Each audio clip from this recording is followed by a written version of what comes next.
Hello! We're here again doing this. Again. No. I'm technically on the wrong PNG for this. Okay, there we go. Return for Dark Souls.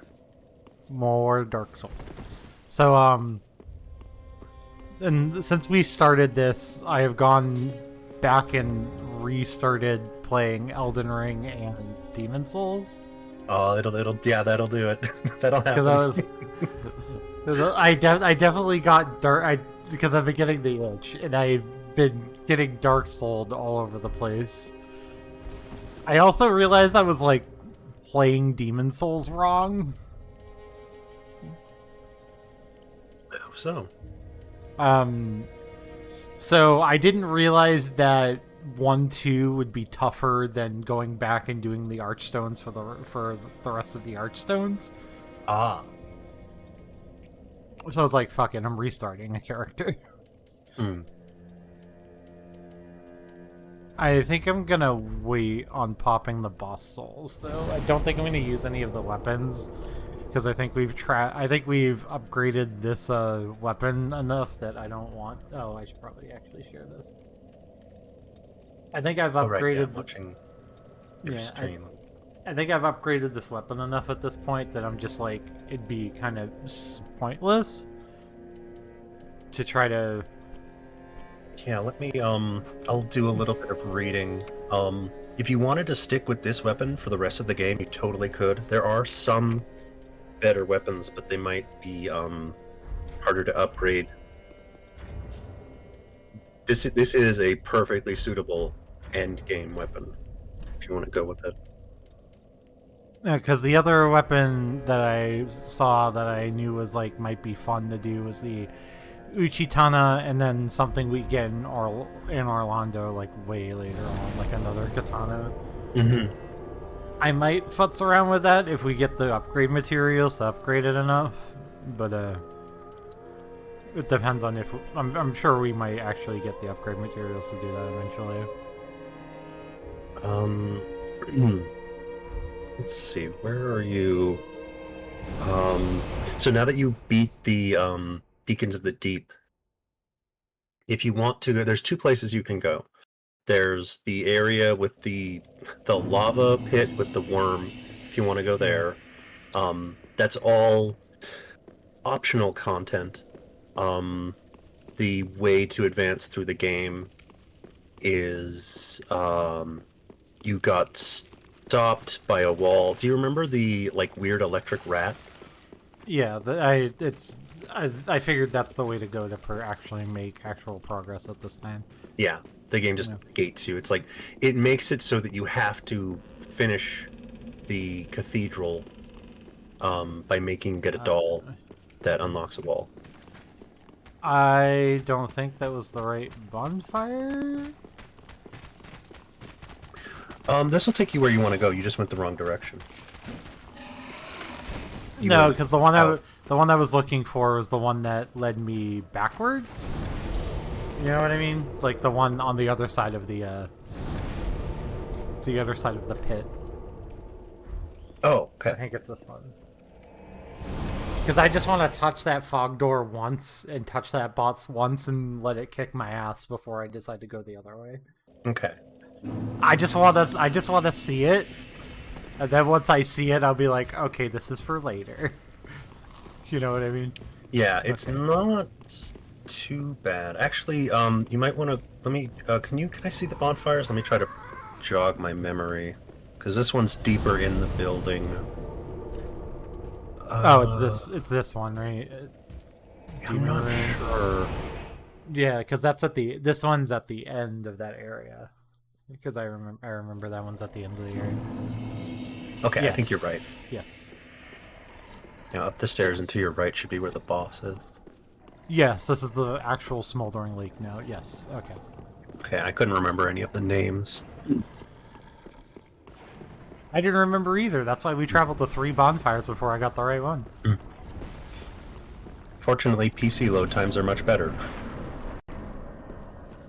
No, your PS5. Yeah, it's PS5, yeah.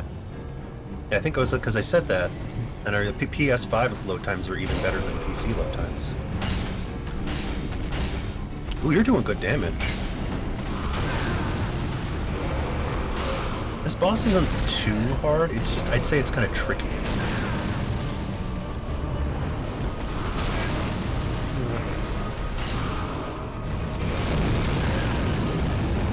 Yeah, this is... I'll let you just play. I'm trying to get behind him. He's not letting me get behind him. Yeah, he doesn't like that.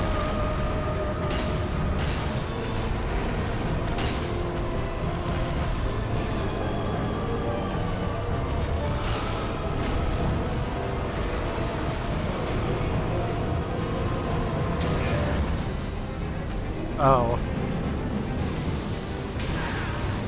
Oh, that's rude.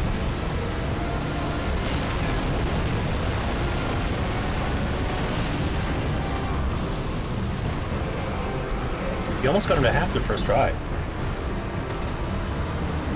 One thing I'll say about this boss is he has a lot of AoE attacks. He's you know how you were saying that you were waiting for the game to Dark Souls you? This is the guy.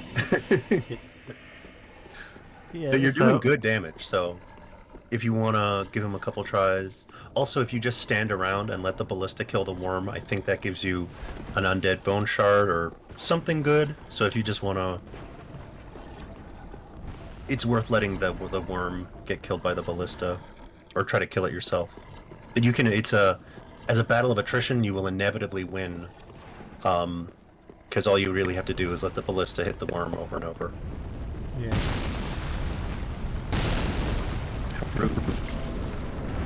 Hey, excuse me, I'm just trying to walk to the boss door. I am not even gonna bother trying to save those souls because I have two. Yeah. I think this is one of my favorite bosses. Mostly just because he has so much stuff he can do. And he's pretty challenging in a way that's... I don't like a lot of the bigger bosses. A lot of the big bosses just kind of suck to play.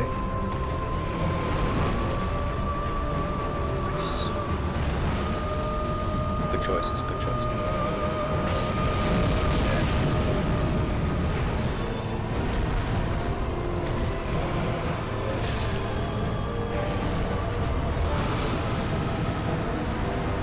Yeah, he's the kind of boss that will really demand that you understand. And I think that's true of a lot of bosses in this game. You really have to know what he can do before you really have a chance of beating him. Yeah. I feel like I just can't, like, see what he's doing all the time. Yeah, that's the thing. That's kind of the problem with all of the bigger bosses and bigger enemies, in my opinion. But because he has a lot of cool, ridiculously cool stuff he can do, it bugs me less with him than it does with, like, a big enemy that's kind of lame. Plus, a lot of what he does is telegraph. But, like, you have to recognize... Yeah, until you recognize that thing is, him doing that move and what to do about it. Yeah, if you stay real close like that, except for when he does... My advice for dealing with this boss, I don't usually want to, like, give you the information that you could learn for yourself, but I will give you this that I've noticed. It's really worth it to be... one of the ways you're going to die a lot in this game is getting hit and then immediately being put in a situation where you have to heal or you're going to die, but you can also be killed for trying to heal. Yeah. So if you can have your health as high as possible, that will help to prevent situations like that. So you often die with a lot of heals, and it's not a good idea to heal too much. Yeah, because you want to get the most out of your heals that you're using. Yeah, and you also don't want to, like, be too passive and just be like, oh, I got hit once, I need to run away and heal, because then you're gonna lose because you're not doing the damage and you're only taking damage. But like here, yeah, that's a great time to heal. And if you want to disengage now and heal again, because a lot of the times it's like you're one hit away from healing. It's always better to survive if you have the Estus to live. Because there's no rally mechanic in this game. There's no health benefit to going back in. If the game lets you, it's like you can hit them twice or heal. It's always best to be at full health, in my opinion. God, I feel like I'm losing my lock. I'm losing my lock-ons. Oh yeah, that's I hate when big enemies do that as well. You kind of really don't.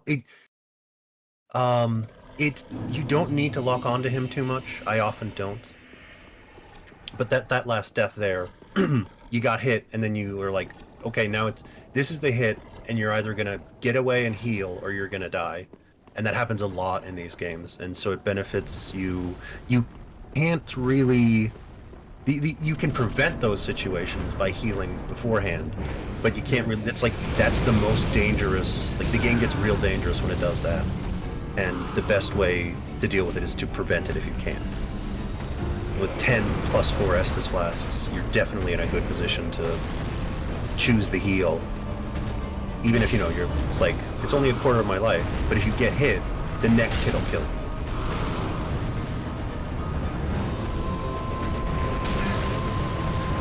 God.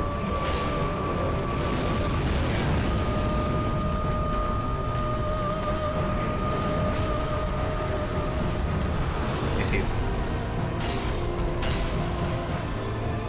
And it's even worth getting hit healing, because except for in Dark Souls 2, you can just heal and get hit and then heal again, and then you'll heal the damage you took from getting hit. And you'll just live for 2 heals.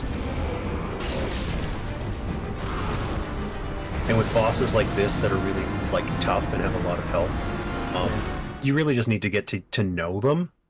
So staying alive as long as you can in a boss like this, yeah, it just pays dividends to just stay alive and see what they can do.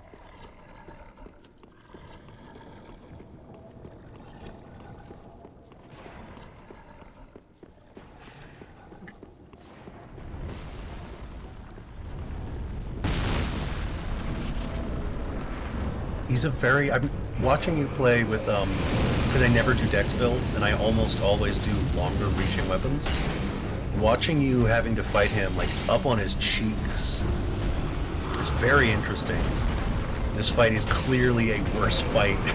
Like, my weapons will often hit, like, I feel like I have 3 times the range that you do with the halberd, and everything is so much more reactable with the distance that I get to have. You have to, like, be up in his ass to deal with stuff.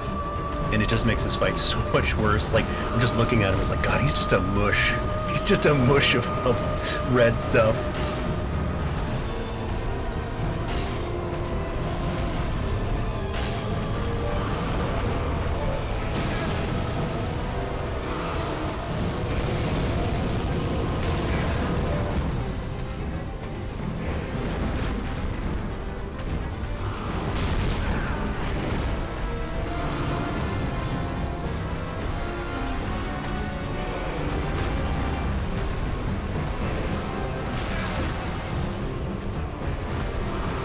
Well, I didn't take as much damage.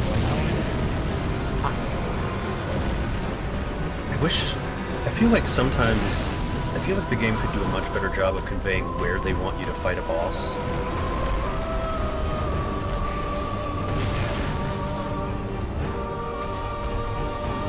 So I'm sure there's a spot that's just like good to stand against this guy. I don't know what it is.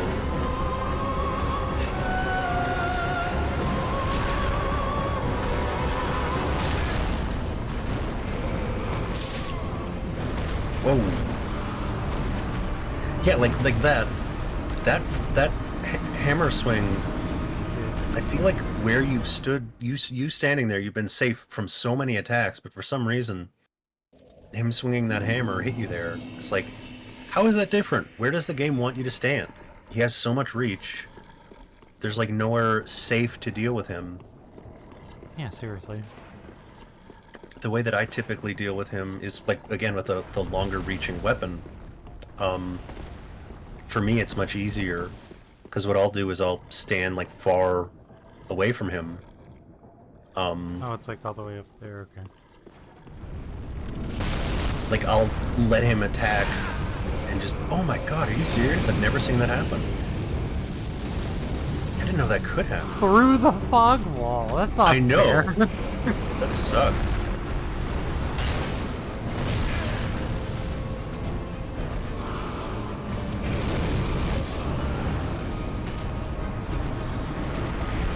I did not think that was going to kill me from there. Yeah, the way I usually deal with him is I stand back and let him do what he wants, and then I'll go in and hit him and then back off again. Unless he does a thing that I can hit him for doing, and then I'll just hit him a couple times. But, I don't know how you do that with a weapon that has, like, a third the reach of the halberd, or, the claymore also has a lot of reach, too. Because, like, if you do an R2, it just, like, walks forward and stabs. But this is a really hard boss. Mostly because he has a lot of, like, you've seen it. He does a ton of damage, and it's hard to get the damage in on him.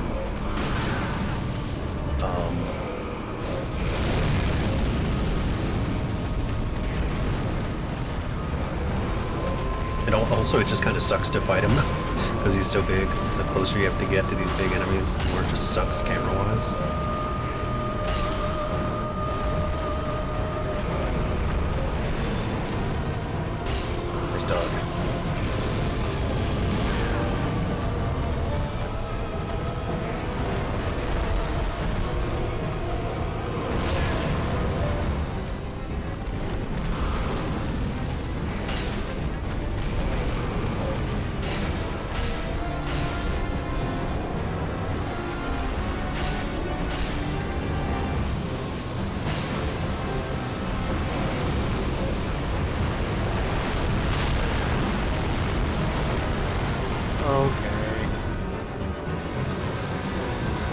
Yeah, in this phase he has a lot of AoE stuff that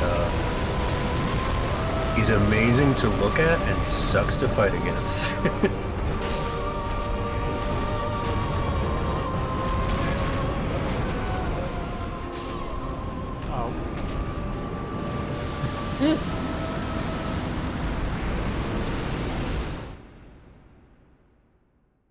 One thing about your stamina is because you have the increased stamina recovery ring, it's much faster to let your stamina come back.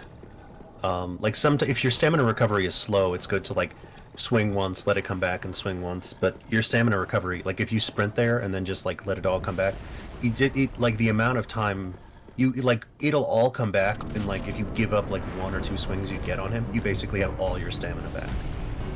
So if you wait, you can get more hits.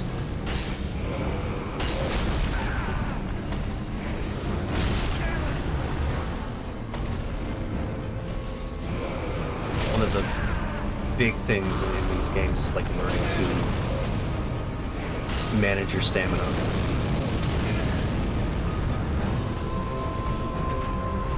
I think your stamina is like maybe more important than your health bar. Certainly dictates what you can do basically at all times.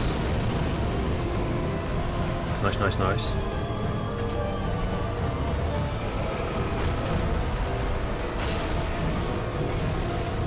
I hate collision boxes like that. When the game like grabs you and moves you, it's so upsetting. It's like, no, don't do that. That's not fair. I don't want to be here. No.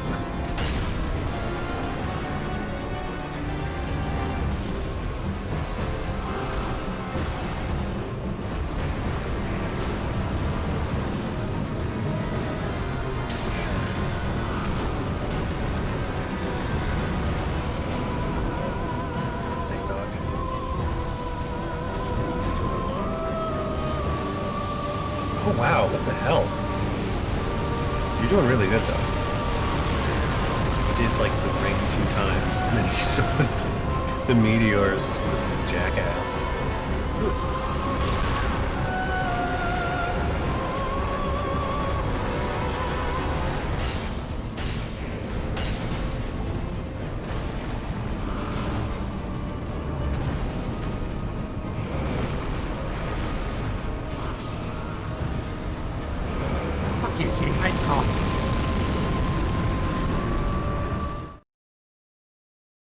be right up in his ass. Like, I never got hit by that, so of course I got hit by that to kill me.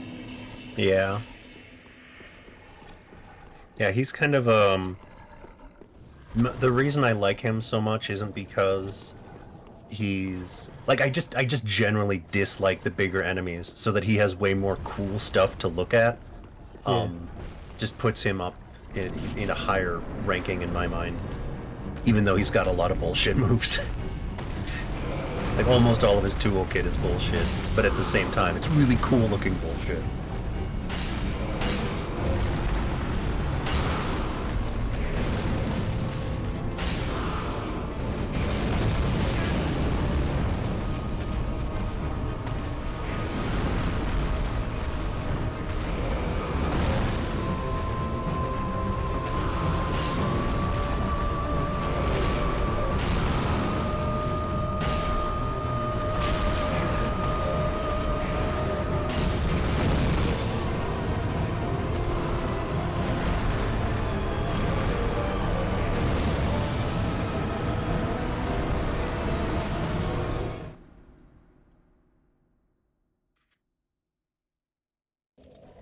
So this guy's a fully Okay. optional fight, and also yeah, if you don't Yeah. want to.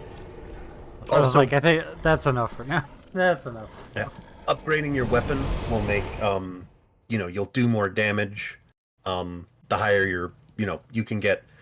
Your armor is about what you're gonna have, but you'll have more HP, so it's better. The thing with this game is it doesn't do, in my opinion, it doesn't do a great job of it making you internalize the lesson of you can just move on and come back later. But that is, what you should do. It's like don't bang your head up against a wall against a boss where it doesn't become fun. Give it a little while. And if it doesn't work, take a break. Come back with some more levels. Yeah, it's sometimes hard to read the signals in this game about I know, when yeah. the game expects you to be like, yeah, if you're struggling against the boss, it's like you're supposed to get good and just deal with it, scrub, or like, yeah, you're not supposed to do this yet. Yeah, And what the it's- different and It's like so learning punishing no matter what, you just can't tell. and learning the difference Totally between those is like,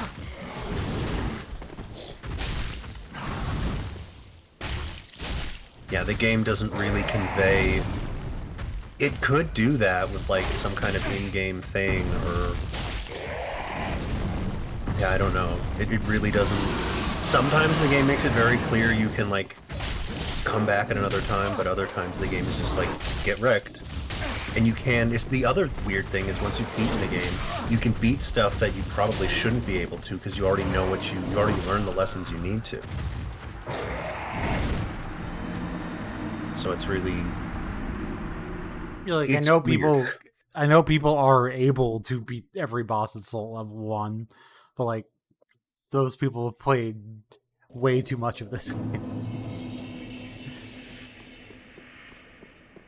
Yeah, exactly. Like it's like the 3 heart runs in Zelda. It was like, well, I know it's in theory possible, but I ain't gonna do that. Yeah, the way that they do that by beating the game over and over and over and over. Like, they're in the same way that like you have to just get good in order to beat a boss. They do the same thing, but like through many playthroughs. So it's not like they're doing it with raw skill. They're doing it with a even bigger time investment than the people. It's like if you just grind your way up, and it's like, oh, I beat it 30 levels, I just grinded up the levels, and then I was stronger, and so I could beat it. They're doing the same thing, but with instead of levels, they're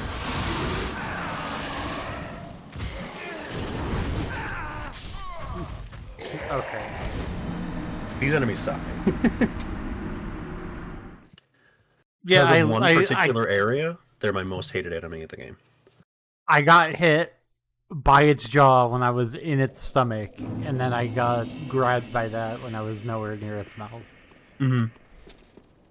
Like, okay, like, Yeah, I think like, what it was doing, the move that it does? Yeah. That's like a grab, and I think that it like was doing the beginning of it, and because you were near enough to it, you got hit by it, but it didn't like convey what it was doing at all. So like you needed to dodge immediately, but it didn't tell you that at all because it didn't attack it. Usually it does from like 50 yards away.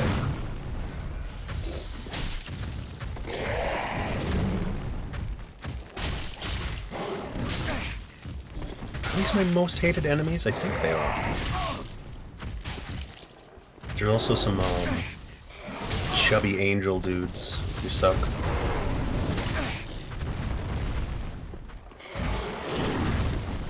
It's more the terrain and the fact that they can fly.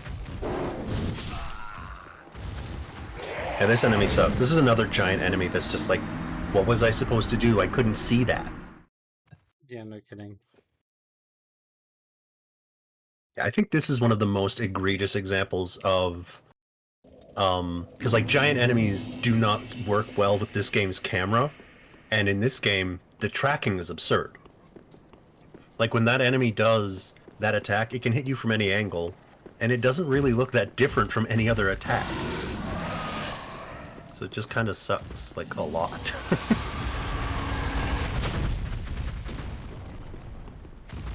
I swear that's the attack that you got command grabbed by, and I don't know why it isn't grabbing you. It's very weird.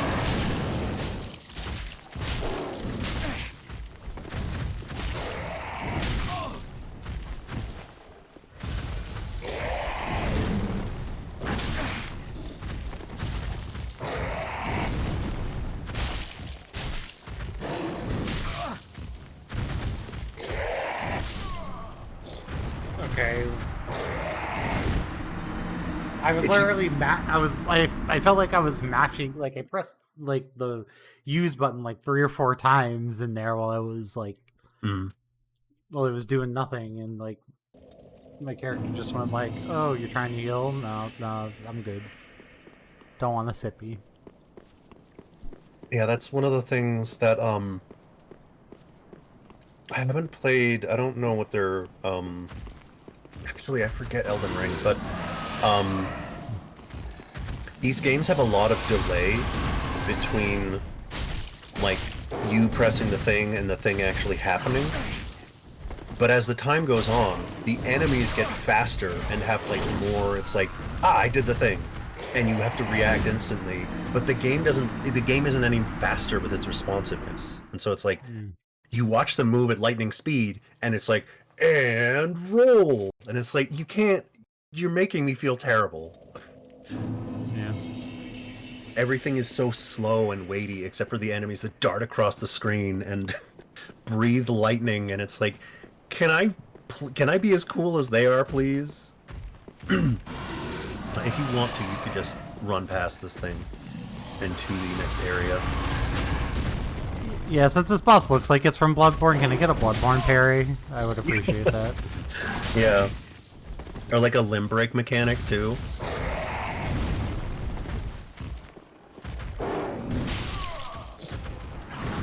How much damage did that do?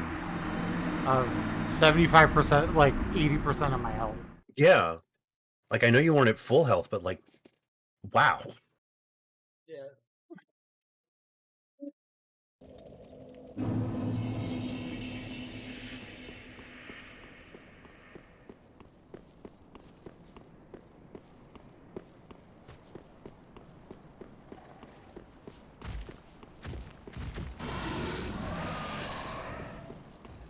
We're just gonna try a sprinty and see what happens. It'll eventually just disappear. You're safe to just avoid it. They know what they did. They know this enemy sucks.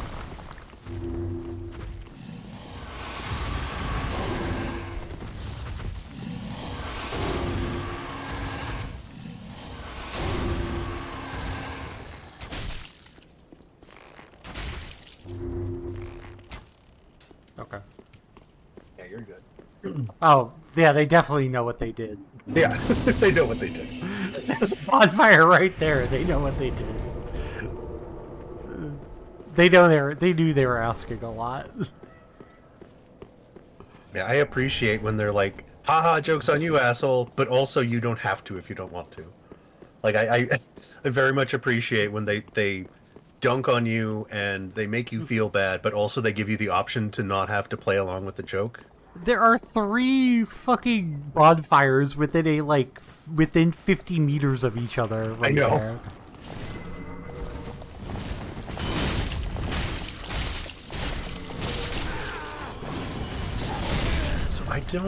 I'm interested to see how... I want to watch you deal with these enemies. Because they suck, but also... Oh, I didn't mean to dodge it! No! They're very interesting.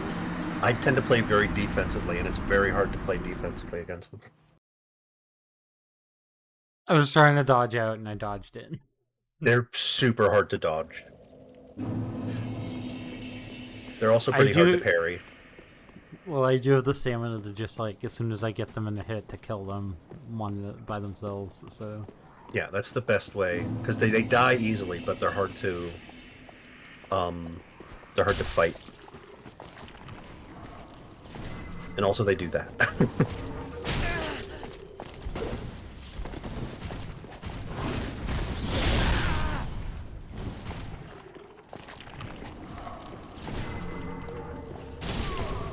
I pressed that attack button, like, before I was... While I was on the ground, and the game was still like, yeah, no, we'll count that as you trying to hit. Oh yeah, the times that it will buffer, like, it'll be like, oh, you remember 5 minutes ago when you pressed this? Here it is! And it's like, also you'll press something 5 times and it'll give you nothing. It's like, what, you didn't press a button 10 times trying to get me to do something. However, do you remember last week when you pressed this one button? Here you go. It's like, you gotta pick a lane, Dark Souls. Either you're not going to, it's like, press a button and we don't care, or we will absolutely remember that you pressed this button and give it to you no matter what. I don't understand how you... It's the worst of all possible worlds, no matter what Dark Souls is doing. It's very... Especially... Because it gets especially frustrating, because it happens the most in, like, frantic situations where you're overwhelmed. That's where it happens, and it's like... more than anything, I need to be confident in my buttons in the heat of the moment. And it's the worst possible time for the worst possible thing. You're doing pretty well against these enemies. I had a hell of a time against them. Because they're just... Well, it helps that as soon as I hit them once, I can R1 spam them. Yes. Yeah, that's the thing that I... Like, in fighting games, the term that's most often used is turns. And I did not realize that... Like, I was fighting them, like, if they will, the way they will behave is, they will act like it's always their turn, and the way that you beat them is to take your turn and insist that it's your turn and destroy them. Okay, that's a wall. Got it. But for me, it was like, can I parry them? How do you dodge? They swing so much, what do I do? And it's like, what you do is wait for your opening and then kill them. But I had a... Sorry, I'm not gonna wait for you to attack. Yeah, no, you shouldn't. That's the thing that this area taught me that you need to... This area is where I learned to be really... The value of being aggressive.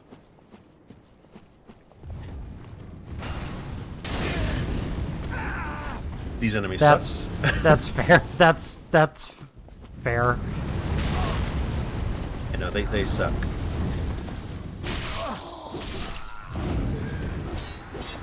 Okay. That one did hit me once and did, like, nothing, and then the other one hit me, was like, yeah, that's all your health, bye, see you later. Okay, yeah. Okay. I don't know why that dealt so much damage, but okay. I don't know how counter hit damage works in this game, but I know it exists.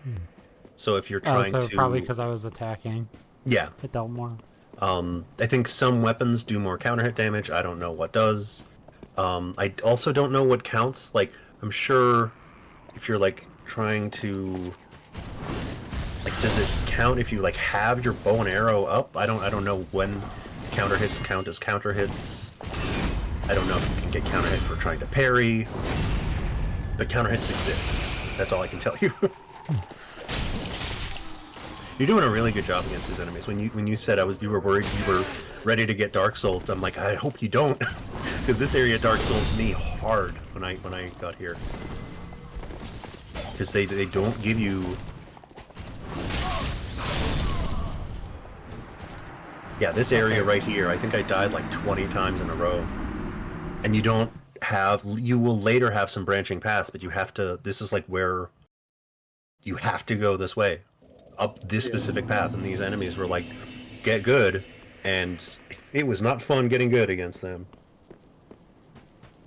I don't mind them as long as I can face them one at a time. Yeah, that is the other very important thing. This area has a lot of groups of enemies, and you have to be very deliberate with how you face them.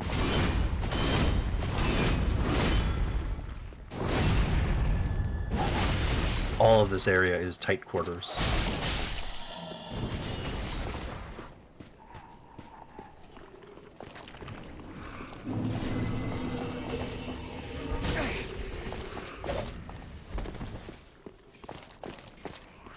This area is very pretty. It's like Dark Souls meets Bloodborne, and it's one of my favorite areas. The other thing that's very nice for you is because your weapon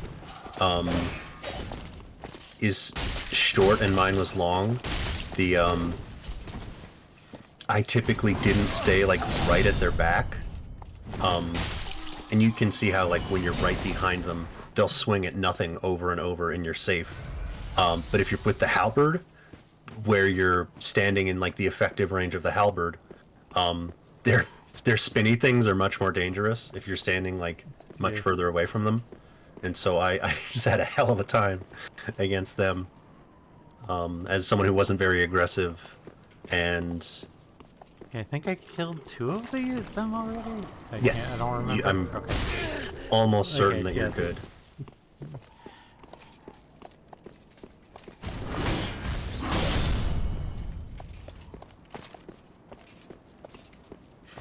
One thing that I'm almost certain about is once they turn their sword into the cold, like, magic version, they can't do anything after that. So if you dodge, you're safe to dodge. Can't say 100%, but I can say like 95% certainty whenever they like charge up their sword. That's a good time for it. I don't think there's anyone who will invade you in this area. Well, I was just like trying to get a heal, and I. Yeah, embers are a good way to heal if you're not ember. Or going to HP.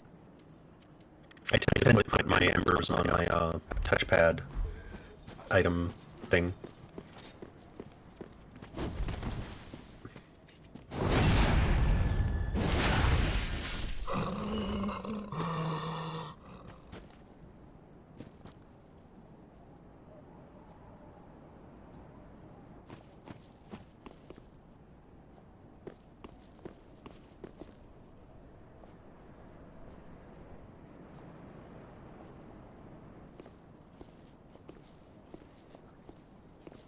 Can you just let them leave? That's... I'm not thinking that. I'm just trying to be patient and, like, so I can do this. And I mean, that's a good idea, but I was just like, I don't remember... Oh, the other one's not aggroed.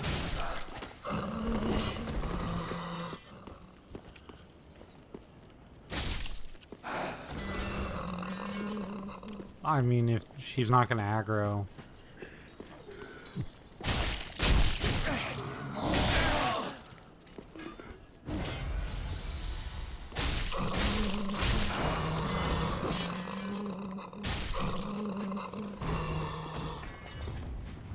I'll just let you know there's a bonfire pretty nearby. Not like super close, but pretty close. So well, that's not fair. I know. Yeah, this whole area is like, how do you like that enemy placement? But you don't have to, they suck up close.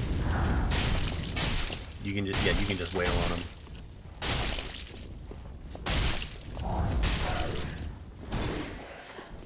I love their weird armor, though.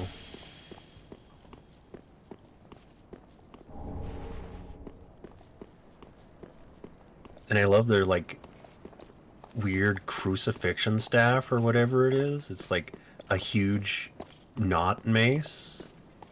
It's like all weird. I love it.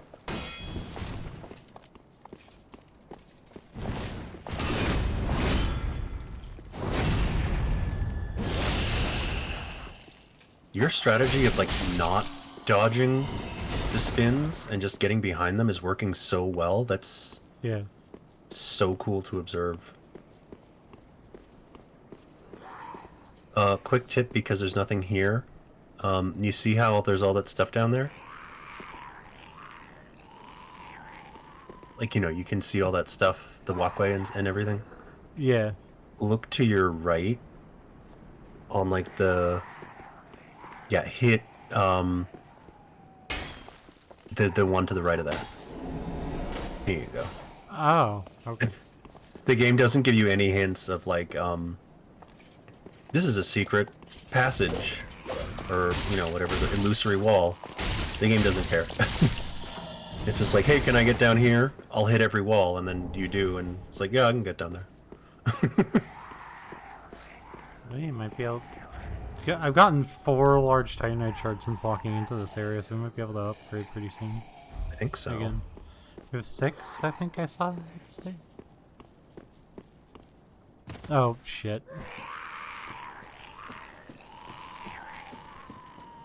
Okay, this is one of the witch ladies. Okay. For some reason, this one is imprisoned?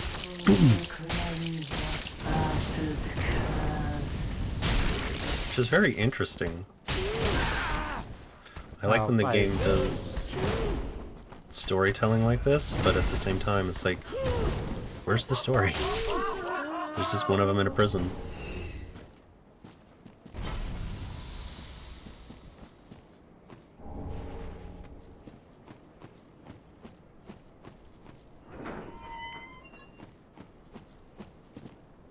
It's not even an actual shortcut because you can't get back up because she was stuck.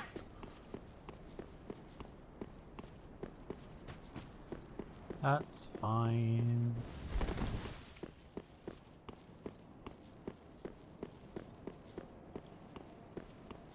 I mean, I guess it's a little bit of a more direct route back rather than walking around this cathedral over here.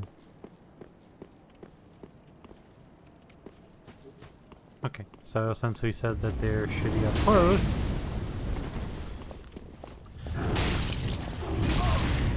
Oh, come on.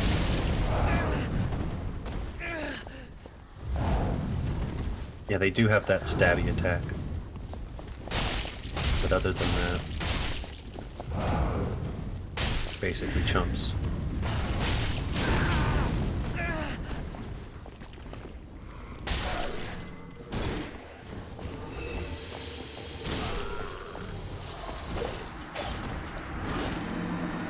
That's really rude.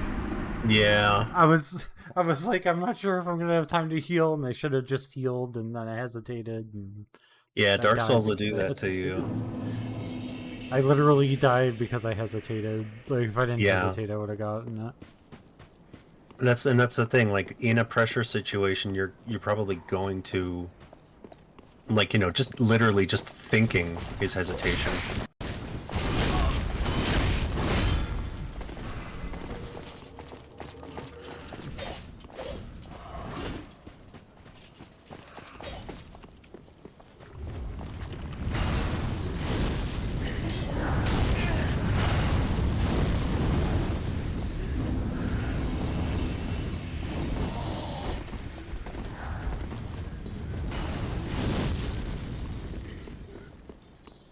Okay, not gonna worry about you, and I have the world chasing after me right now.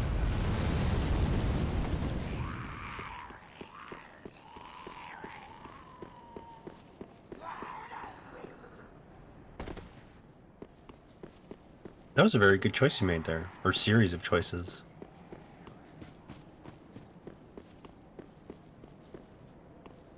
I don't think I have enough for a level, but I think I have enough to upgrade, so... Yeah, upgrades aren't... Like, compared to how much it costs, at any point you want to level up your weapon or get a level, it will always cost less to level up significantly. Welcome, husband. Very well, then take note. I think I'm at like 13. Oh, no, not that much actually. Farewell, Ashen One. Hey, Chief. Yeah, if that's the case, I'm just gonna... Welcome home, Ashen One. I don't want to get distracted. I don't actually do this. Just wasn't neat.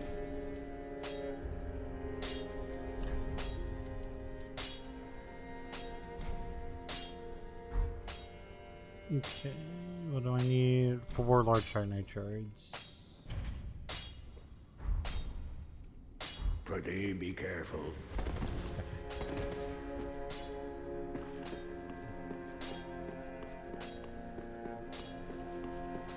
Did you send Grey Rat off to hunt for stuff? I think I did. Ashen One, this barren Okay, bird so is let right. me... Oh yes, I was clinging to lofty dreams, and it must come from The one Grey which Rat shall story not is be. weird, and by story I actually mean just like his availability throughout the game. Gracious. Let this. I only hope these never. So Grey Rat can die here. We'll have to do a thing.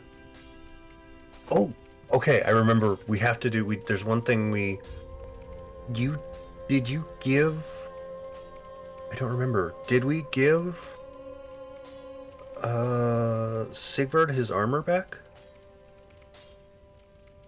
I don't think we just got it. We got it from the area with the deacons. Okay, so then we But we need to haven't- do that. Okay.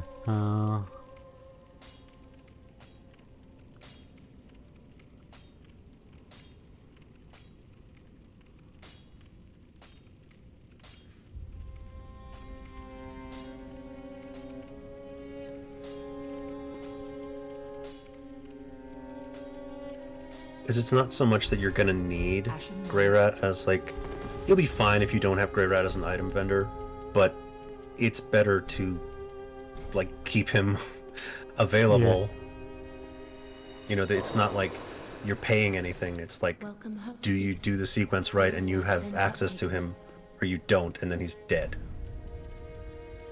And it's easy enough to make sure that we keep him.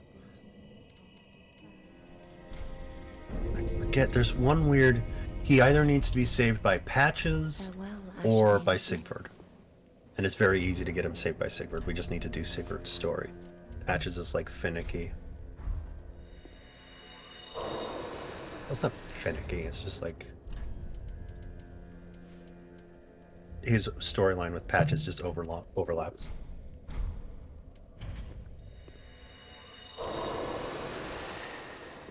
Welcome, husband. Very well, then take note. I'm just gonna Google best Dex weapons. Farewell, Ashen One. I am just taking an opportunity to consume the boss souls I'm not going to use and try to get up to 30 dex before I level anything else. Yeah, good idea. I know you can get cool weapons with the... Oh, that's a lot. Oh my I know you god, can- it's Welcome so home, funny. speak. Guess what the best Dex weapon is, according to this What? guide? Take note. The one you already have. The twin blades. Mm-hmm. That's funny. Farewell, Ashen. May the Yeah, so we can play with other stuff, but like you can specifically use, you can invest in a boss soul, get Twinkling Titanite and make sure that you use it, or you can just stick with the ones you have for the rest of the game. You're good. welcome, husband. Very well, then take I keep note. meaning to draw some cat ears on my... I think I did an okay job drawing the armor, but miss cat ears. I want cat ears for my armor. Or my helm. Fair enough. That's fair enough. Alright. Farewell, Ashen One. I know it's probably not going to make that much of a difference for a 31 dex now. Ah, I mean, anything that is the Ooh. difference between... The way that I think of damage is like how many hits does it take to kill something. Yeah, and if it takes less hits, then it's going to be worth it. Ashen Yeah. Yeah.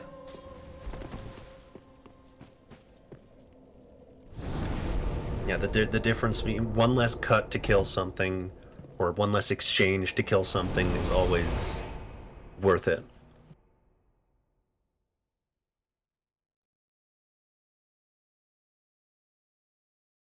Especially with you want to do as much damage you can with a big heavy weapon that's slow, but when you can swing like you want to swing like, you know, 1, 2, 3, 4, 5 times in an exchange and maybe they're dead. And so maximizing the damage you get from every exchange is like really useful. Yeah, and just the higher my dex goes, the higher my damage is going to get. Mm-hmm. Also, backstabs scale with dex. Oh, even if you're using a strength weapon? Oh, yep. Yeah, your backstab damage. There's two things. Backstab only uses dex or skill in Bloodborne. Yeah, that's about the experience I usually have with these guys. And two-handing a weapon increases your strength. It has like a strength modifier, so your strength is higher when you're two-handing something. Although I don't think that applies with the cell swords, which have two swords. Yeah, literally when I press the two-hand button, it just goes, yep, you have both of them. Mm-hmm. And you...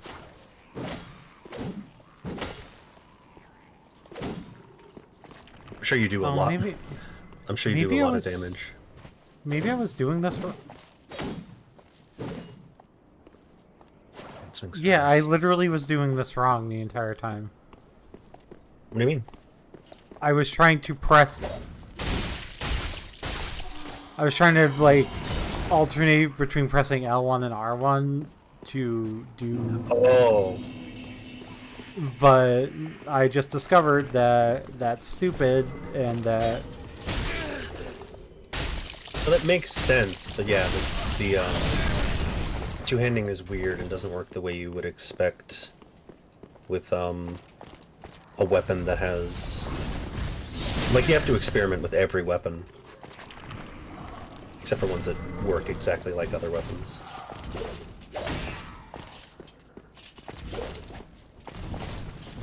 Like, basically every straight sword is the same. Okay.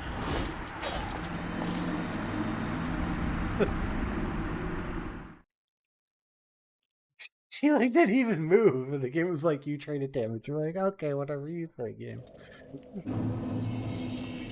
Yeah, those long...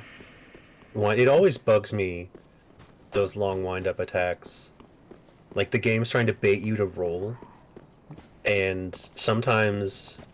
Like, you know, if you're doing, like, a rock, paper, scissors thing, what the game would do is, like, the wrong thing to do is evade, and the right thing to do is attack. But also, the game will just let them eat the hit if you attack them, and then they'll hit you back, and it's like, okay, what am I supposed to do? It's like, we don't want you to do the right... There's no right thing to do here. You're just gonna get fucked up. Okay. Thank you, Dark Souls.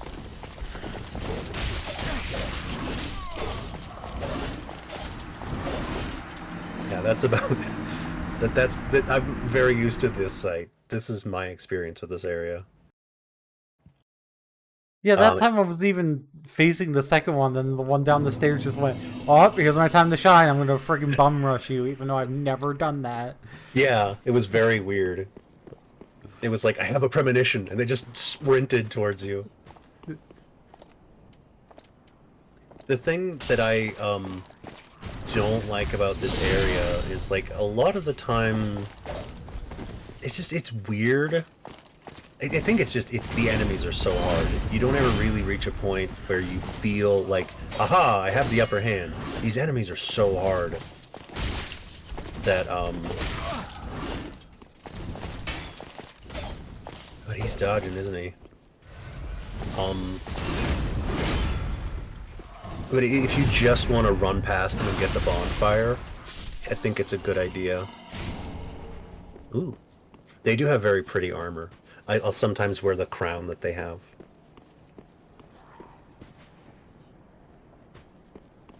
No, I was like, did I not? Yeah, it's because I died all the way back here.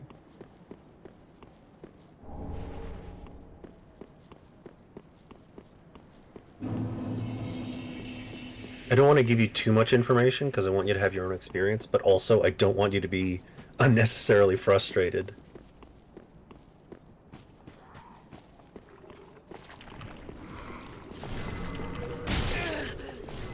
It's like, this is a tough area, and these enemies...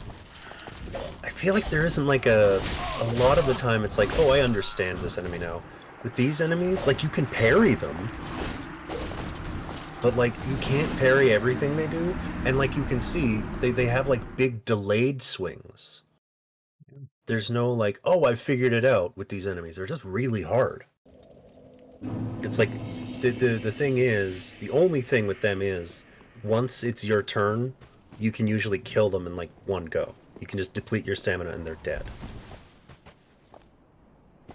Well, the one thing I appreciate about this game over like Demon Souls and Dark Souls 1 is that it makes you being in a diminished state when you die feel better in this game than it does in Dark Souls or Demon Souls. Yes, absolutely.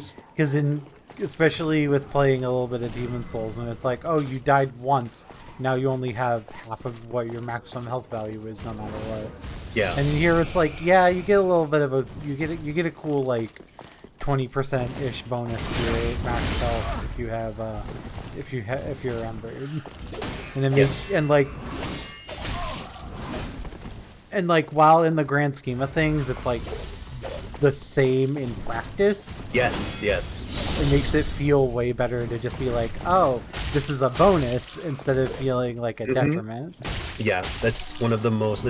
That's how... I don't know if like everyone gives all the credit to Miyazaki in this game, and I don't know how... I don't want to... He's the name you can give credit to, so I don't want to necessarily give him credit for what could have been, you know... well, I'll just say, From Software, the people there are geniuses, because like you were just saying, it's like... They took a thing, they took an idea, and it's like, oh, we did that wrong. And then they did it differently the next time, and it's like, yep, everyone loves this. You took an idea that is interesting and did it differently, and now no one is upset about it, and it's cool. It's the exact same thing done upside down, and it's just a cool thing, and it's like, that is such a brilliant, it's just design brilliance. Yeah, and all they did is change the numbers and like the definition. All they did is change the numbers and like change the definition, but in practice it does the same thing. But it feels better because it's like, oh, it makes it feel like it's a reward rather than being like it takes it from a punishment to a reward, and it's great. Rather than like punching at you, like if other than when it feels like it's just punching you for not be like, oh, how did you not kill a boss perfectly with full health? Yeah. Now do it. Now. I think part of the reason they did it that way is because World Tendency, if they don't encourage you, if they don't make it incentivized enough to try to if they don't encourage you to go for full health often enough, you will avoid interacting with World Tendency, so making it kind of not optional makes it so that you're more likely to interact with World Tendency, which was poorly implemented in the first place. World Tendency is just a very messy... Jesus. That thing did half your health in a swing. And I was literally like, I had hit that one out of block stun, and it just went, nope. I was on hit stun against him, and then he just went like, oh, no, I said you don't get this, so you don't get this. Oh, you know what? I know why,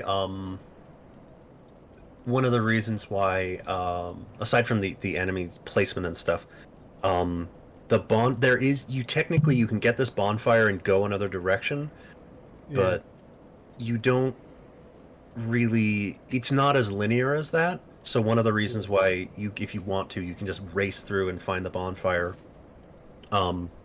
is that you'll be doing more stuff in this area. It's technically, is it linear? It's weird. It might be a thing where you have to advance and then backtrack. But either way, it's a hard road forward. A lot of the enemies are in clusters. So if you just want to run, the furthest you've got in this area is basically, you're not steps away from the bonfire, you're a little further than that, but you're, less than a minute away from it. Yeah, sorry, I was just trying to work on a computer thing because my computer was running kind of weird.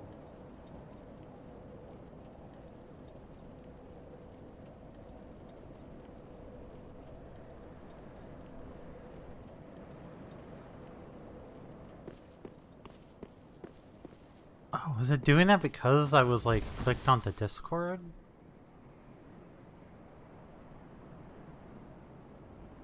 Let me. No, because it was running my it was running the game at like 20 FPS or something like that instead of like what it was usually running it for me. I have played through this game. What's it? I've played through this game all the way through twice. I've played through like half of it like 5 times. I can't tell you anything about the ghost dudes. I have no idea why they're here. Why are there phantoms that aren't player characters that are just hanging out exclusively in this area? I have no idea. They're just here.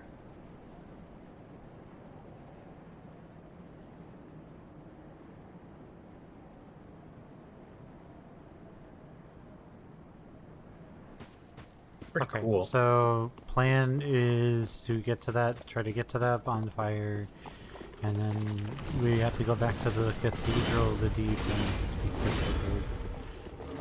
Because we have his arm now, so we can. Yeah.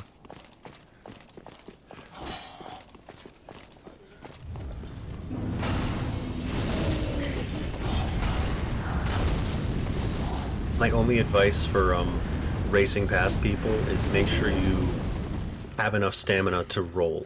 Don't let your stamina deplete from sprinting. It's to your left past these guys.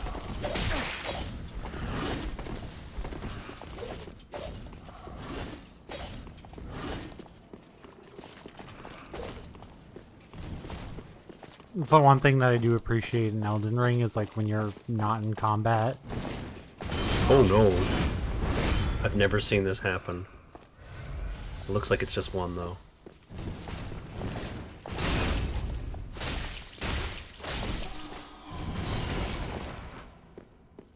Okay.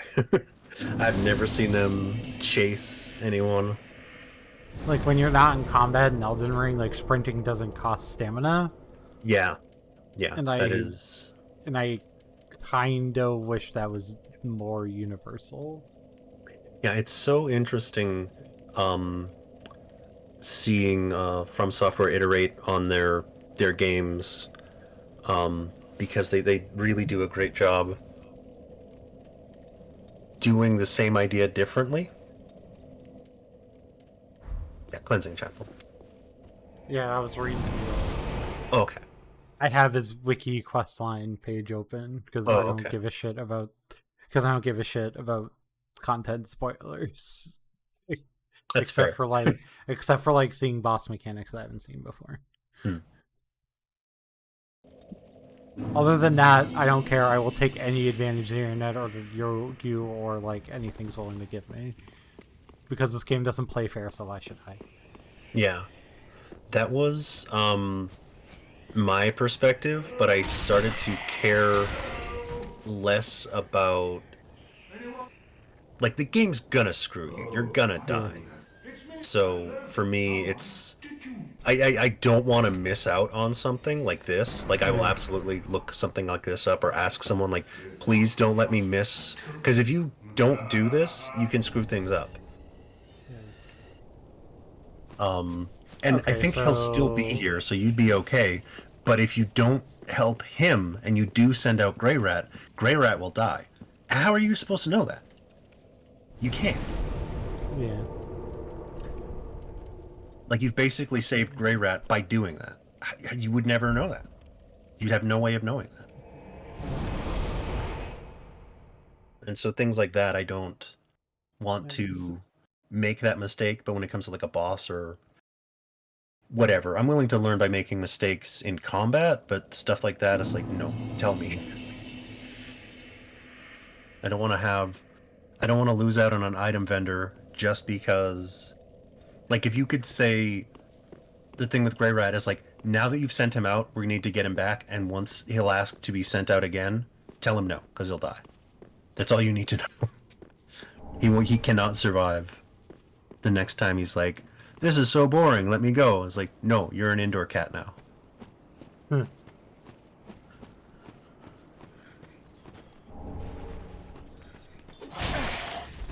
Oh, that's really rude. Yeah, these enemies can just be invisible. I didn't see them being visible before, so I had no idea. Yeah, They weren't no, invisible before. They won't. After this area, they won't be invisible again. That makes no sense. I know.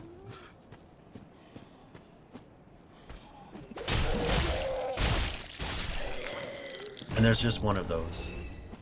One of those weird witch dudes. Oh, there's something behind that headstone.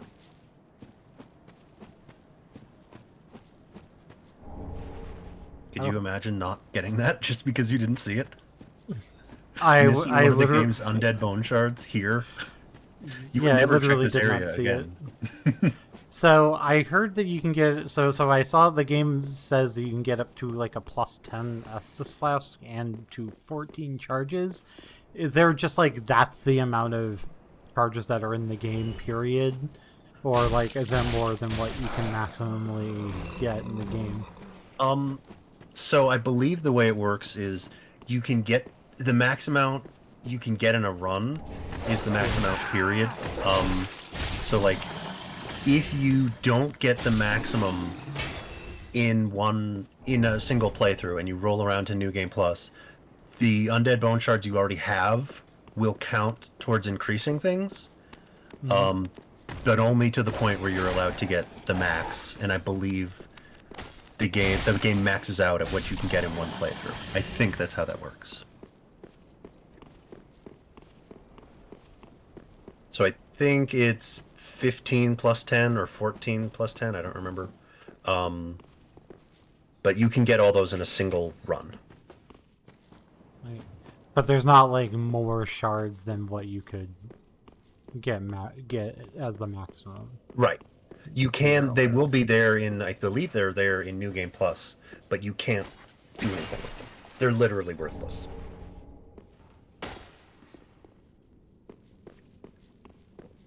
Okay, well that seemed like that was all that was there of that of outside. And this isn't. Dark Souls games are so weird. It's so. I won't spoil what this is because it's not very important. And you wouldn't even know what this is supposed to mean unless you played Dark Souls 1.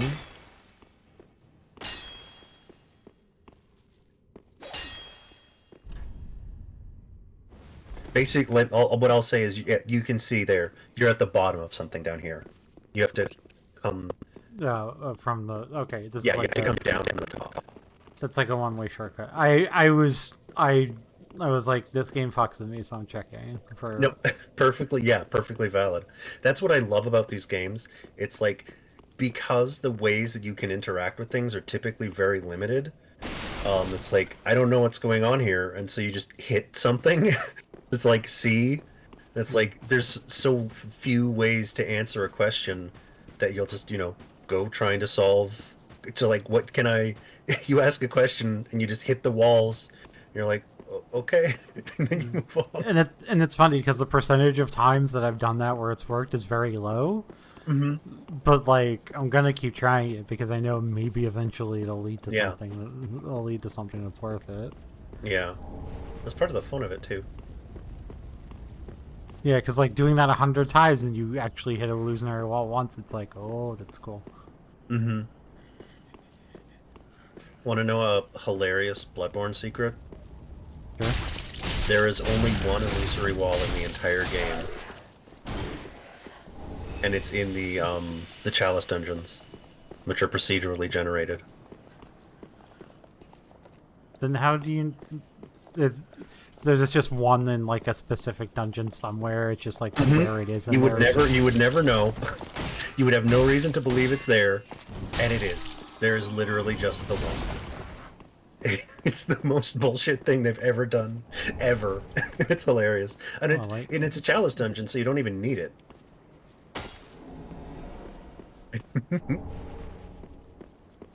Yeah, it's like that was just like so super obvious that there was something behind that wall. Yeah. Like there wouldn't be stairs here if there wasn't anything behind that wall. Yeah. Okay, there's literally nothing over here though. This literally is like welcome to Yarnum but snow instead of instead of everything being on fire. Yeah. Welcome to Cozy Yarnum. Okay. Okay.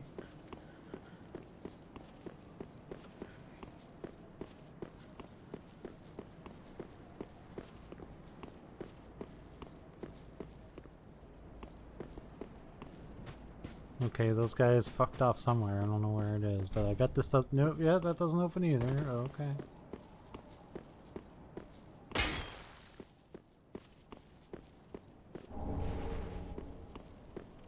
I don't know, any wall that's looking like it potentially could be lying to me.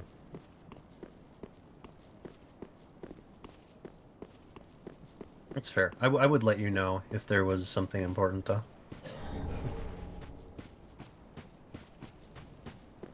I'm sure. I'm just gonna fruitlessly hit the walls sometimes. Yeah, just I mean, yeah, I just don't to want to. check. I don't want to take your own personal experience away from you. That's like, player desire is why we play games. It's gonna be a...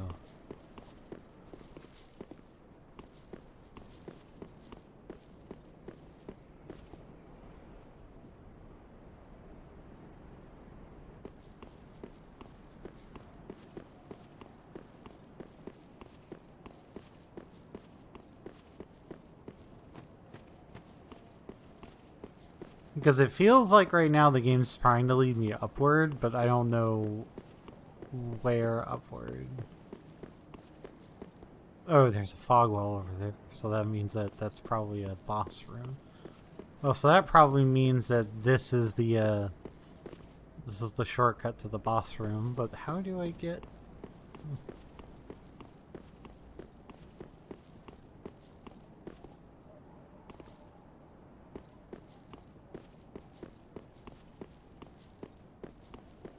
And it's not in that church that I was in already because there just wasn't another set of stairs or anything. So I guess I just have to wander back around and hopefully find something. Well, the way forward was the other side of. You explored one area, but not the other direction.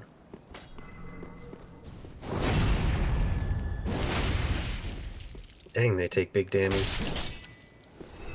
Well, maybe a couple more the dex points on them. I can just backstab them once and they die. That'd be nice. So it always feels nice to it is very like these games, the RPG mechanics are not very like rewarding to engage with. But when you build your character in a way where enemies, like the difference between, you know, fighting an enemy and just eliminating an enemy, when they go from like threat to trivial is very gratifying.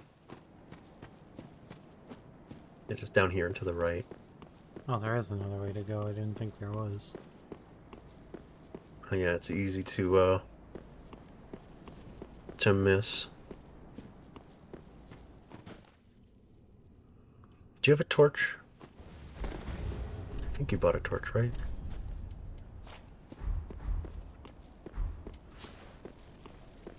I want to double check. I don't think I can have my bow and the. Yep. Okay. You won't need your bow right now, so if you wanted to... Yeah, no, I just have to pick one between the bow and the torch to have in my inventory at once, or else I fat roll. Right. If you, you can also put your, torch in your left hand, and so you can not have your shield for now. I usually put my torch in my left hand. Yeah, that would probably make more sense. Either way works, but the torch is a... And also you can attack with the torch when you have it in your offhand. Oh, there's a fucking ton of those things. Yeah. This area sucks. It's not too hard, though. It's just, like, unnerving. It's one of those, like... It's a very, like, Dark Souls moment thing. Where it's like, oh god, what's this?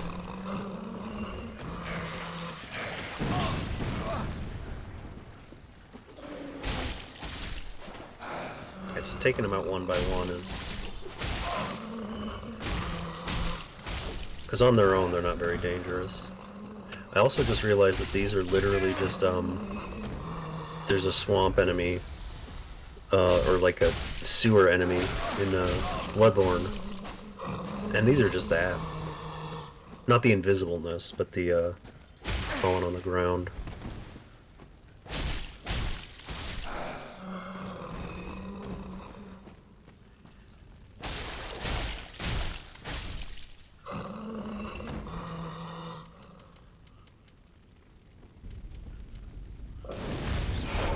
Couldn't. What you up to, little man?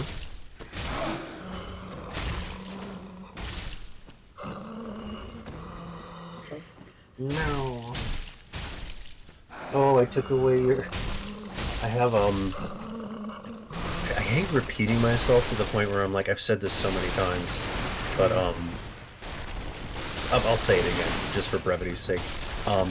Where my desk is where... It's in my closet. I just took the doors off, and so I don't have a closet in my room. So I'm always having storage space problems. And I had a bunch of stuff at the foot of my bed, which is what I cleaned up today. But Puddin used to like to walk on it, so now he's like, what have you done? You took away my walking space, parent. How dare. Mother, how could you do this? You've betrayed me. Aren't my needs more important than yours? Oh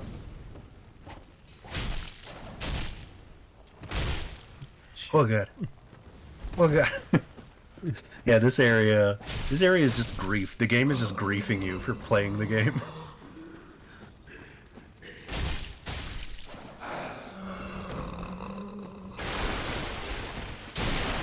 And this is not the last time that the game will be like, take some misery in your life.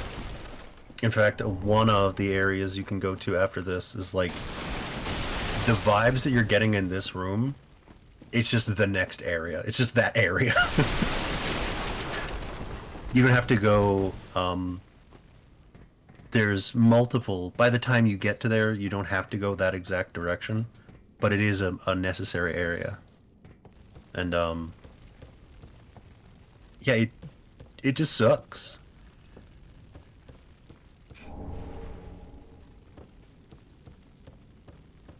I mean, you're most of the way... No, wait, there's more. You're near a bonfire, though. There he is. This is like the same way as the door? Kind of? No? Kind of? Yeah, you're basically right Okay. to the staircase up above you is where you would have gone down, I think.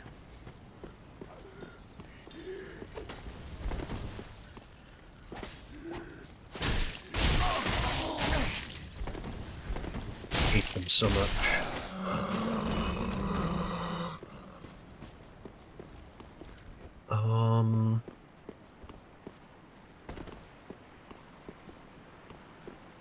I'd heal just to. Yeah, are Yeah. you lying to me? Oh, no, you're not lying to me.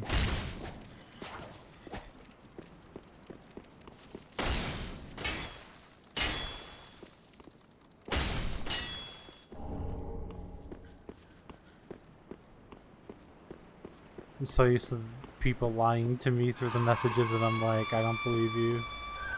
Yeah, they like to do that.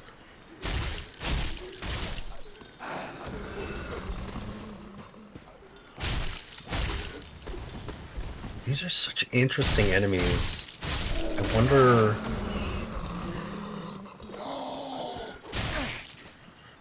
I don't know. I don't know what's happened to me. I've become like a Dark Souls, like really, really, like not just like a person, not just a Dark Souls enjoyer.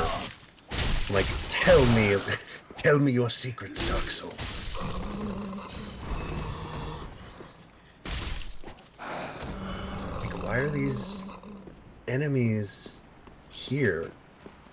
Why are they invisible?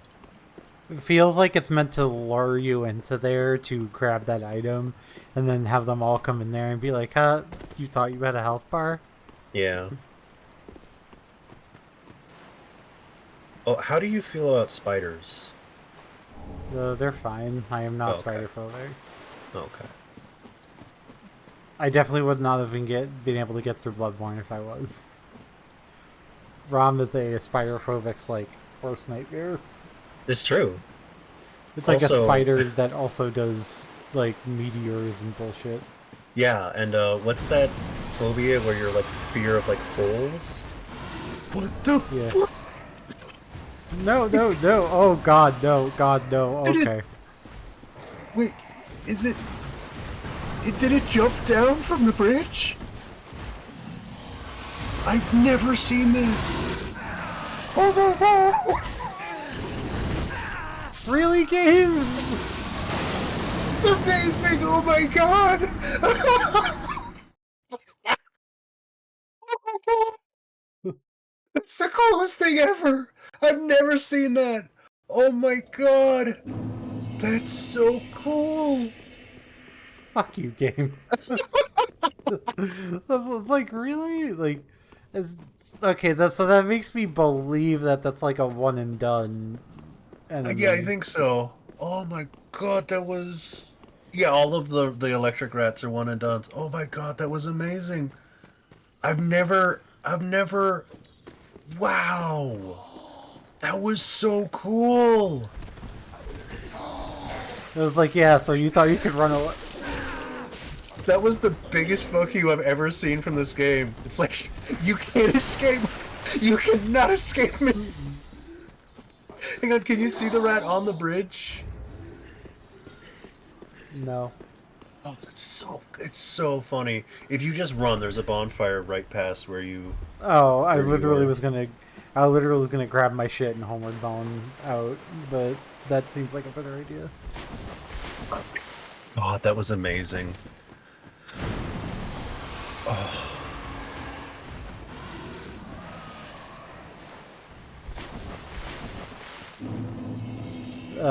Right, left, or straight? Straight ahead. Words cannot describe the glee that I feel right now. I'm assuming that it won't come after you. Yeah, you're good. AKA, thank you for being screwed over for my amusement, Figley. Yeah, no, that's the most interesting interaction. That's like I forget what it's called, but there's a spider in Dark Souls 2 where in New Game Plus, it's just like, hey, what's up? There's a boss that you don't experience. Like it appears hours earlier than it usually does, just to say hello in New Game Plus.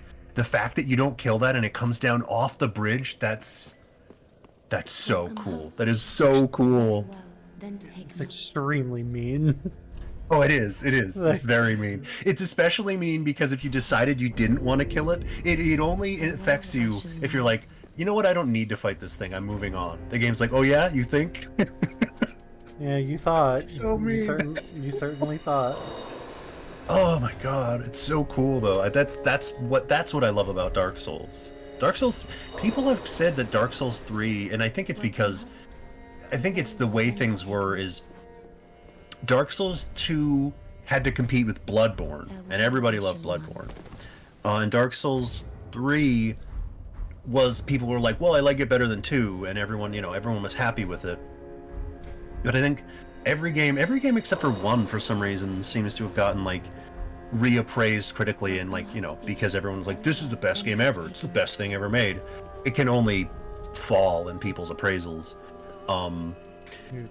Yeah, I heard the funniest thing about this game when it first came out, and when Bloodborne came out, and when Elden Ring came out, was allow me to praise everything that's the same, while also complaining about everything that's different, but also loving everything that's different at the same time. Mm-hmm. Yeah, it's very much people they get won over by these games. We may have unintentionally killed Grey Rat because he hasn't come back. No, it'll take a while for him to come back. All that needs. So you're going to your next Sigbert encounter. Just don't talk to him until you've beaten a certain boss, and you're good. But yeah, people get super enthusiastic about these games. I feel like the people turning their back on Elden Ring happened much faster, which is like understandable, but also I feel like unfair because they were working on that game during the pandemic. That was their first time doing an open world game, and I think that Elden Ring is just one of the best open world games ever made. And the From Software did a great job. It's not a flawless game, but none of the Dark Souls games are, in my opinion. Elden Ring showed how formulaic and boring games like those games are, at least in my opinion. The problem that I have with Elden Ring is like a lot of the stuff that's in the game like just repeats itself over and over again, like the mini bosses, the bosses, etc. Like there's like 150 bosses in the game, and there's like maybe like 35 unique bosses in the entire game. Yeah. And like we were just saying before, the From Souls games. What the fuck? Yeah, there's a guy. Bro, I can't even see you. Yeah, I've never actually seen that enemy hit from that far away. I don't think you can backstab these enemies. Oh, I think you're dead.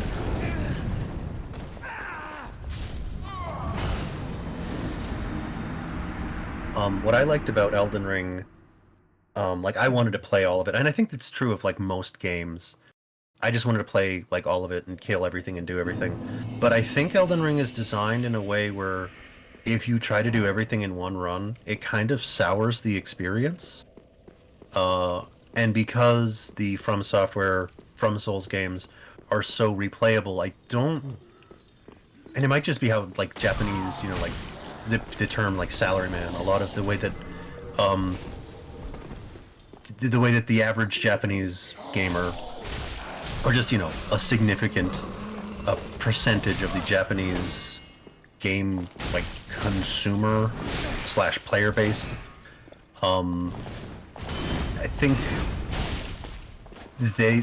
just Japanese audiences are different in ways that I don't understand being an American. But I think that there's a very Japanese element to these games that you can't necessarily appreciate in like the way that they just want to like Monster Hunter is super popular in Japan. There's just like a kind of very dedicated play it over and over, live it kind of, like Dragon Quest games, just like very dedicated. And I'm speaking as someone who like doesn't. I'm speaking like this is secondhand. Like this is.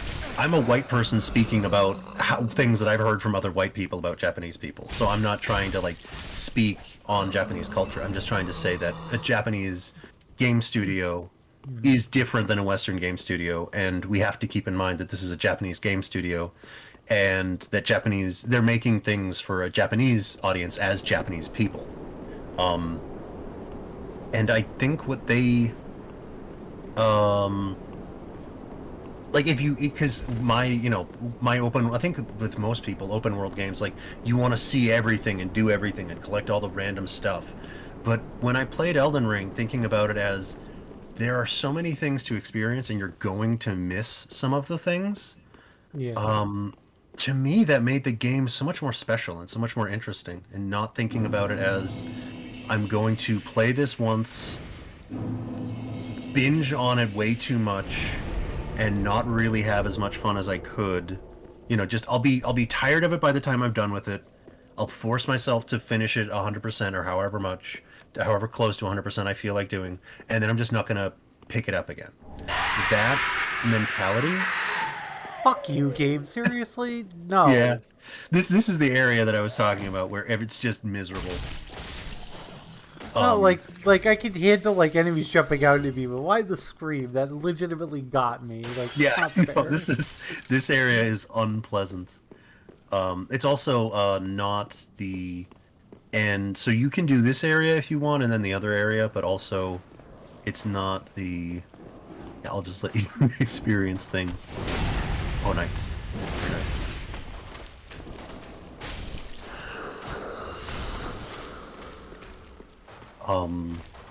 God, what was I saying?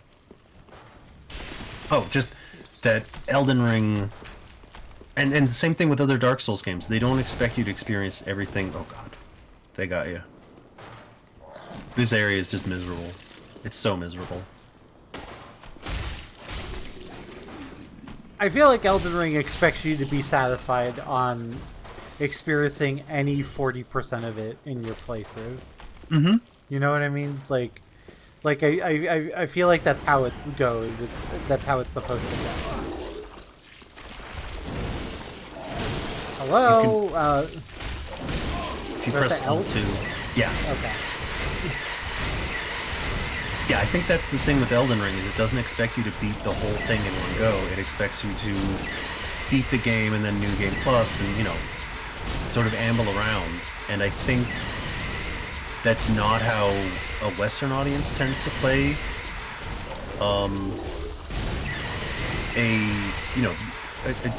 they don't really give you a New Game Plus in like is there a New Game Plus in like the Spider-Man games? Not in the same way, at least to my knowledge. I haven't played enough of it. Like, it might be like, to my understanding, most games like that have a New Game Plus that is like, oh, we made it slightly harder. Yeah, but not in like the, just like the collectibles and stuff. It's just sort of, I'm not. I want to make it clear. I'm not speaking as like an expert with like a deep understanding of what I'm talking about. I'm just trying to speak to the differences between. Oh, when those enemies look at you, your max health is temporarily decreased. I didn't even fucking notice that. That's nice. Yeah. Yeah. No, it's.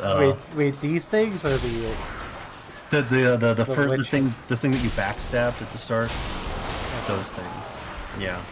There you go. It comes back. It's more horrifying to experience than an actual like gameplay difficulty. Although they can reduce your health to like 1 HP, which means you will die to anything.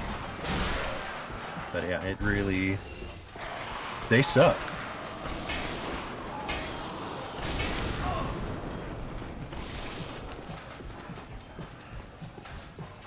I think they're also a reference to do you go to the tower in Demon Souls? No, I haven't been that far yet. Okay. Well, there's an enemy there that's like reminiscent but not the same. Like the design is like completely different, but like it's like, I think it's like hinting. I don't know. It's hard to say. God, that is so fucking rude, and like it doesn't even have the decency to be like, oh yeah, like you can get some of this health back. Oh, I know, no, that's the... Yeah, their smog also does that. Oh yeah, and that does a ton of damage. They suck. I literally was spamming R1. The game went, nope, nope, you don't get that. No, yeah, they're... That stomp, that thing where they stab you on the ground with that thing, does a huge amount of damage. And it doesn't matter because they reduce your health, so... Even if you know, it could kill you from full HP, but also you might not have full HP anyway.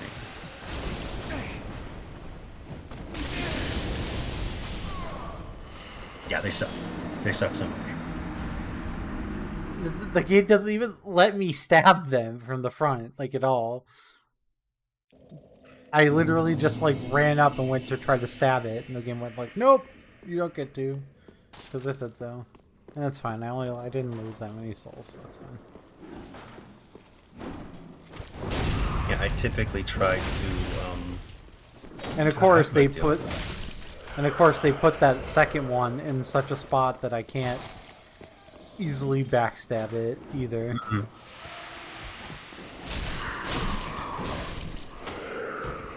Yeah, they suck. Oh, and there's another one. That's great. Fantastic. Love that. Yeah, this and area... I was...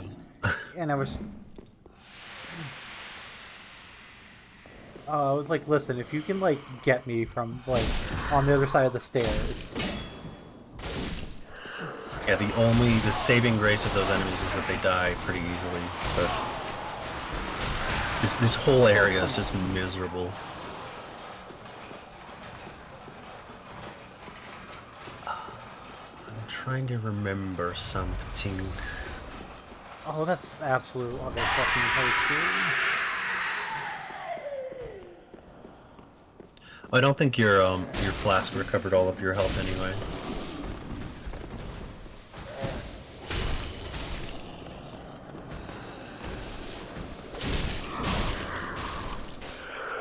Damn, you do so much damage two-handing. It's beautiful. Yeah, I didn't realize that, like, L1 was this. God.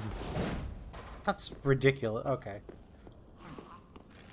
I feel like I should have known that hours. I should have been able to figure that out hours ago, but okay. Yeah, it's always good to experiment with your weapons. Every weapon has different attacks. Every weapon has like a jumping attack and attacks out of roll.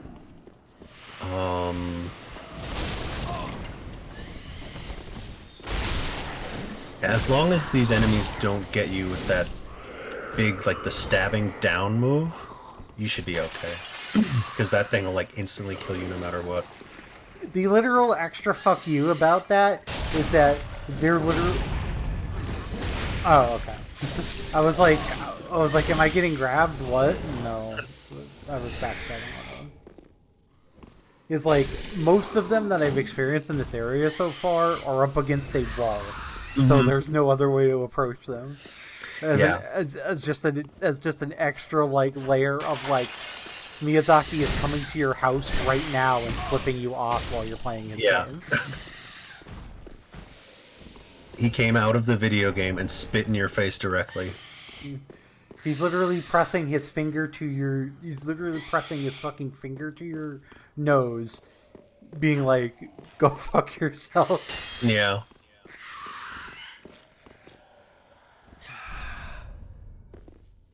That thing's alive. Is that an NPC? No? It's not... I'm not going to attack it. It's not trying to attack me, but... Yeah, it's basically a non-hostile enemy. I don't know what its deal is.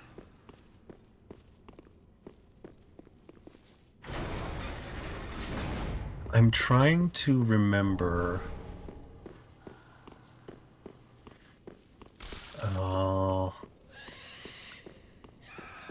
So the area you know about we've talked about the I forget what it's called, the dragon and the Oh, Jesus Christ, there's like fucking... Okay. Yeah. No, okay. No. Yeah, the other thing, you can always wait for your HP to come back. like strategic non-engagement with these enemies is a very good idea. Nameless King, that was the name I was trying to think of. Like, you want to chase me up the stairs? Okay, backstab. Yeah. But you know the Nameless King exists, right? Yeah. So the area that you get to his area in a very weird way, and I think, how do you get to the? So that's There. That's not exactly what I was trying to do, but that's close enough. I was trying to do. Oh fuck. Okay. Okay, this one's gonna actually attack me.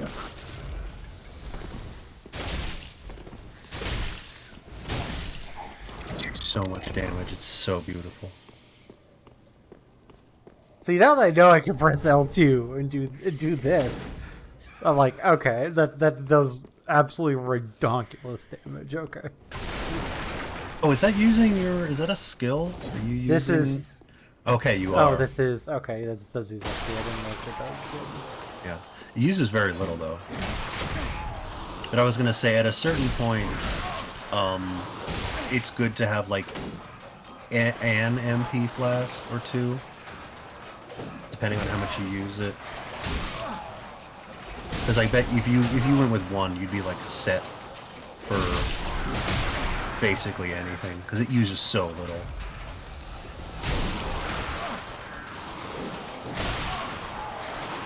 When in my Dark Souls playthroughs, in my Dark Souls 3 playthroughs, I really never do much with magic, but even when I did, when I had max Estus flasks, I would always have like one for MP.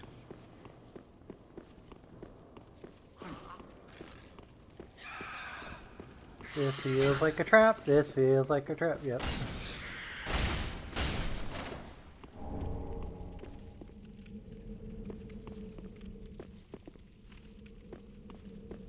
Well, that's interesting, because the game lets you do. You're technically like.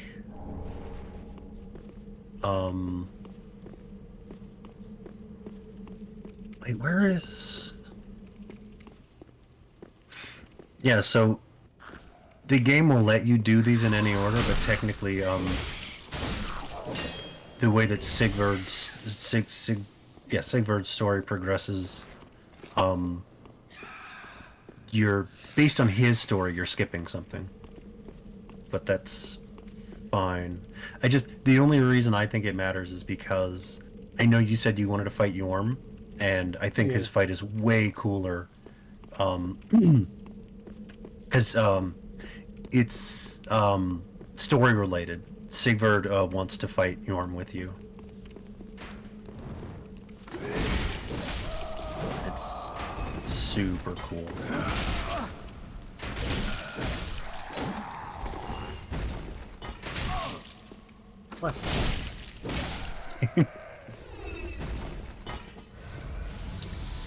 Are you near a bonfire?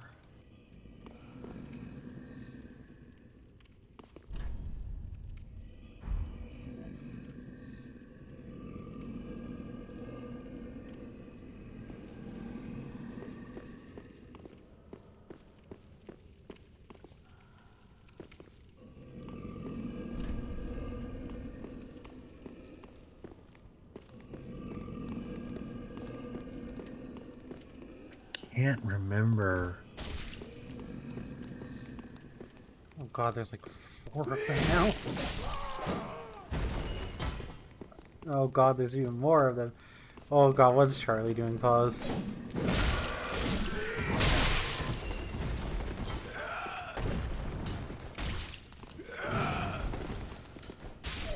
Make them hit the chest.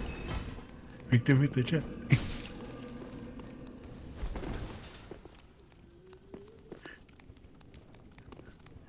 Oh, can they not come in here? Boo!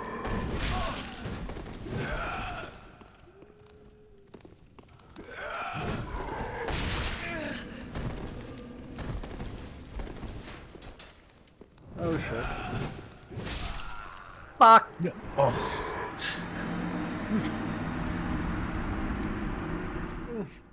Oh no. That sucks. That sucks. Yeah, this whole area really sucks. Let me look up. What do you get? I'm trying to remember because I have like a. So after. Is it really after? Let me.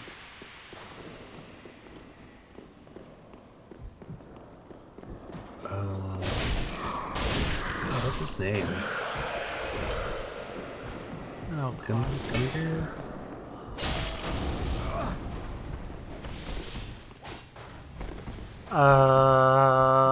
what did I do? What did I do? Oh.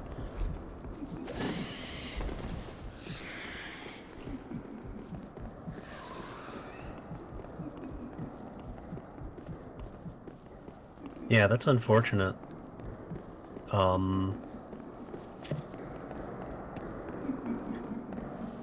Basically, there's a really cool. There's cool stuff, but you can't get to it yet. They locked an optional area behind another optional area, and I'm just realizing that now because it makes the game more linear, and I think it makes it less cool, and that's me.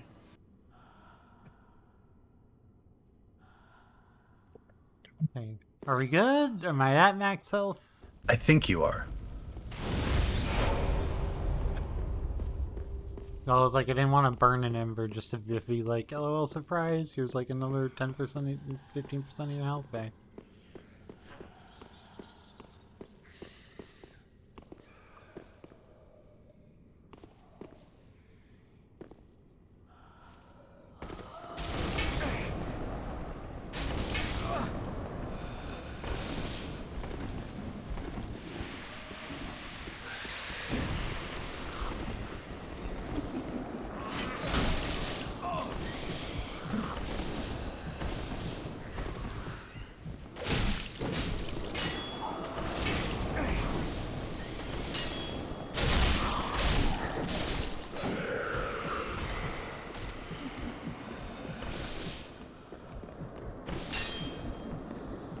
Even though I hate these enemies, I love their design.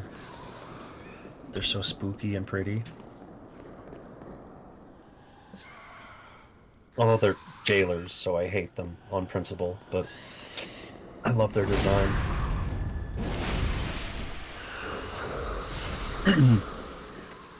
Okay, that did kill. How are you fucking? Okay, what did I just do? My max health is too high.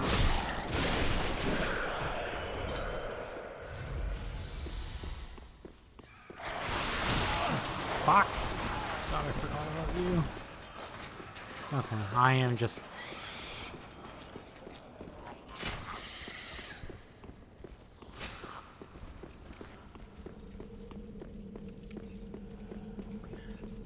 Trying to remember anything useful for you.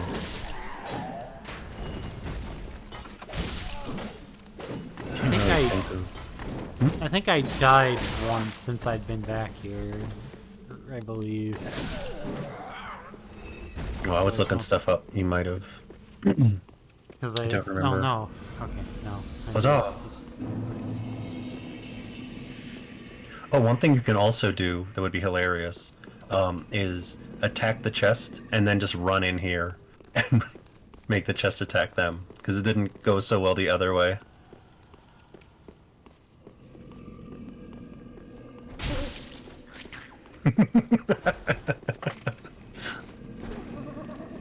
Like, alright, you're from now, guys.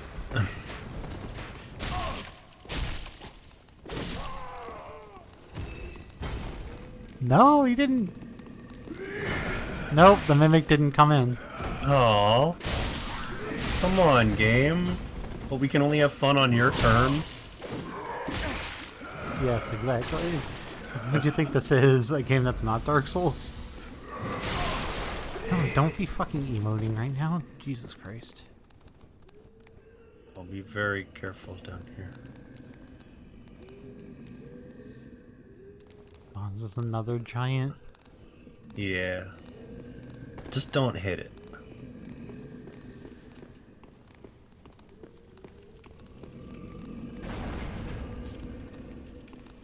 Just don't hit it.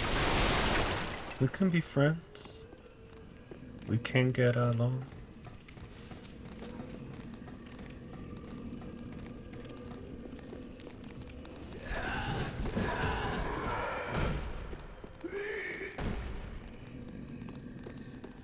Oh, it says try plunging attack. I wonder if that would actually work.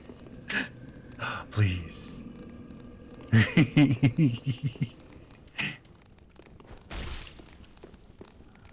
I think they're getting each other stuck on each other.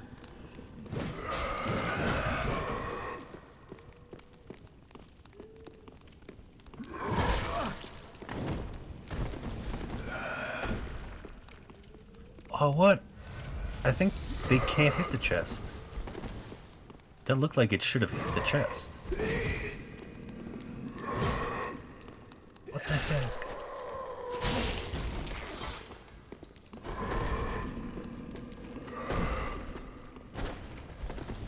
Come on, video game. This video game absolutely knows what the funniest thing you could do with this chest is. And it's make it fight the giant. Oh no. I think you might survive that at this level. Yeah, you did.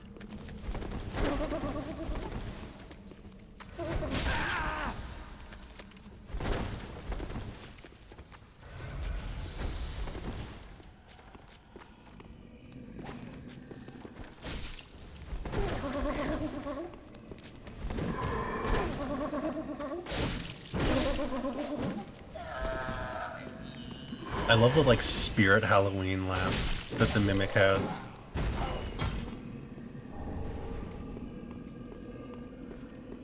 That did Like- not have a that Mimic did not have a broken chain on it. Like the other one did. Oh. I always just hit him. I don't trust him. Yeah, I mean there's no you said there's no penalty in this game, right? So Yeah, only Dark Souls 2. And even in Dark Souls 2, they will immediately become an enemy the first time you hit them. So you only need to check yeah, once. and you can hit him and like it lets you hit a chest I think 3 times before it gets Yeah. destroyed. It might be damage, so like if you have an extremely damaging weapon, like, you know, a great sword that just, ultra great sword that just like slams and obliterates stuff. But then you could really just kick it if you had to.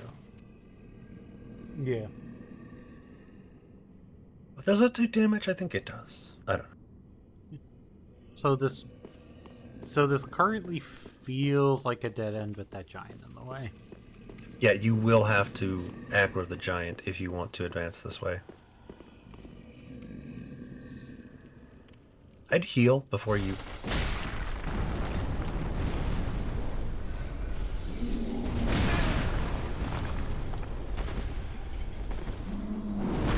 Thank you, game, for deciding that that was more important than like dodging, even though I was pressing the button to dodge. Okay, I mean...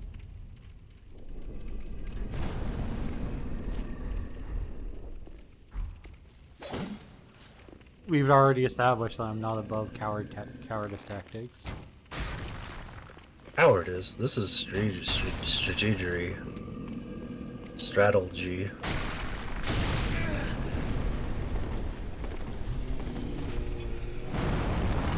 I'm pretty sure it's like almost impossible. I think the game is designed in such a way where if you hit it and it does that quick little punch, it will just hit you no matter what. It's just this giant sucks.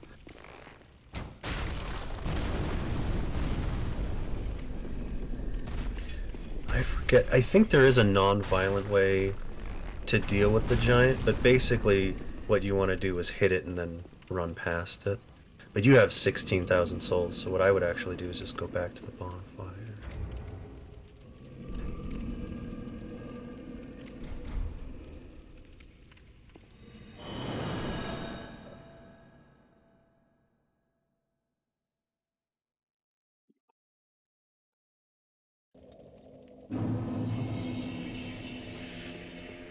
I appreciate the option that the game Welcome gives you home, to just Speak. go back to Firelink Very right well, away. then take no. Farewell, Ashen One. Yeah, they know what they're doing. They're good at their job.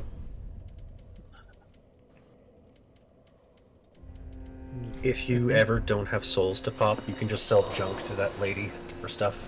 Welcome home, speak. Very well, then Tuthig no.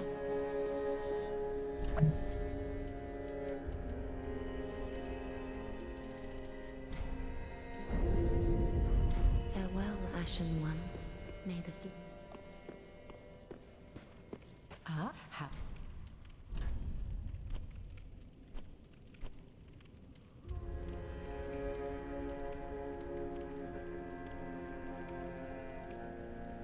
That's gross. Yeah.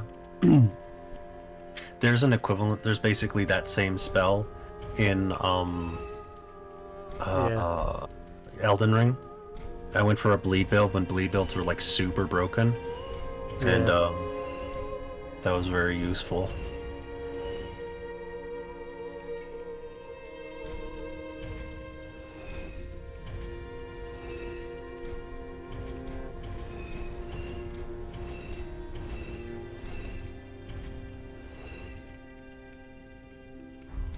Ashen One. Be. That is good, wasn't he? Ooh, nice. Sick. Alright, now we Pretty need be Titanite. careful. We need I don't wanna chunks step in. now. Ah, have. You have... I would like to get some fire bombs from Ashen you, one. thank you. At this point in the game, fire bombs really aren't going to do that much damage. They're useful in the way that the knives are useful, but really none of the items are going to do that much damage. Kukri can help with bleed builds, because they also can do bleed damage, but at a certain point, even in just like base game, like new game plus 0, or just game, items other than items that impact your, like, you know, if you put fire on your weapon, those are good. Oh, I got this for a very specific reason to help me try to kite the giant. Oh god. Oh, if you go straight ahead, you can use the key at the end of this doorway and it'll take you down. And also there's a useful ring here, I think. Yeah, right there. okay. It'll let you walk through that gate. That's a door. Oh. It doesn't look like it, but it's a door. Yeah, that literally just looked like a window. To your left? Or you went down already? Okay. Fuck you, game, seriously? Yeah, it's probably best to just wait for next time. I forget. It's either a shield or a ring. I can't remember. Either way, it's... You're not going to miss it if you don't get it, and also it's worth getting. But not like... Oh, I forgot to use the Undead Bone Shard and the Estus Shard I got. That's fine. Oh, you know what? You might be able to go down there and not have to hit the giant. Because he only attacks because you attack him. He's not looking for a fight. Oh, and beware the rats and their bullshit. Yeah, this. They will do this to you.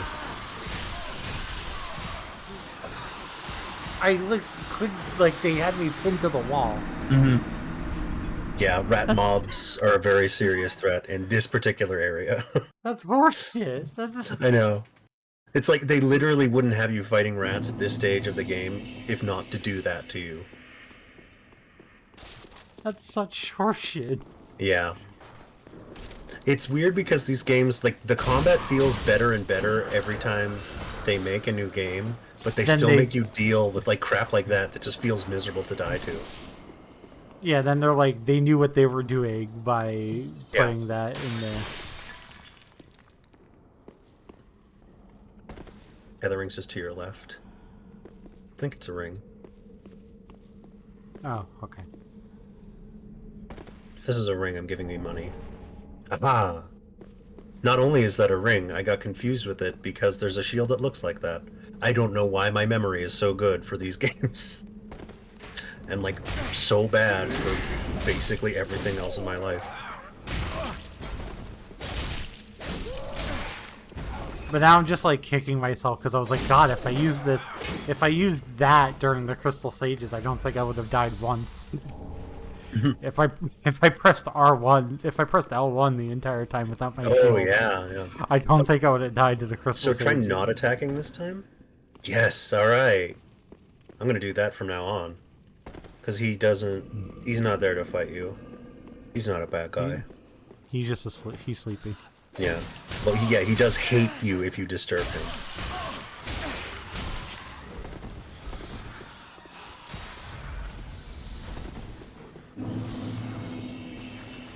Yeah, it's just a flood of rats.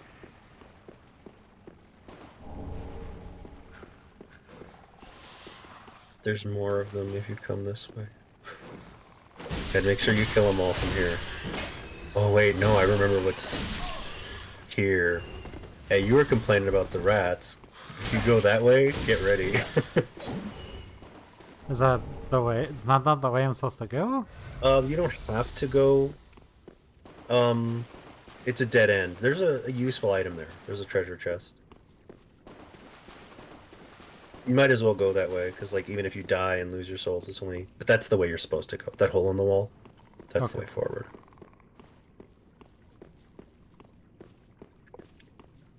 This is one of the most bullshit areas in the game, and I love it so much.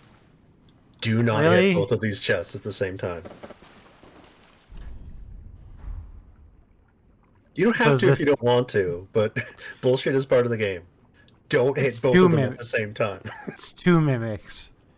I'm not gonna say it. I'm not gonna say it. Are you fucking... Okay. Oh wait, did I remember this wrong? Okay, so it's just one, but be careful. Oh wait, look to your left. That's the problem. Oh, great, fantastic. Although you can, if you want, to have backup, hit the one chest, and then try to run. Although I would recommend leaving that one for later. Oh, okay, you got good RNG there. Because you haven't had to deal with the basilisks. Have you played through Dark Souls 1? Not the whole thing. You played till, was it the depths? Or oh no, do not kill all of those things. They will follow you. You need to leave this hall.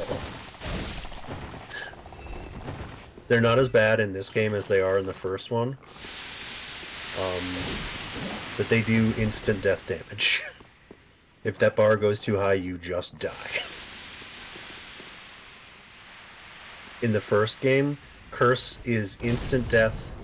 Oh, that's actually pretty decent damage. Curse is instant death, and it will cut your life total in half, like in Demon Souls. Yeah.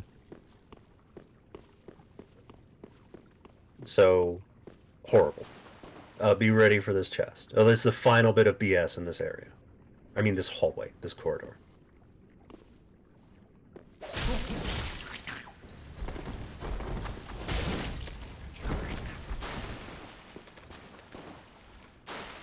It's a new kind of mimic.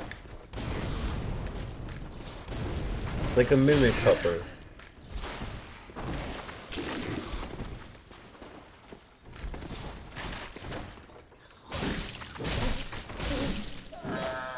Nice.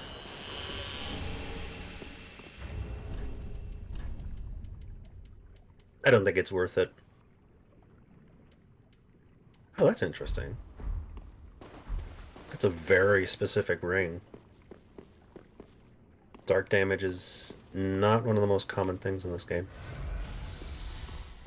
It's not super uncommon, but like...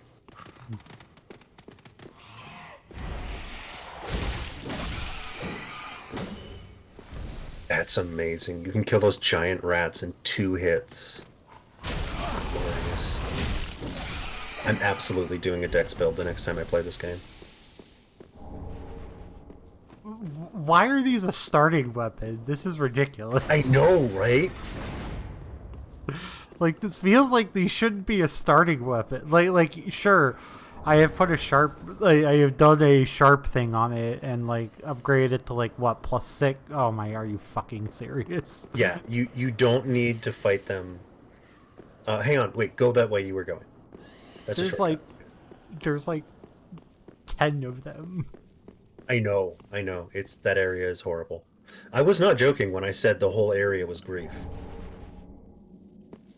So right there is how you get to the Nameless King area. It's very weird. This elevator, or that, you that mean... where you took the Dragon Torso Stone, Okay. you need to do a specific emote that you find in a specific hidden area, and you would have no way ever of knowing to do it unless you read it online. It's like literally the most, like, we don't care if you don't get to do this. I have no idea. They must have told someone. How anyone on Earth would have ever figured out how to do this emote here. To get to the secret boss. Mm-hmm. Oh, To get God, to I an didn't use area, that. you wouldn't know the area was there. You wouldn't know that the other area is there to get the emote. You wouldn't know that the emote is there. It's like so much. Like, I'll just spoil it because it doesn't really matter. So, in an optional area, there is a hidden wall. Behind that hidden wall, there is another hidden wall. Behind that hidden wall is a completely hidden area. In that hidden area is an optional boss and an optional area. At the end of that area, behind another hidden wall, you can get something that's related to an alternate ending. Basically, you have to do all that stuff for an emote.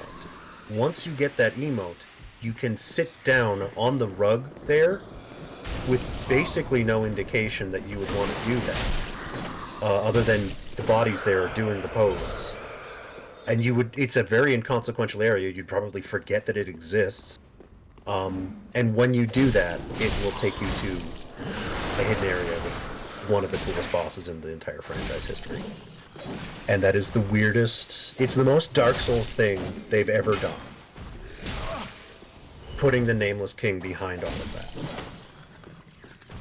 That's the kind of stuff that makes me want to talk to Miyazaki and be like, dude, what the fuck? Dude, why? Sir. Who hurt you? Who hurt you? It's such a, like, the number of hurdles, like, literally they put a hidden wall behind another hidden wall. Like, it wasn't even... in order to emphasize the fact that they hid it behind a hidden wall, they put another hidden wall behind it. There's an area with a treasure chest, and you can either accidentally find it. If you hit the treasure chest and your sword goes through it and hits the wall, the hidden wall will open, and you'll accidentally find it. But if you don't, you just went through a hidden wall. Why would you assume there's another one behind a treasure chest? You just accidentally find it if you do. It's wild. It's the kind of bullshit that I would love from a game that's a roguelike, where, you're gonna die over and over. Excuse me, tummy. If you die over and over, in a way where you would, encounter something like that Yeah. dozens and dozens of times, and you would ask yourself, oh, what if I do this time? That's the kind of game that I would love to have that kind of nonsense. But this game is like, what if you only play through it once? And you feel like you got everything, but instead you miss the Nameless King. It's like, these games, in my opinion, are more fun when they don't require you to go on the internet to find the stuff that you don't want to miss. But they're not designed in a way at all to prevent you from being like, you're just going to go on the internet. You're just going to. It feels like it feels like it's like one of those games that, like, if this came out in the NES era, would have had that secret for like 10 years, and no one would have ever found out. No one would have ever found out about that boss or how to fight them. And then it would have been like a huge big deal, like, and then it would have been a huge big deal. They're like, yeah, did you know if you go in this random fucking hallway, there's like this like secret boss that no one knew existed until now? Yeah. But because it's the internet, and because like I'm sure people find this stuff out by like scraping the game as hard as they can, and like, Oh, for sure. This game series more than any other game series. like I'm sure like everything gets data mined, so like before the game's even out, people know about the names of all the bosses.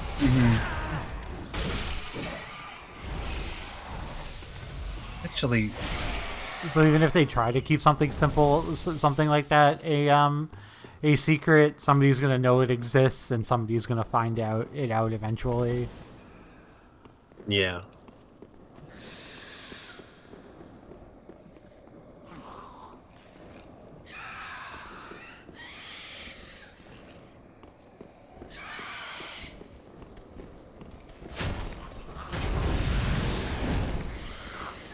Okay. So the thing that it doesn't register for me. I know that everything is an item description, and they did just like, you get the dragon torso stone, it draws your attention, it gives you the item, and I'll read it after you're done with this area. I don't want to distract you.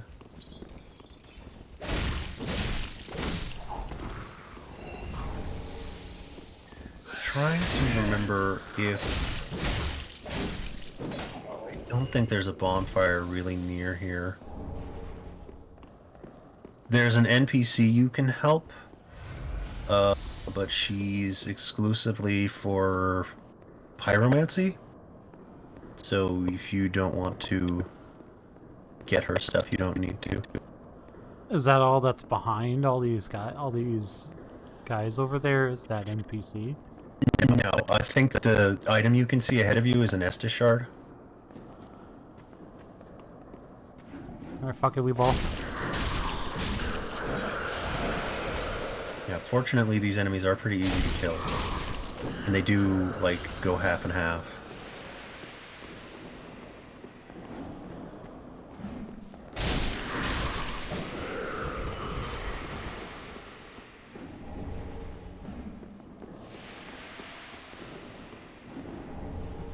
Oh, Ember. Sorry, never mind. There is something pretty good around here, I think. It might be in a Mimic. Or something else. Are you fucking seriously? You can't even fucking see me. They're good at seeing. Yeah, through walls apparently. I don't know. Yeah, get Dark Souls. Yeah, if this is any other game, it'd be like, yeah, they can't see you, but because it's Dark Souls, they're like, nah.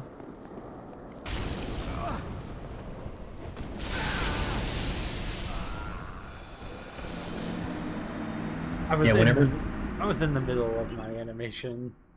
Yeah, whenever you get hit by the lunging thing, they're gonna do the like the downward stab after. Just roll for your life, because you're basically always going to be. It does so much damage, and you're basically never at full health when you fight those enemies. So just like when they're attacking, don't try to fight them. They're awful. Hi, Luke. I don't have my own Twitch page up right now. I should. I do. I'm not a mod on your channel, am I? Am I? I said you were gonna be, but I might not have actually done No, I am. anything. Let me give Luke a shout out here. I was like, I could have sworn that I did that. Oh god, I don't want to lose 17k. Please, I don't want to lose 17k. Please, please. Oh god, oh god, oh god. No, no, no. Don't do this to me. Don't do this to me. Okay. I know the feeling. It's like, no video game, please, no. Please don't video game me right now. I don't want a video game. Well, I mean, I want a video game, but I don't want you to video game me right at this very moment. Yeah. We're playing Portal. We had fun playing Portal. Were you playing like a modded version of Portal or DLC or something? Okay, come on, you stupid rat.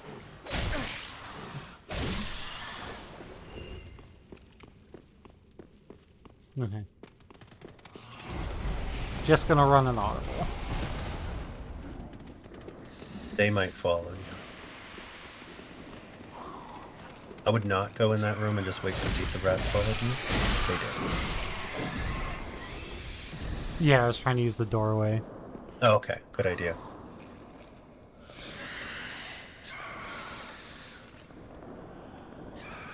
Basic Portal 1, very nice. Portal games, Portal Okay. 1 and 2 You are... didn't lose interest. Got it.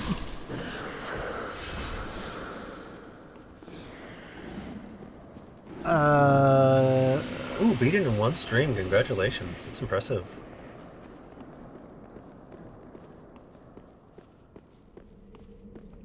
I have no idea where I'm going. If you just hang out here and let your health come back, you'll be safe. Did you see how I was like hovered over the homeward bone? I'm like, in case things go fucking terribly wrong. Yeah.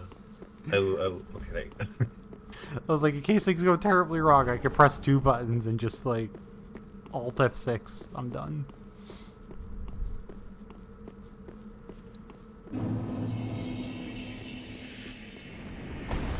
Oh, fuck that. Fuck that. One thing I love about these games is how they know the reaction they're gonna get. They produce the same reaction out of people. When they put that one enemy in front of you, everyone everyone I've seen is like, go back. Because you see the big area before you go on the walkway, you're like, whoop.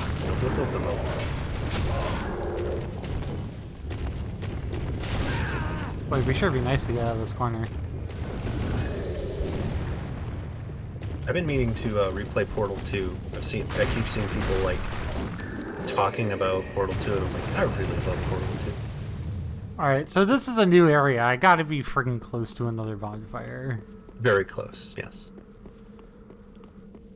Yeah, they're just the gargoyle would be like, huh, you thought this was gonna be... You thought...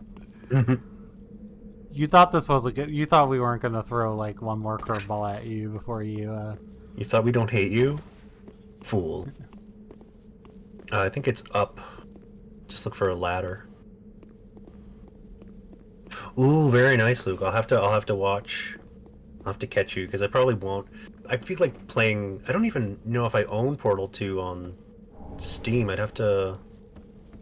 I don't even know where... I think I own it, but I don't know where. The regular price for it's like $10, and it frequently goes on sale for 99 cents. Oh, well, I should buy it then. Yeah, so... Just as a, oh, there is a lot of stuff down there, it looks like. That's a very long ladder. Oh, also, heads up, FYI, this area also sucks. Might want to use your souls before you explore this area, because it's, weirdly designed. I feel like the problem is that I'm gonna fall to my death if I'm tempting fate by having 23,000 souls. Yeah, that's also one of the, that's only one of the things that you should be concerned about for that area.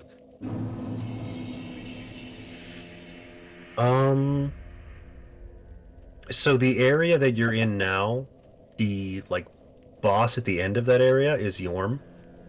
So if you want to make sure you do Siegfried stuff before that, you would go back to the other area. But you don't have to. If you want to do Yorm today, you could.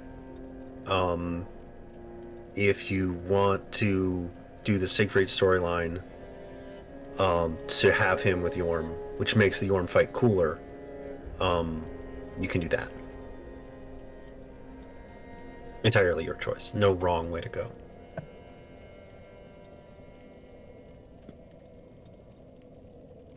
Yeah, Portal 1 has so many... The Portal games have so many little details. That's what I love about them. I spent so much time just, like, exploring Portal 1 and, like...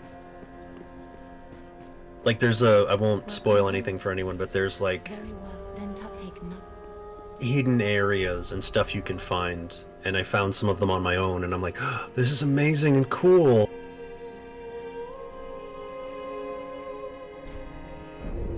I think I am going to continue to pump my damage. Farewell, Ashen. I think that's a good idea. I do know there's like a soft cap on when like your damage starts to not Yeah, that's why I was gonna say it's no reason not to pump it up, because eventually you'll hit a point where it matter, and then you'll just level up other things. I have 2 of these. I don't remember when I got the second one, but with the Estus ring, it's probably fairly close to a full heal.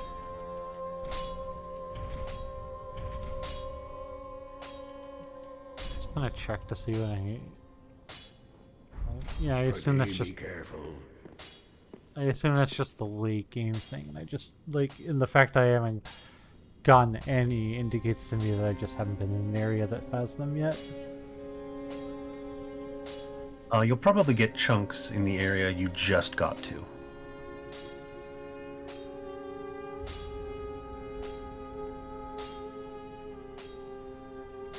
Yeah.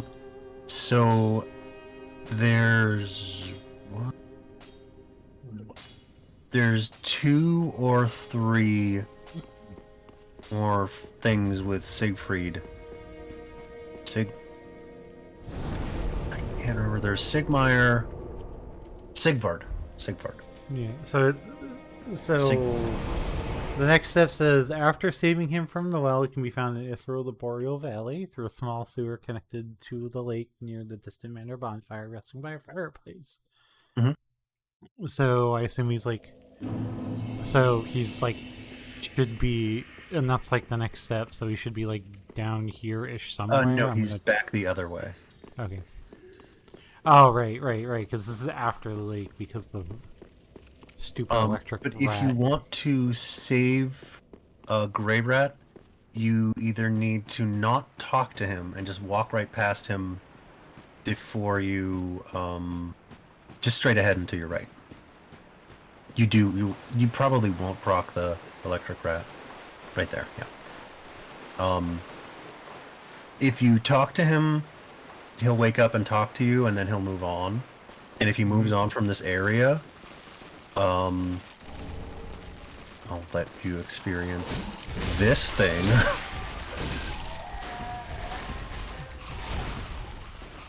This is one of the most horrifying designs. Like, this is my nightmares come to life. Speaking of Bloodborne enemies in this game, I know, right? why does this thing have so many arms? It's gross. Well, good news, kill in 2 hits, so barely a threat. Now, they're not too scary because they die pretty easily. But, like, I think their arms are, like, they're grown out of their ribs? I don't know. They're horrible and I hate them.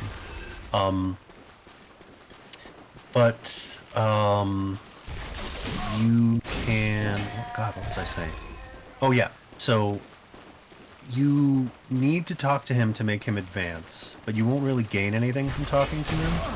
But if he isn't in this area when the game is checking for someone to save Grey Rat, like whether or not Grey Rat comes back is like, was anyone in this area to save him? And the only people that can save him, like, you can't do it yourself. It either has to be Patches or you.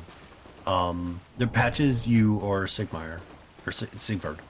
So he's right here, and if you talk to him, he'll get up, and if you keep talking to him, he'll get up and he'll leave.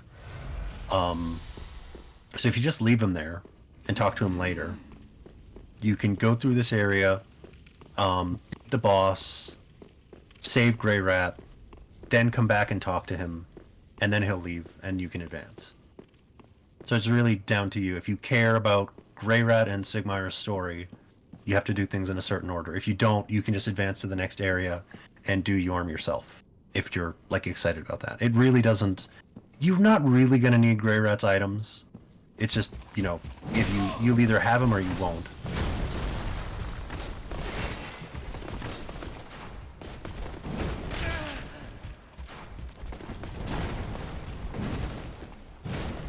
This is a really tough area. Yeah. There's like It would've been- 4 Black Knights in this area. Would have been fine. I would have probably handled myself fine, if not for. Yeah, no, that's why this area is so hard. One-on-one is it's the other way. Yeah, the knights one-on-one are hard, but there's a bunch of them in this area. They suck. But yeah, it just, if you want to, you're almost done with this area. That's why I'm saying this. You've done like, it's only like 2 new things.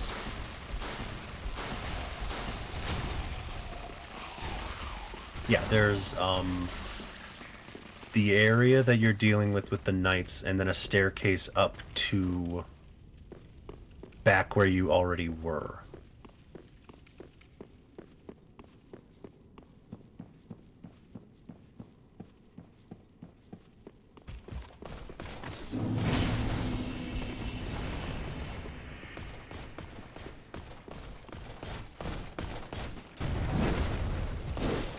Oh, they're just full on Silver Knights.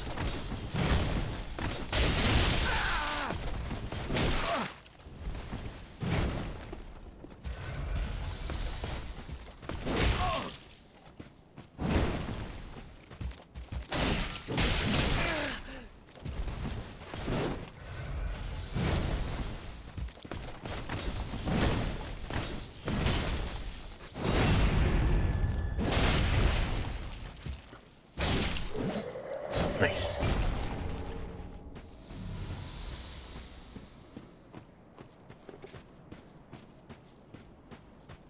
Okay, well, thankfully there wasn't like another one to gank me out in that courtyard.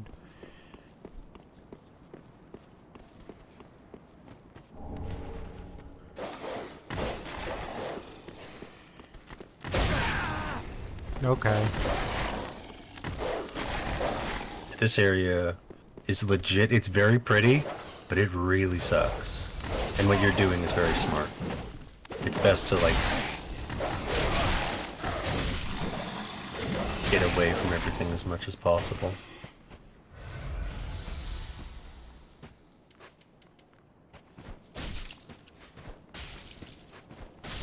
I don't know, if you're just gonna fucking stand there and let me hit you with knives, I'm gonna throw knives at you. I respect it. It's like the right choice. The thing that really sucks about this area is there's an optional invasion. So if you're embered, which there's a real good chance that you would be to deal with the knights in that other room. Oh my god. The damage. Just the casual, everyone dies. Just deleting everyone. But imagine getting invaded through all of this.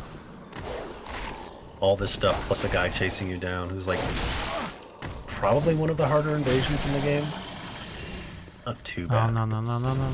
Didn't mean to do it. That's like 75% of my, frankly, massive health bar.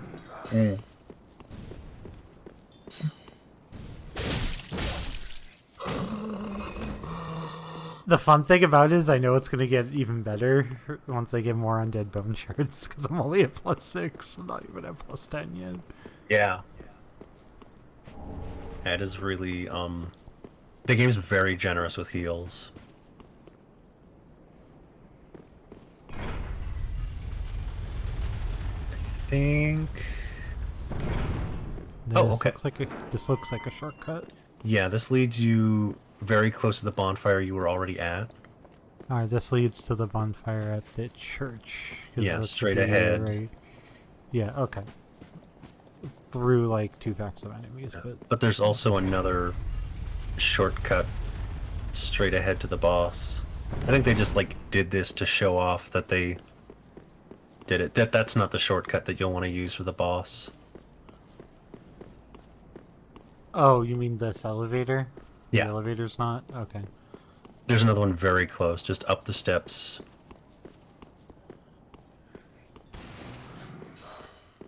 God, more of these invisible assholes.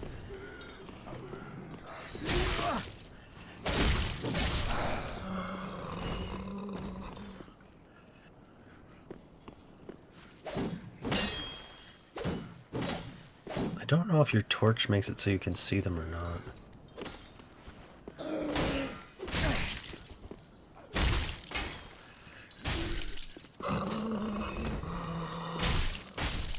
They're not too scary, especially because you can kill them so easily. And I think you've killed most of them already.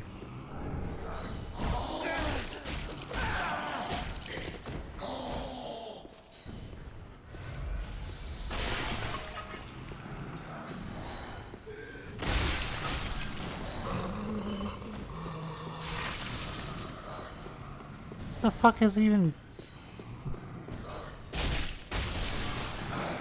forget what frostbite damage does. I think it slows your stamina recovery while you're frostbitten.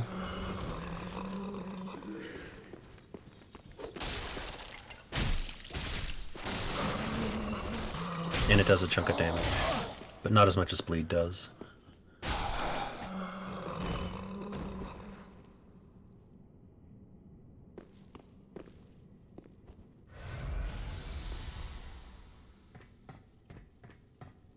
I really wish I could choose what my brain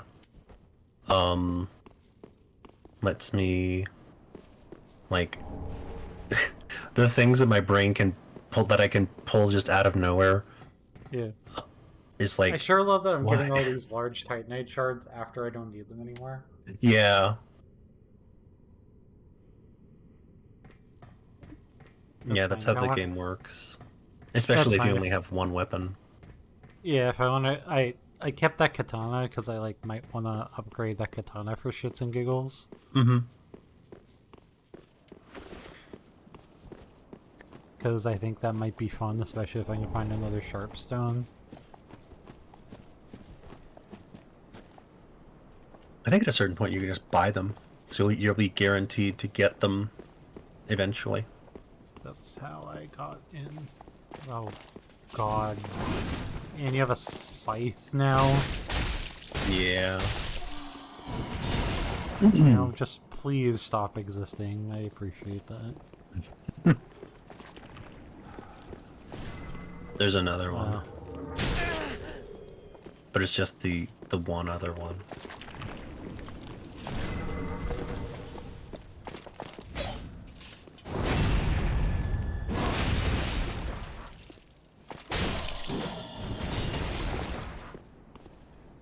Okay, I assume the shortcut's somewhere around. Yeah, I assume that's like one of those gates. Right Yeah, past here. Yep. Oh, fucking yeah! I saw you earlier. Why didn't I?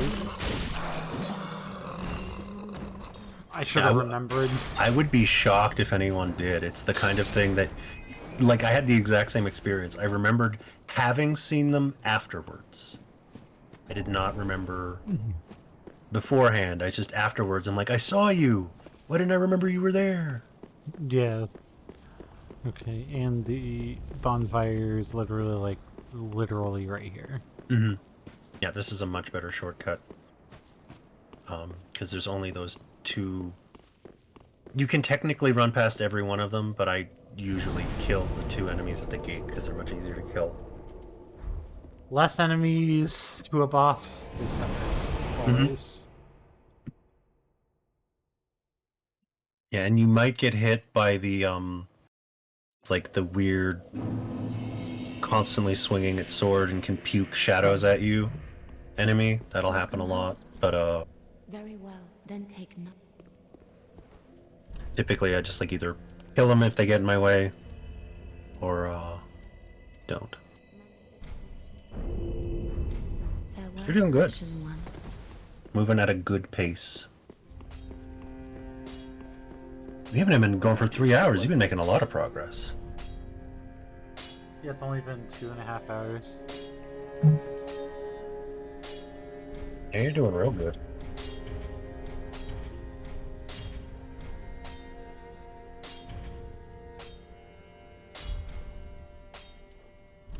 And my buddy Panda went through the whole game with the Uchigatana.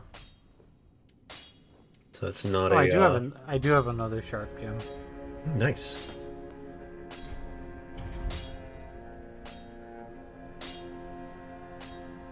I think you'd need to put. How many points in strength do you have?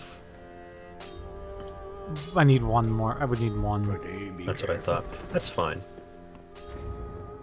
One level doesn't really matter if you decide you actually want to use it. Because it would be useful. I think the Uchigatana is very useful for, like, if you want to use a shield sometimes and then just use two-hand another time, even though it's typically not how katanas are used. It is versatile as both a two-handed weapon and a one-handed weapon. So is the one you already have. Yeah.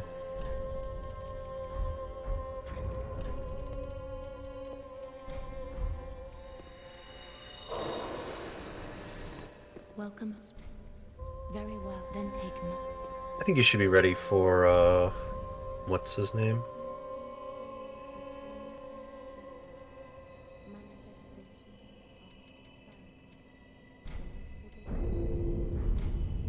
Farewell, Ashen One.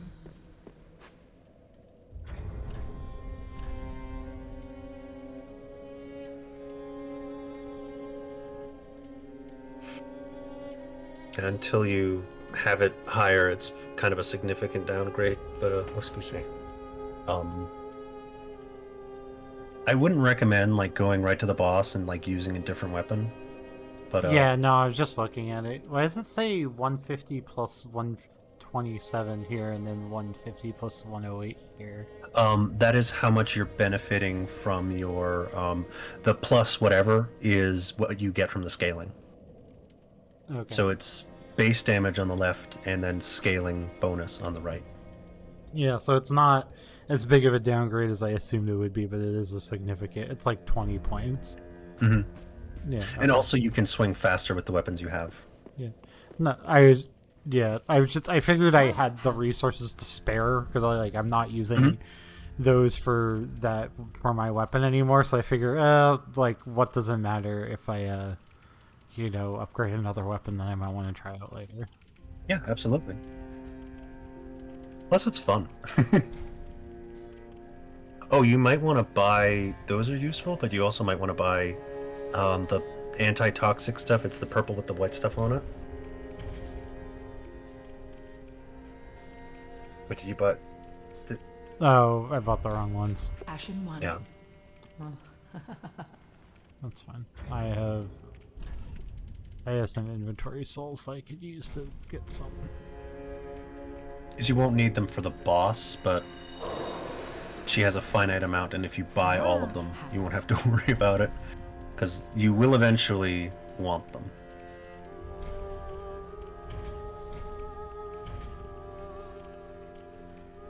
I can't believe that the game is like... They cost twice as much, so they're still pretty affordable. However, we only have 4. Like, fuck you, game. So that They're rare in this game. There aren't many areas that can give you the so even if I have toxic, this would do nothing. Mhm. Is what okay. literally nothing. God, how the hell am I supposed to tell the difference? The game doesn't like that's Bloodborne does a kind of good job because it's like there's slow poison and rapid poison. And slow poison lasts longer. Ashen One. Rapid poison goes away faster, but rapid poison deals damage faster. And it kind of highlights it's like, oh, these are obviously different things, but like the game doesn't do a very good job of like highlighting one of these things is poison and the other is also poison, except one of these this super mega poison is not cured like poison. It's its own stat, Yeah. but also like it would make sense if it was like poison and acid, but it's not.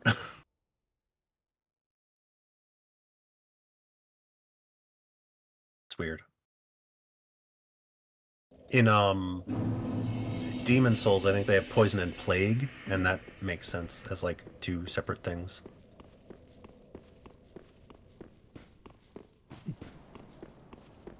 I'm interested to see how you deal with this boss. It's pretty tough, but also very cool. I'm excited for you to fight it.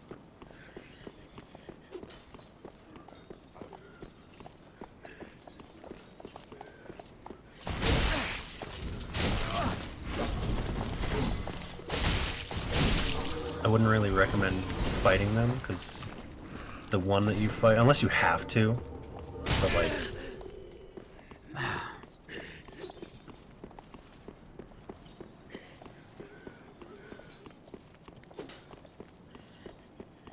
It's easy enough to kill the little ones, because they'll just die. Yeah. But, there's two of the, like, the wispy old zombie enemies. Yeah, I was hoping that I could just like get up behind it, hit R1 like twice, and just like murder it, and then just get to the boss room without having to bother the other one. But Yeah, it did not. it's unfortunate that they just really shouldn't have that enemy there, in my opinion. They should just have the other, like, there's the one ahead of you and the one behind you. And if they only had one of them and not both of them, it wouldn't be as annoying to deal with this boss run back, especially because they've got the two hidden enemies here. It's like, can we not be this annoying, please? Hang on, I gotta BRB for a quick second. Okay.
with him. Totally understandable.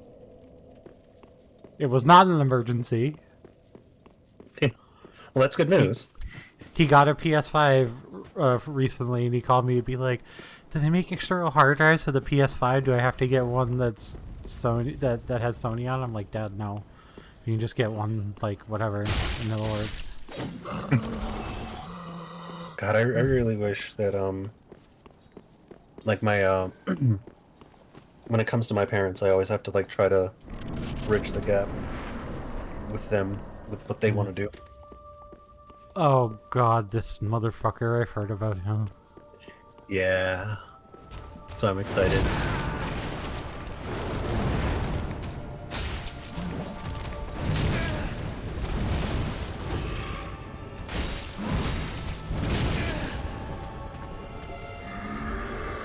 I believe you can backstab him.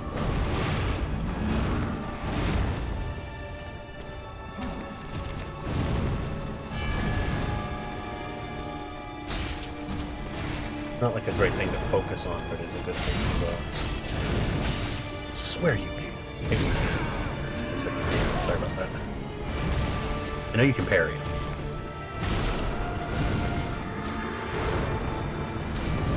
You got him under a third your first try. That's a good start. You know, I will probably never figure out parrying, but I know if you can get the parry on him super early, he's like becomes a fucking cakewalk. Mm-hmm. Thank you, Luke. Okay, that's not the right way. No. Yeah, I got it's turned around due to camera positioning. parry timing. The parry animation to me is weird in this game. There's a weird kind of like startup to it. Yeah, because there's like a startup, and like when you're holding the shield out at its max point is the parry point, not the swipe. Yeah, and other it's like the frame data for stuff isn't universal, so it's weird. Like other weapons have different it's best to like roll away from the door as soon as you can. If the enemy is aggro to you, just roll, because the boss will never attack you, and you might get hit through the fog wall. It's not a good idea to experiment on this guy for parry timing. If you don't want to, like, you can, but he's gonna hit you hard. If you try to learn, it'd be better to learn against a simpler enemy. Like, you could easily go back to the start of the game, run through the whole thing, and just parry stuff for fun. For like, you know, the half hour. You might have it down by then. But this guy will take half your life or more for a failed attempt.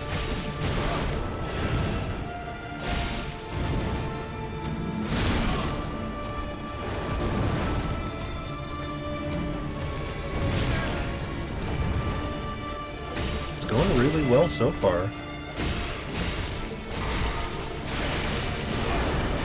Oh, okay. Yeah, second try, second phase. It's going really well.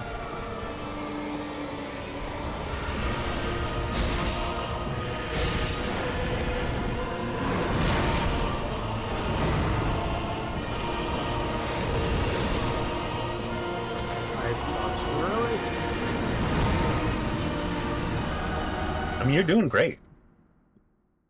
I think I can get him in under 10.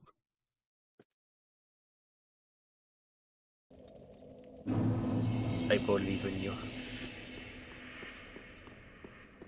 Like I do sick ass damage, I feel like making. Oh god damn it!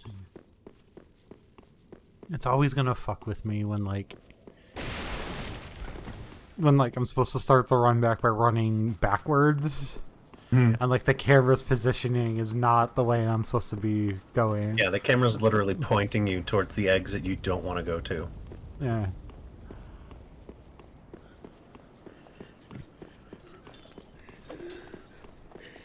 But I think you're doing really well. This is a pretty tough boss. I think this is the boss that like made some people stop playing the game. Mostly because of the second phase.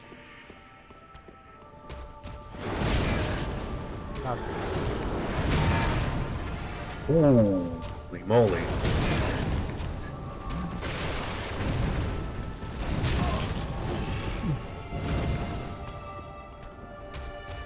wonder what attack he hit you with, because that did big damage. Oh, I bet it was that one.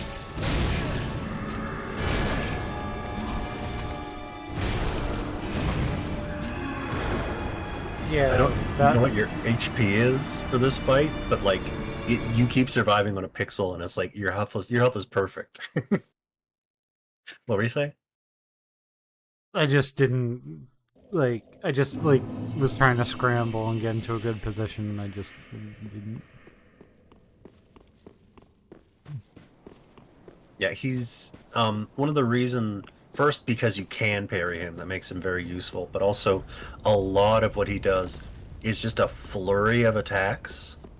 And being able to parry them is like he'll just like 1, 2, 3, 4, 5, and if you can parry him, he has to stop. And then it turns what he does into damage.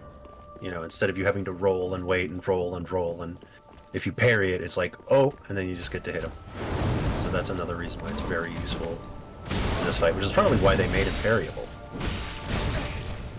Plus, it's just more fun.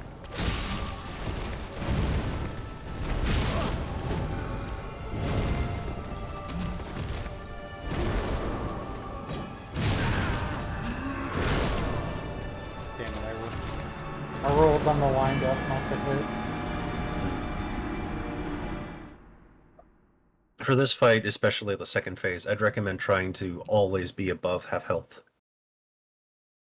Because he can really, like, vortex you with, like, swinging once, and then if you try to roll away, he'll do a thing that, like, follows you, or he just has so many attacks that, you know, if you're one hit away from death, there's a very strong chance that he's going to kill you.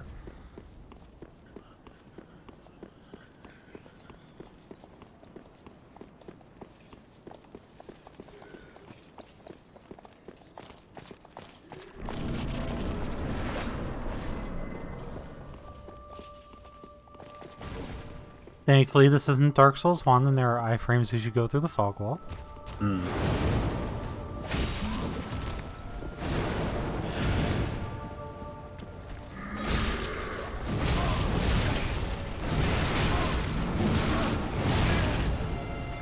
Okay.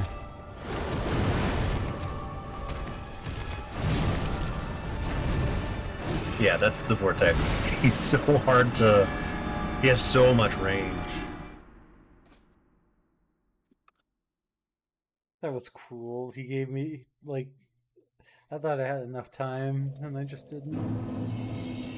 Yeah, that's the way he, he's the perfect mix of fast and slow to, have you always be in danger.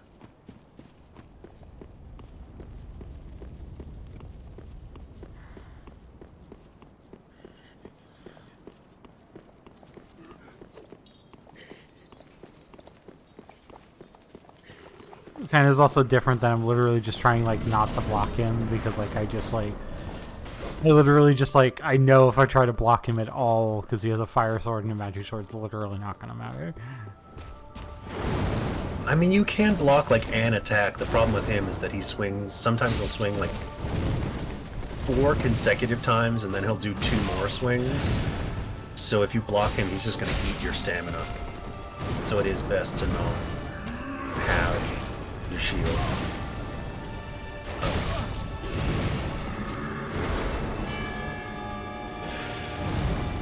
Because if you're like caught in a thing and it's like, I'm just going to use my shield to block it, you're going to block 2 attacks and then you're going to eat the rest of the 4 because you got no stamina.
So it Honestly, looks.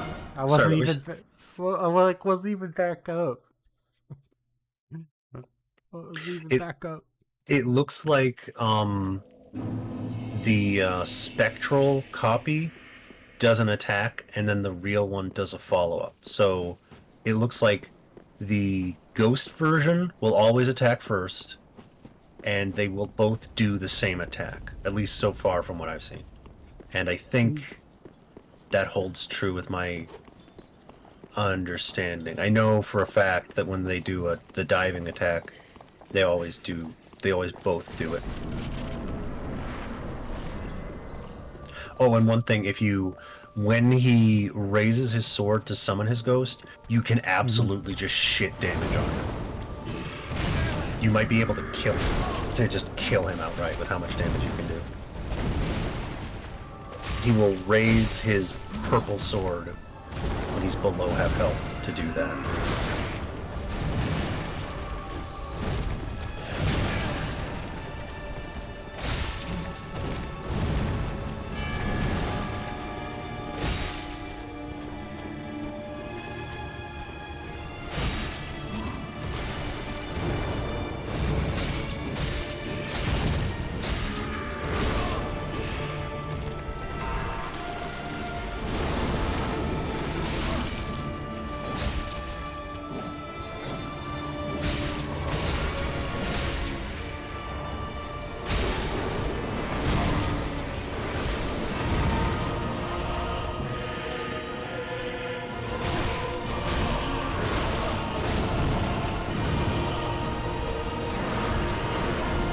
The RNG there. They really mixed you.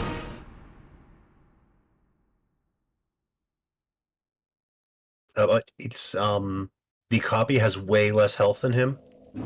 And also, as you noticed, you can hit both of them after he summons them. So you can do really good damage there.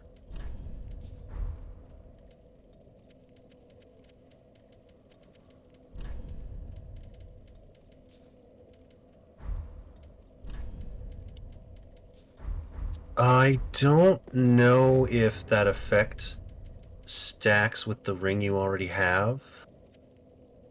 Is there one that recovers your stamina immediately? No. Oh, unfortunate. You can try it if you want, but I'm pretty sure that you can't increase. The only way to increase the stamina recovery effect is to have you can increase it from the ring. Like, you can make... there's a Chloranthy ring +3. But I don't think you can buff it on top No, of... you're right. You're right. Okay, yeah. I've tried it Because before. yeah, because my theory was to pop that when he's summoning, and then just like go in right after that. Was my theory. That's a good idea. It just Doesn't work. Yeah. it doesn't work, which is weird because you can actually the game. It's not like there's once you have the stamina recovery, that's it. There is multiple levels of stamina recovery, but it seems the only thing that will let you get more of it is plus plus 1, 2, or 3 Chloranthy ring, which is weird. Yeah, it's like you technically have that boost on all the time, so we're not gonna let you just get the boost like stack the boost on top of each other. It just doesn't work like that. Yeah. Well, it would make sense if it stopped at like the rate of +3, but like you only have a +1 or a +0 Chloranthy ring, so it doesn't make sense that you can't have the effect of like a +2 Chloranthy ring.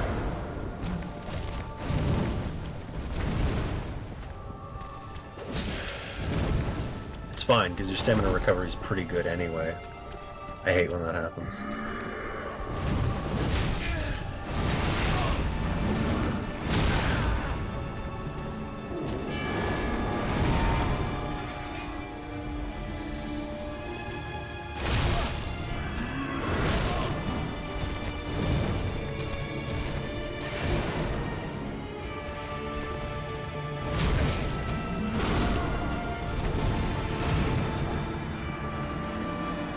Notice you're dodging back a lot in this fight. Is there any particular reason for that? No, I'm just...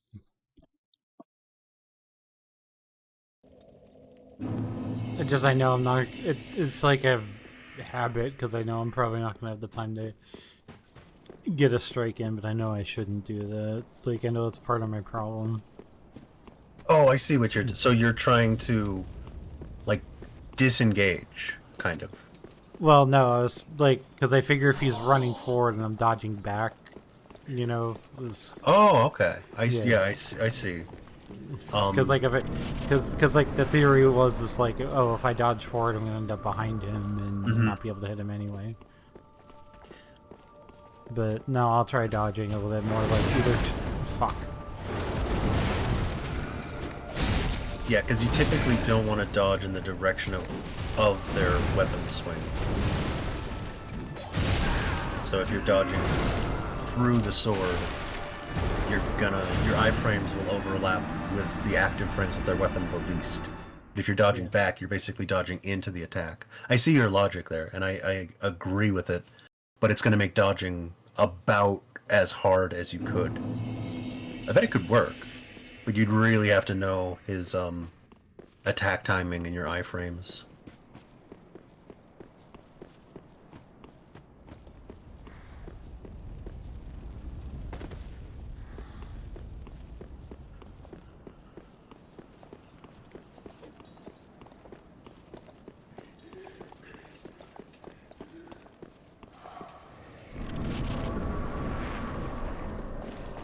And I need to stop getting hit by his first volley when I'm running towards him.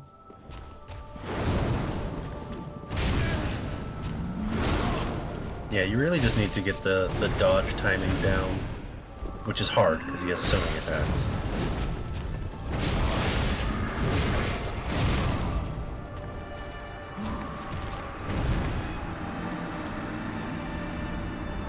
Yeah, I just got wombo comboed. Yeah, he will do that to you. That's the thing. He's weird in that he is like, there's these long stretches where he's doing nothing, and then there's just these super intense, very active, like it's like 3 to 5 seconds of like, please let me breathe, and then he'll give you 15 seconds of like, why aren't you doing anything?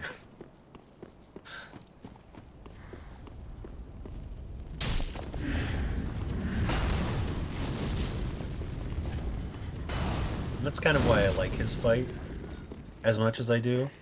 This is also a very tame run back, and I'm not sure I would have been aware of how low this run back could be without the guidance. I probably would have just tried to go in from the start of the area. Yeah, I think that's reasonable.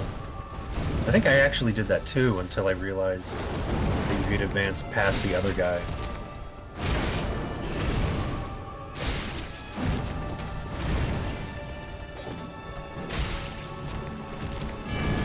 In fact, I know I did. I remember doing the run back through that room with all the invisible dudes multiple times.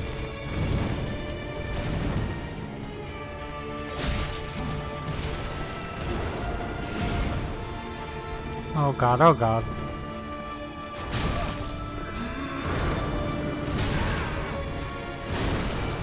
Fuck.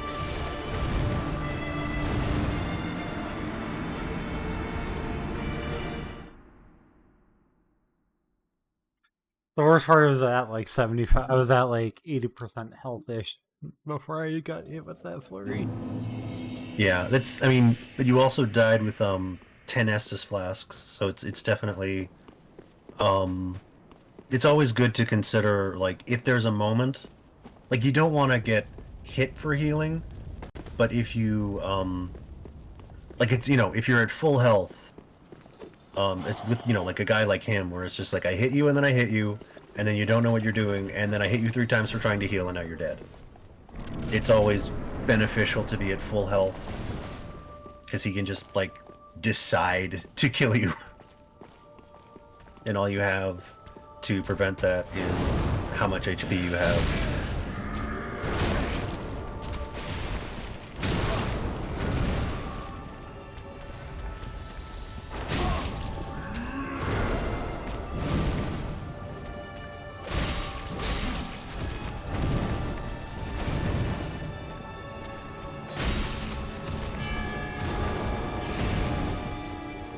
hate when he does that.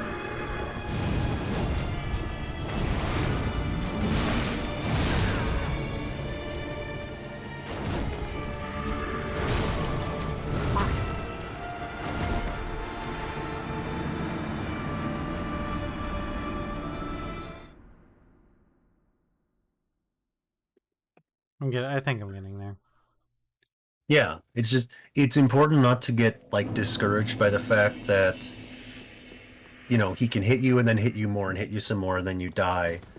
Like he just when you lose, he deletes you, and that doesn't mean you did a bad job. It just means that he's like a very aggressive enemy who does a lot of damage.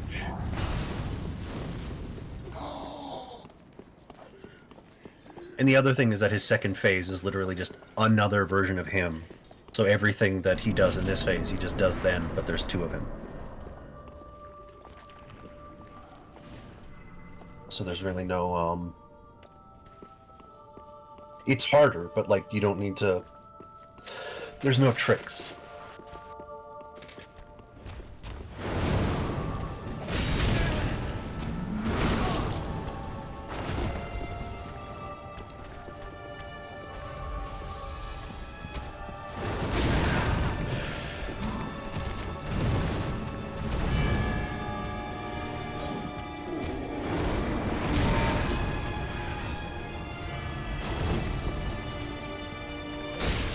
Moves don't look like...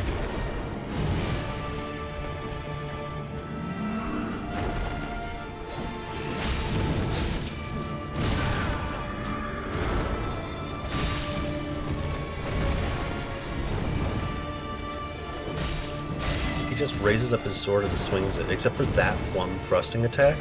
They all look like the exact same attack. Oh. Bad show, Sylvain. Oh, never mind, that's good. You got him.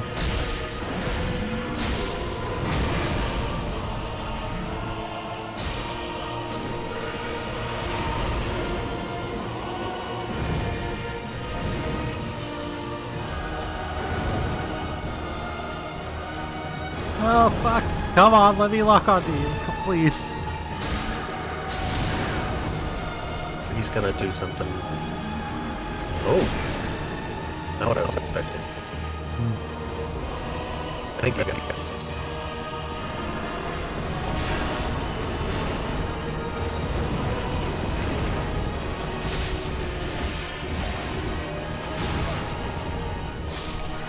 Nice! Alright.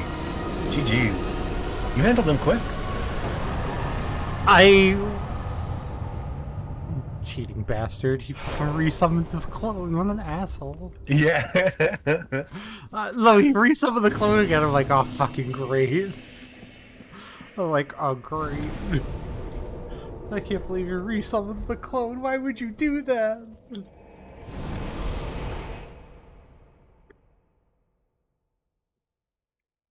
That's the kind of thing that, like, I feel like I want to warn you about, but on the other hand, I'm like, if I tell you, you don't get to have the experience of finding out. Yeah, being like, oh, fuck. Yeah. It's so much more interesting to discover it for yourself, because you discovered it and you still won. So, like, if I had told you to make it easier, you wouldn't have needed it, because you still won when you found out. Yeah. Welcome us. Very well, then taken.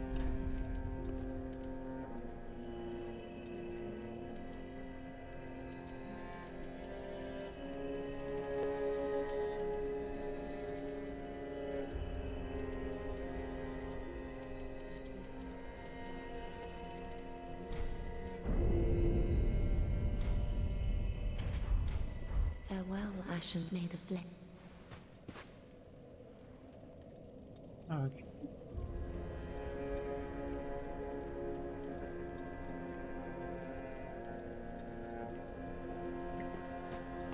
Alright, so now I should check to see if the thief is back. Yeah, he should. He is back. Oh, then Perfect. Thank, I might have died if it wasn't for that peculiar onion knight. But in the end, it all paid. Take a good. and now you can go back to Sigvard, and if you talk to him, he will advance, and you can find him in the next area.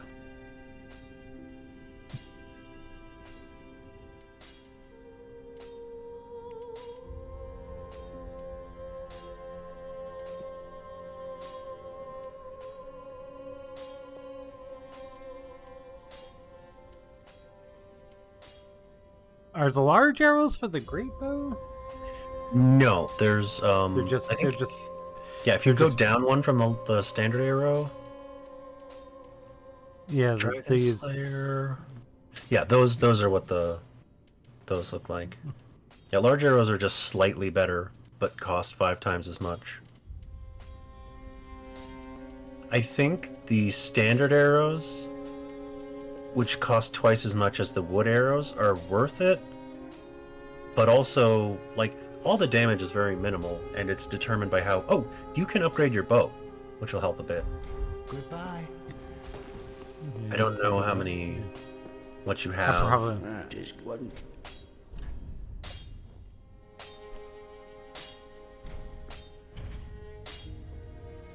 There might be, Pretty be careful. better bows. So let me look up bows for Dex build.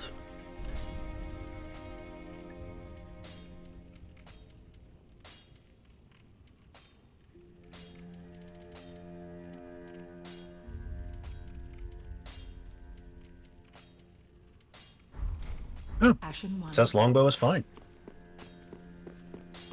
Yes, if you just want to go with your longbow, because it's not, you know, the bow is never amazing. If you want to do better damage, you'd want to go with the great bow if you really care about it. But if you just want to have it, you can just stick with the longbow. It'll be fine. The black bow of Ferris is the recommended one, and I will find out where we can get that.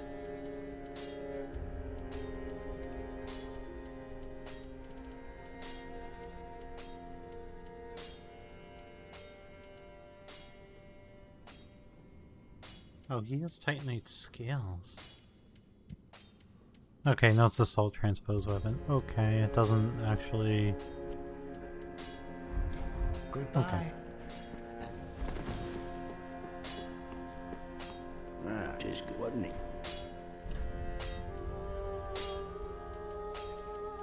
Oh, that's cool.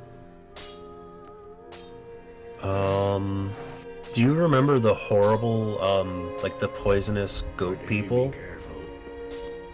Kinda. The ones that like jump on you and stuff? Do you remember the giant swamp creatures? The ones that like are the size of trees? Oh, and the place before, the In Faerun Dishwashers? Keep? Yeah. Yeah, those giant things they're called Elder Gru, which means that those weird poisonous purple goats grow up to be those dudes. But yeah, if you basically, longbow is perfect for your purposes. If you want to go to the Irithyll dungeon, or Irithyll, but trying to remember. You can talk to Sigvard. Yeah. And Okay. Oh, I should probably do that before I continue on, go anywhere else, because I was gonna check beyond this room to see if there was anything else I could get. yeah. Yeah, now you have 2 ways you can go. You can go further on into the I can't remember what it's called. I kind of just want to check what's beyond here. I might not even be able to go. I might not even be able to go any further. I just want to see what's beyond here before I go.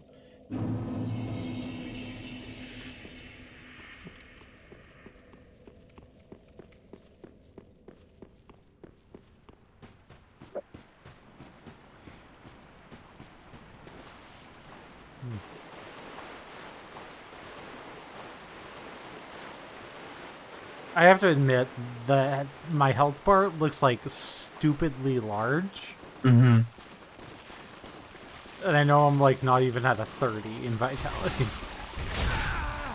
I think that once you Ember, there's some sort of I think your health bar isn't as big as it looks. Like I don't think you Yeah. actually let's say you have this health bar right now and you were at level, I don't know, like level 12, your health bar was half that. I think your actual HP difference isn't that big, and so you'll take more damage. I know I make a fine Estus soup. Even we It's it's a visual thing. You definitely have a bunch more HP, but I think there's some visual trickery going on.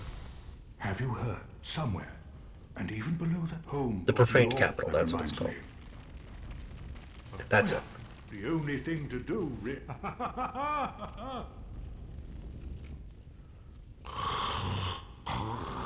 Okay, he's just leaving now. Yeah, the next time you leave, he'll have woken, and like if you leave, he's gonna leave. If you come back here, he'll be gone. Okay, this is where I fought the Black Knights. Okay, so that is not anywhere that's gonna be anywhere I want to go. So now we can.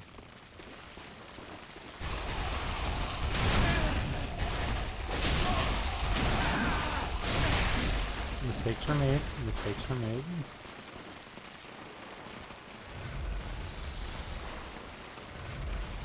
I'd love to see the rat come down here and kill all of these things. Although I always presume too much of like aggro. Like I love it when the enemies fight each other, and so I just assume the game will let you do that, but I have no reason to believe that it would. Because I bet it could kill all of those things in one lightning spit.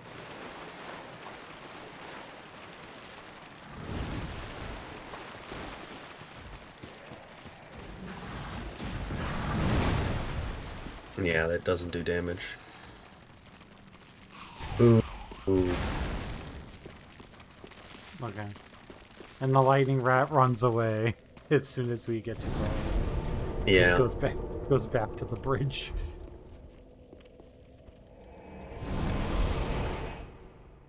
So there's now 2 ways you can go. This way. I'm trying to. Well, actually, so you can go this way, but the way to help Sigvard is actually where the giant you fought was. But you can do either. I don't think you're going to lock yourself out of anything. If you just want to explore this area, I think you can do anything. As long as you don't fight Yorm without Sigvard.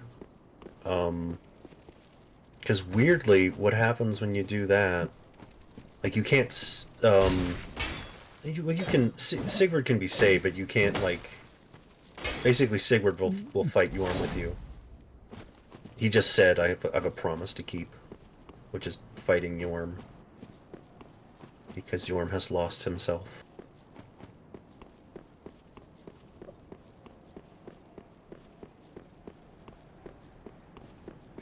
I can't help but feel that all of the Dark Souls games would have more significance to them if everything wasn't lore.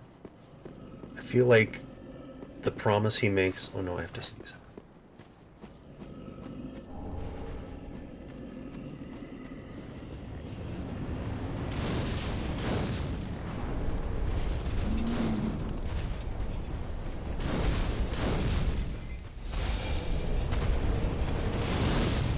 I would have loved to have seen Sigvard and Yorm, like, actually be friends and make a promise. I think that would be cool.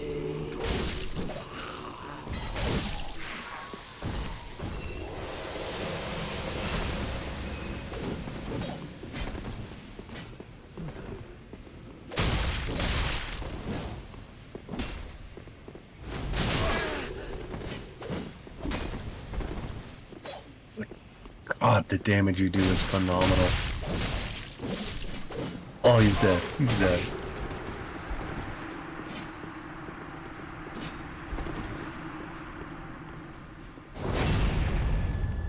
Beautiful.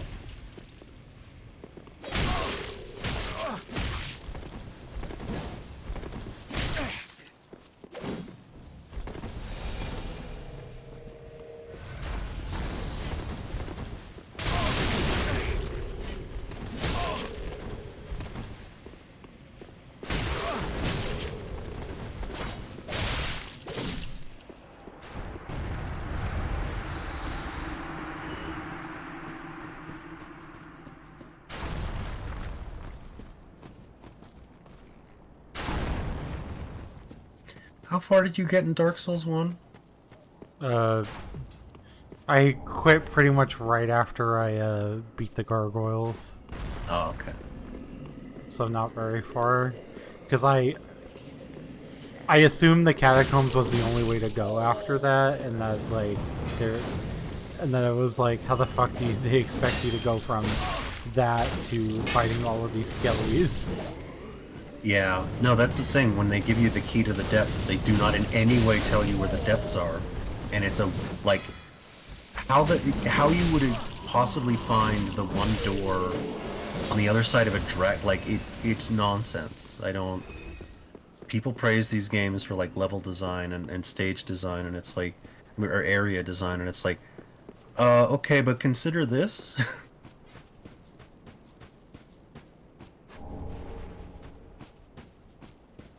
Yeah, consider how many people just gave up on this game immediately after fighting the gargoyles because the game goes, oh yeah, about that whole like business of where you're supposed to go. I'm not gonna tell you. Yeah, not even hints.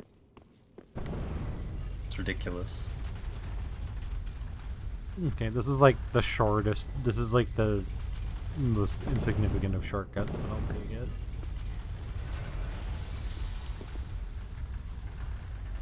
Yeah, I think they gave it to you, because there's some stuff here that you can die to. And it's just a nice thing for them to do, to be like, you don't have to go through all of that stuff to get back here. Ah, stuff I can die to, huh? Yeah. Mm-hmm. Like that. As soon as you say stuff I can die to, and I'm like, yeah, right after you say that, there's a chest.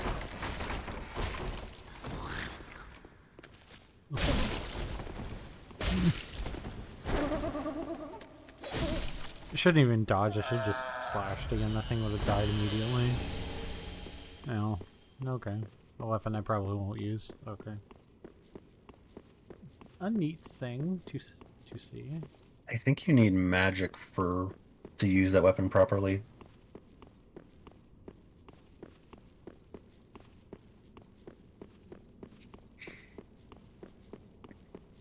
Some weapons are weapons that aren't like magical staffs, but like they do want you to have spec'd into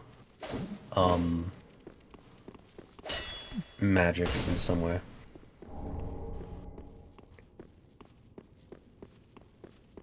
Okay.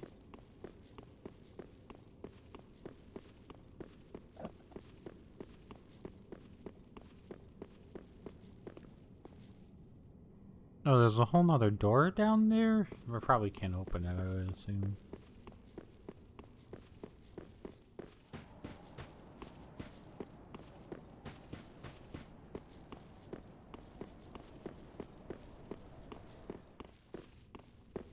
Okay, and this is just...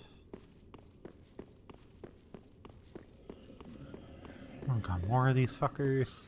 I think this is the last spot in the game that has them.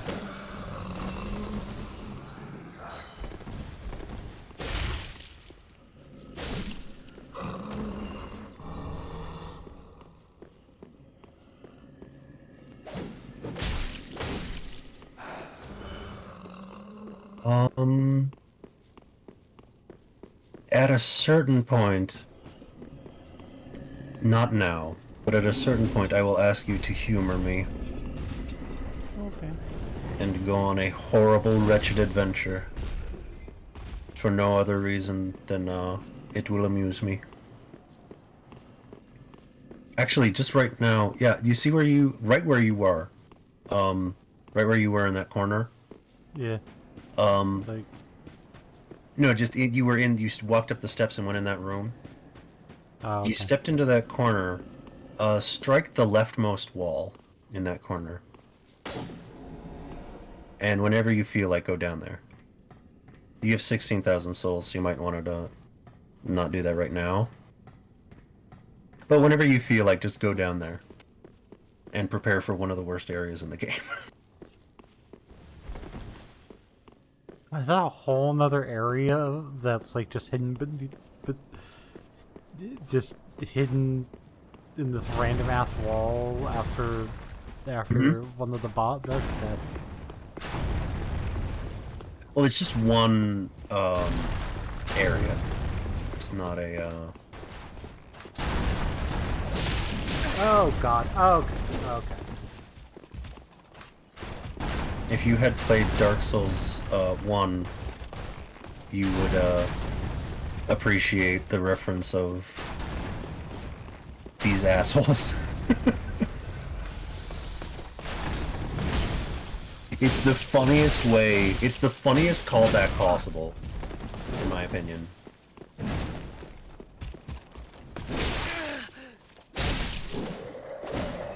It's basically one of the most hated moments in Dark Souls 1.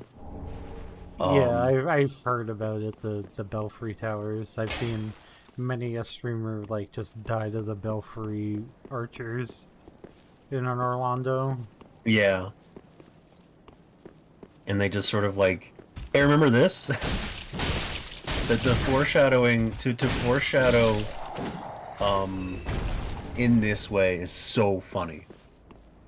It's the shittiest way of making a reference, and I love it.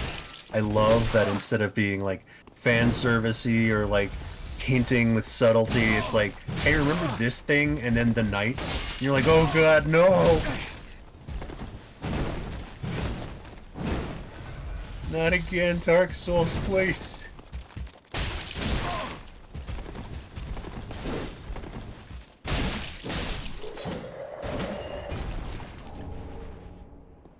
Okay, nice. I believe there's a bonfire very nearby if you want to keep going the way you were going. Yeah, I just didn't see like an entrance or like any way to go. You have to go down that thing. Oh, fantastic. Yeah, it's a bunch of little references to Anor Londo. In all of they're in exclusively gameplay related ways. They are they're referencing Anor Londo, which I think is very fun and very funny. You can also unlock a shortcut if you want, but you're very close to a bonfire, so if you just want to go ahead.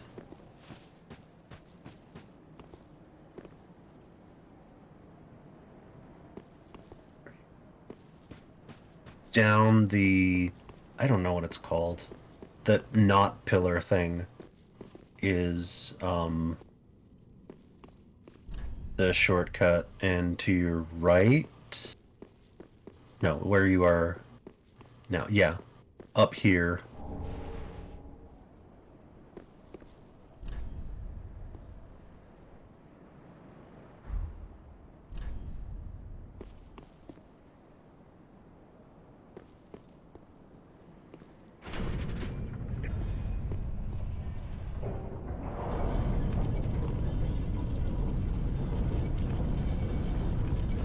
Sure. I figured like an elevator was gonna come up, not the entire fucking pillar was gonna. No, yeah, it's This it's the same thing that it is in Anor Londo in Dark Souls 1. It's just a weird rotating entire ass column staircase. Is this the way to the bonfire, or am I going the wrong way? No, you're going the right way. Okay. It's like the next thing after you rotate this again. It's the next thing.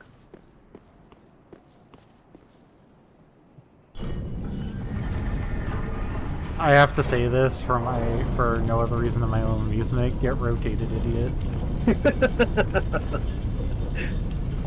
It's funny because we're rotating the entire thing that we're on.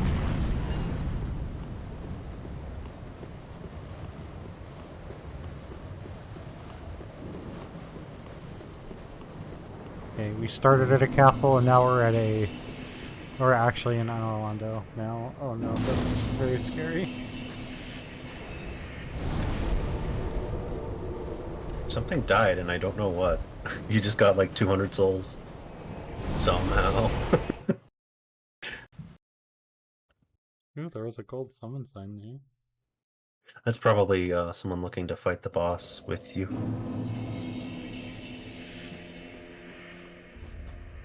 Welcome, speak. Very well, then take note. I'm trying to remember. Let these souls be drawn from manifestations of disparity, elucidated by fire, burrow deep within, retreating from darkness beyond reach of flame.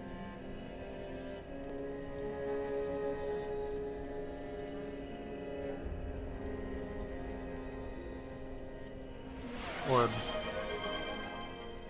Alright. farewell, Ashen One.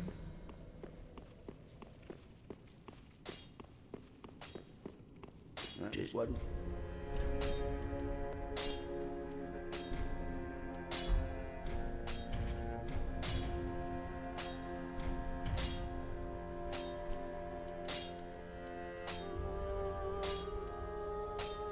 Pretty be careful.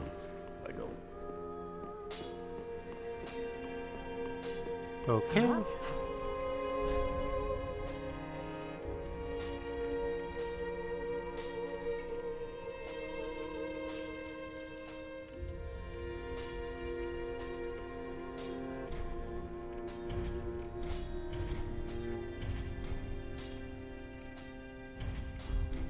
Ashen One. Okay.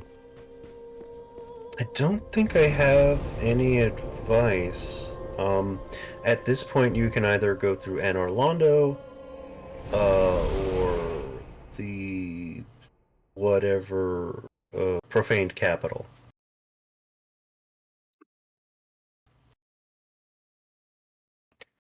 You're at the last two.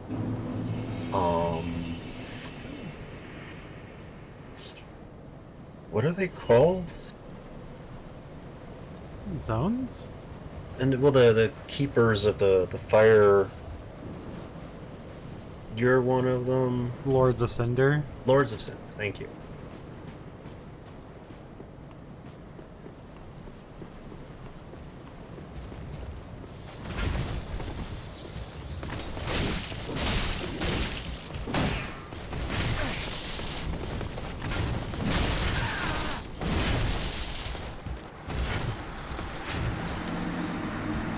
Okay.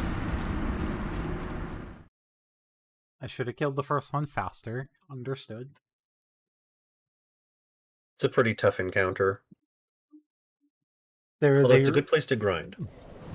There was a reason why I spent most of my souls before deciding to walk up this staircase.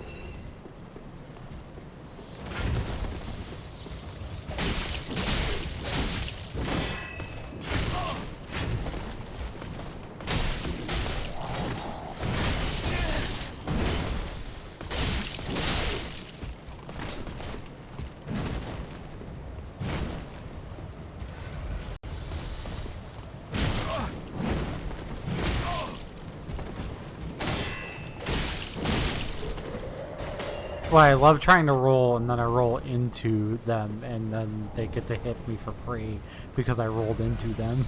Yeah. The only thing I love more than that is hoping that someday they will fix their game so that that doesn't happen anymore. I don't know how many Dark Souls games I can play. Oh, the giant. I don't know how many Dark Souls games I can play where it's like It's just everything that's wrong with them is wrong with them in the exact same way as every other game. It's like, really?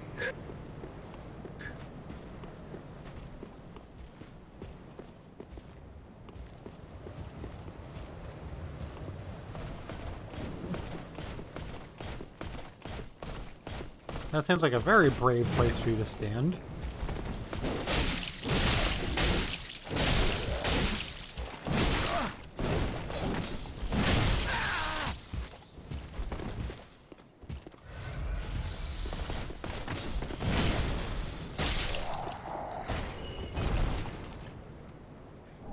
Have you ever seen the Dodgeball movie with Ben Stiller as the I have. villain?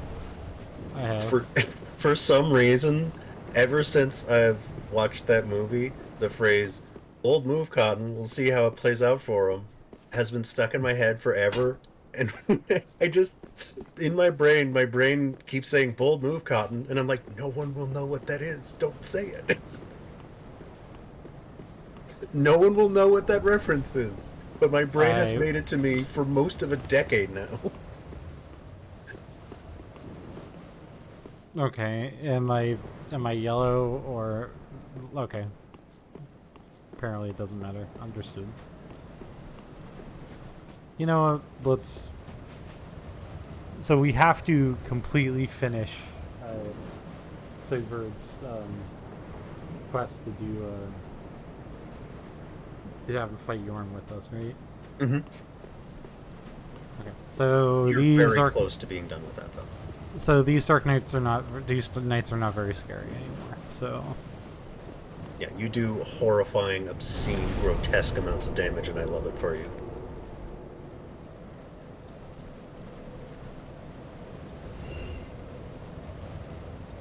Where you need to go is where the the... Sleeping Giant is. Yes. Okay, that's not the right one. Yeah, I'm not sure which bonfire is the best to go to, but you, Oh wait, didn't I get the, I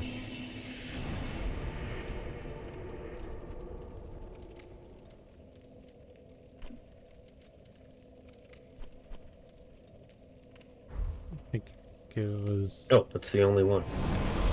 Oh, there's a shortcut that I don't think you unlocked. It's fine, it says we gotta go to the place near the, Alright, those die in 2 hits now, that's awesome. Yes. I'm gonna ignore you.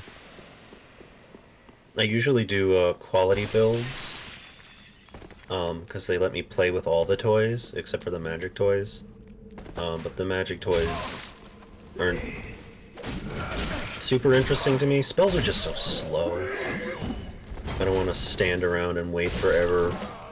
I did do a Pyromancer build one time, but I didn't beat the game with Pyromancy build. With how fast this game is, it doesn't really in general feel like a good idea. Yeah. Okay, I cannot remember. I think you will survive if you're at full HP and you just go to the left from the end of this bridge. Oh, is it down there? Yeah. Okay. But there's a way to get down there more safely, and I don't remember what it is.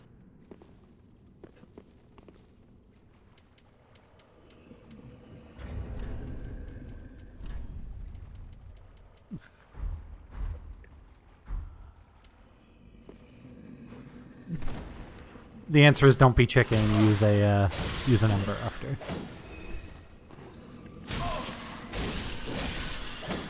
I believe the rats here are infinite. It's the one place in the game where the enemies just never stop. Which absolutely sucks for this poor giant.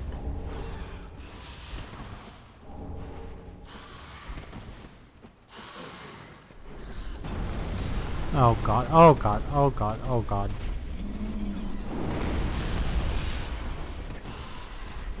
Please don't aggro me, my guy. I wasn't trying to hurt you. Yeah, one of these. I think it's that one. I think that where you were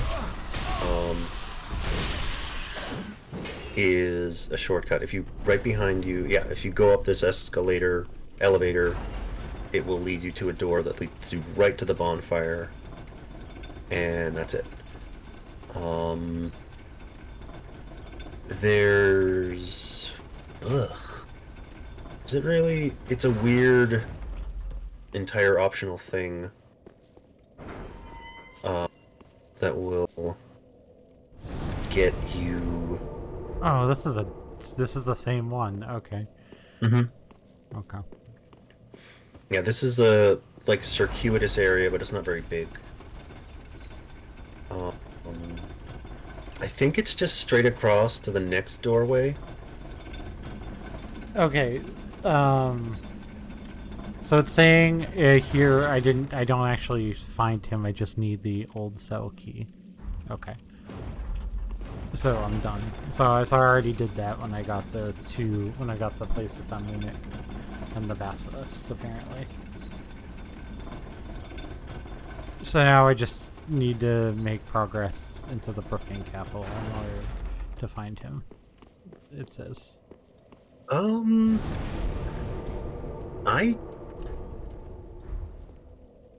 Is that true? You can. I mean, this is the page that I'm going off of.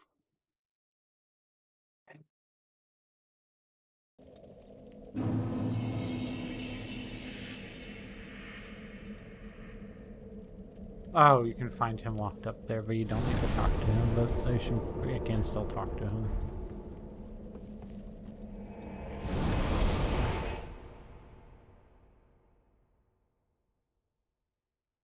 I think you're right. I'm just gonna do it.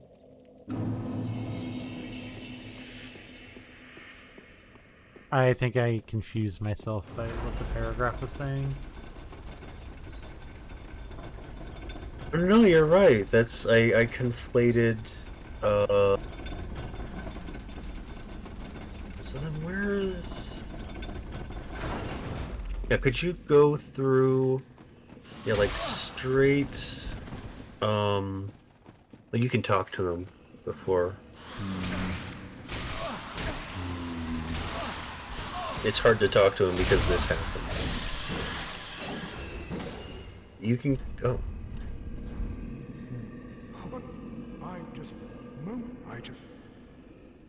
But with the king. With the Yeah, what's interesting is... Okay. Okay, I exhausted his dialogue already, so... Yeah, can you go straight across? Back down, there's a hallway.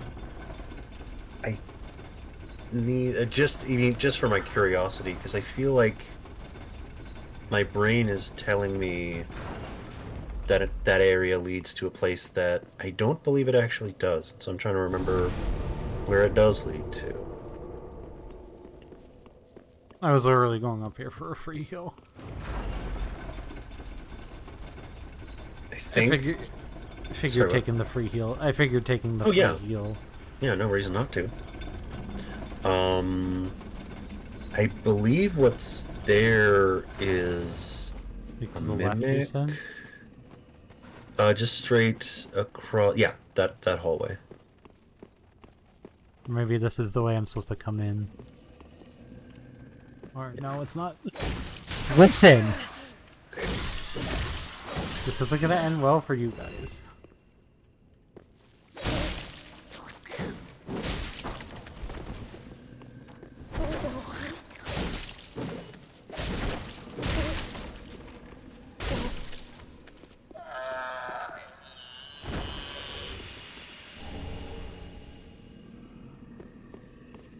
Yeah, if you can go up that ladder, which is by the door. Where is this? I legitimately didn't see the ladder. It's fine, I remembered that it was there. I know this room. How do you get here?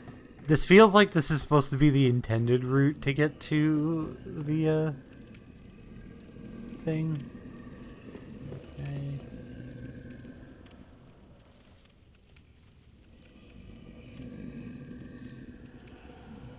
God, this is like L3, right? Yeah. Fuck. Fuck! Dark Souls platforming, everyone. Now the hard part's gonna be, where did they put my souls, on the platform or on the ground? Usually they put it where you fell from. They're pretty good about not screwing you like that.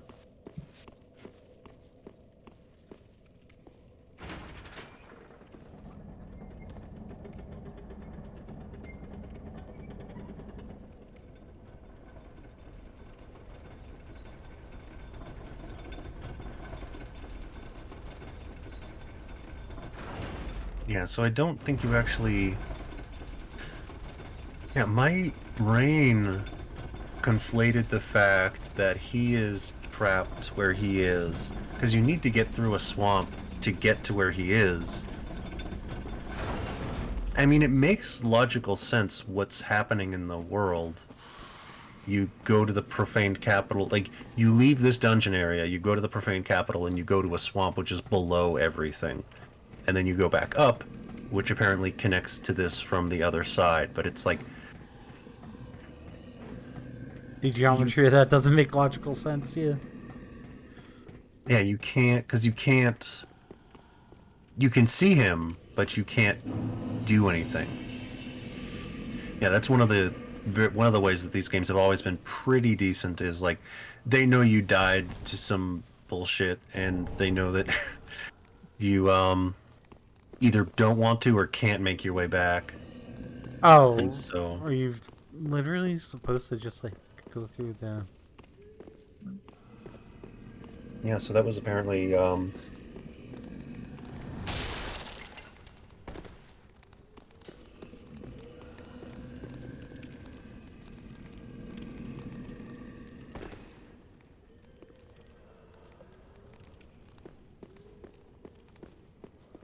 yeah, that there isn't really, like, a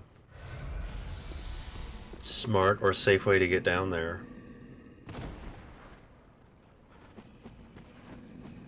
Which is why I got confused. I thought that there was, like, a whole deal here, but it's... Yeah, there's just no good way to get down. You just have to jump. Yeah, it's just an optional swamp area through the profane capital.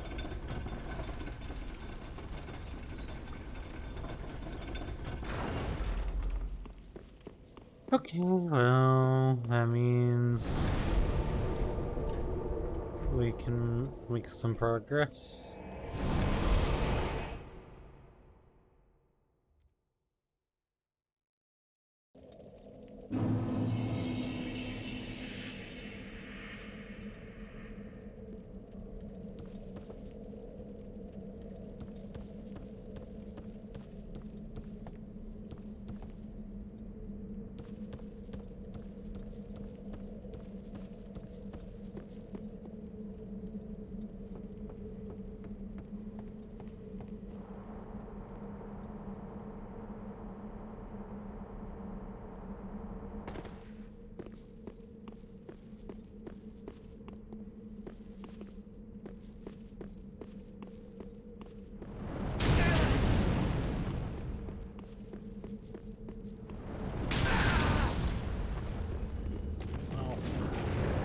Fuck me.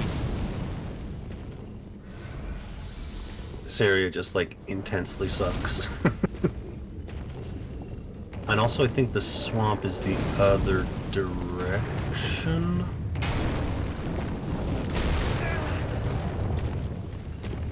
I think you're heading directly towards Yorm.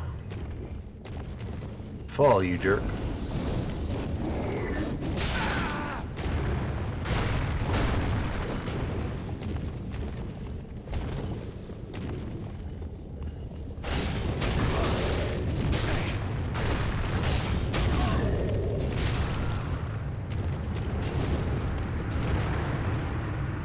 I don't really like these flying enemies are like interesting, but I don't think they're very fun to fight.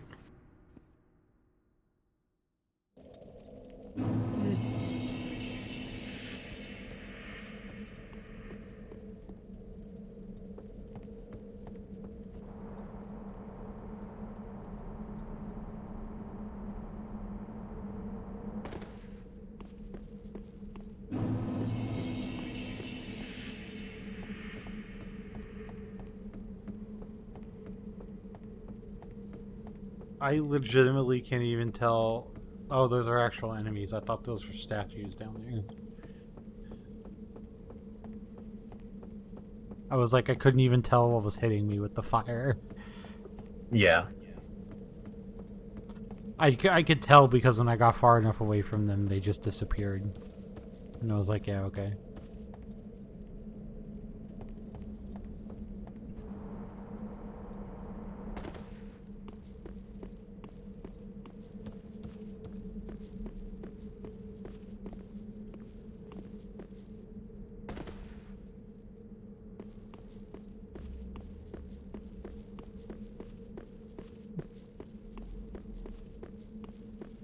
What the heck is this?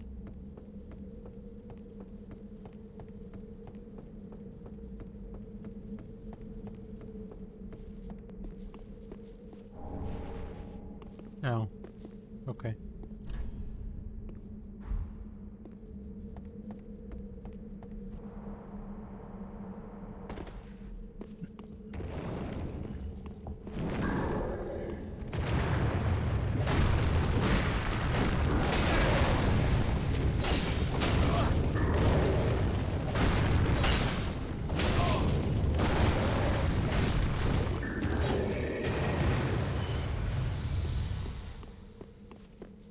Okay. And he's just like, surprise!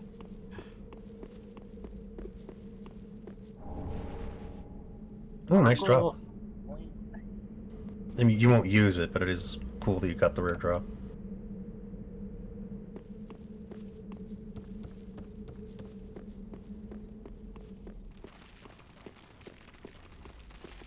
Oh. Fuck you, game. Seriously?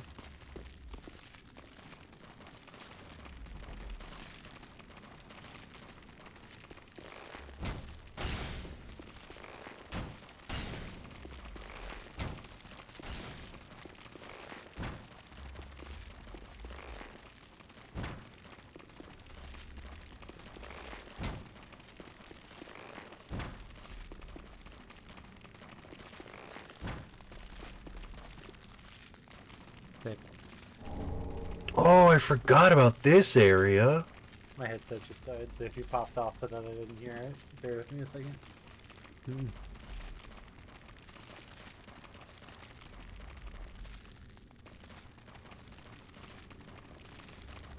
Okay, I can hear again. Hello. I was just saying that I forgot about this area. Be careful not to fall. Yeah, that's why I saw the crystal lizard, but then I saw the gap after the crystal lizard, and I was like, "Come on, game."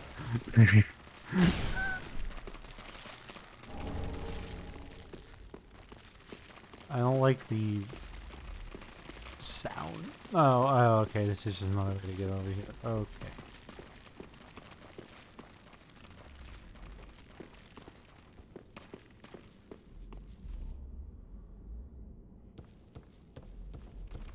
This is a relatively small area, but it sucks intensely. Well, you are making, I need to say, you're making very good time through this game.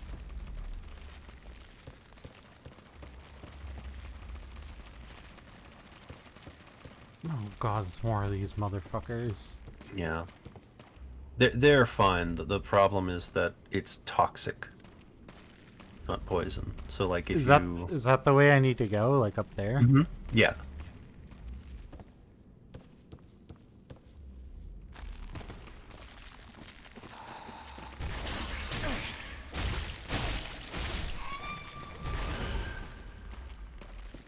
I would literally let yourself, so you can either get yourself toxic and then just get yourself to a safe spot where you can reduce it, or I would just stand on this island and let the toxic drain down. But once you're toxic, just go to the ladder. Like, you mean the one that's right there, like right yeah. in front of me? Right. Yeah, just go up that ladder while being toxic, and then just, you know, just take the toxic once. If you're toxic, don't worry about...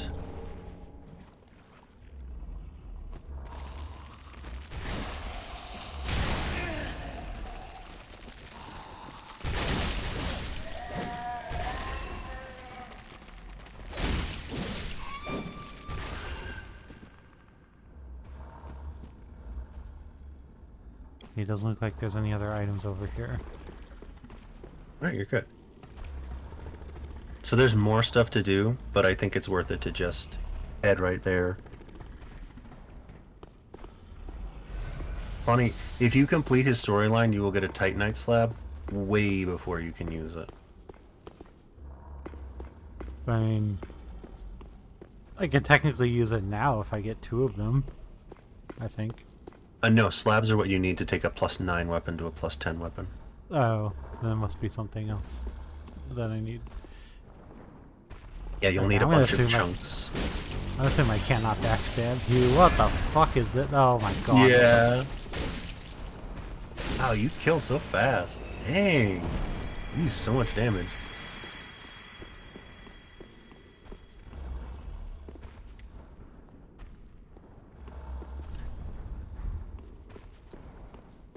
Another fucking mimic. Okay.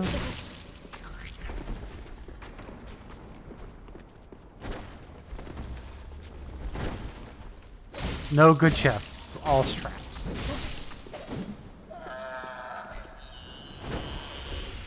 It feels like a metric forever since I've seen a chest that wasn't a mimic. Except for like that one chest in the sewer. Hmm. Yeah, it's gonna be like that for a while now. There's gonna be a lot of mimics.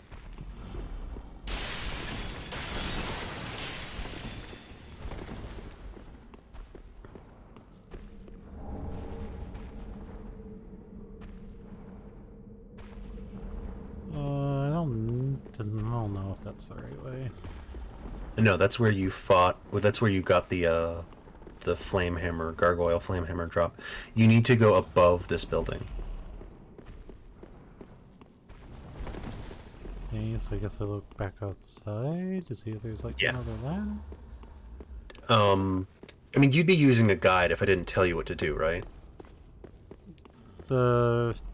I'm kind of figuring it out. I'll let you know if I get lost. Okay. Yeah, if you want to ask me for advice when you're... Because I don't want to... I want you to have your own experience.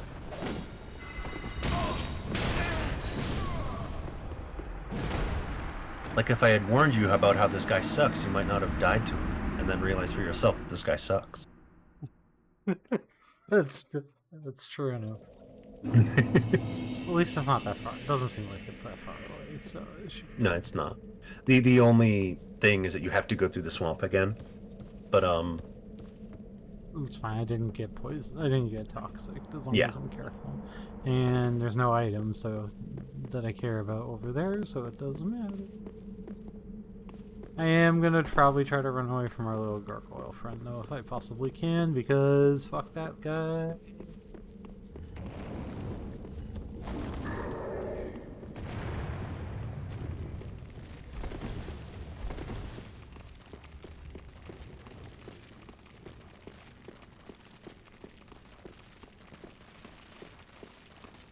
Oh, and it's more of, you said don't fall because, not because I would die, but because there's fucking toxic swamp underneath me and I will probably die.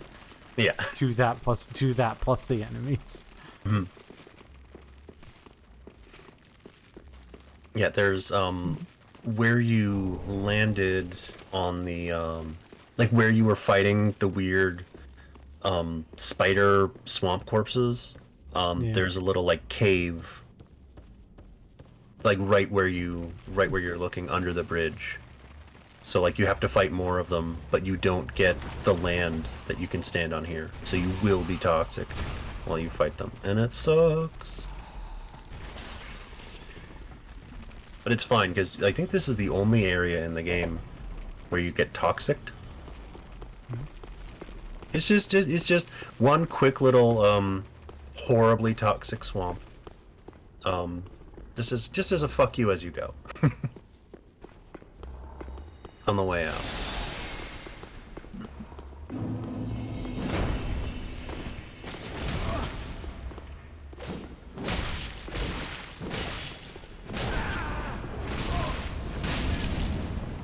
Nice.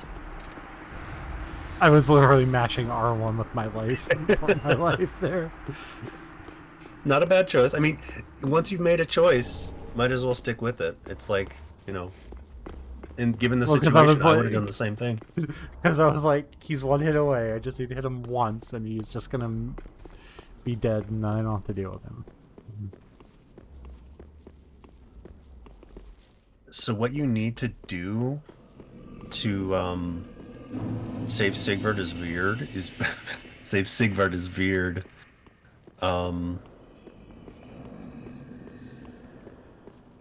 Yeah, this takes you this way.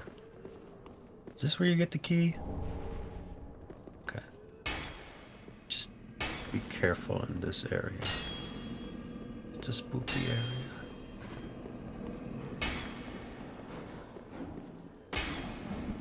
Oh, great.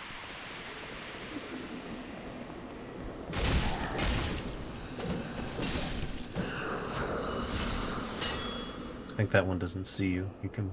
Oh no, it does.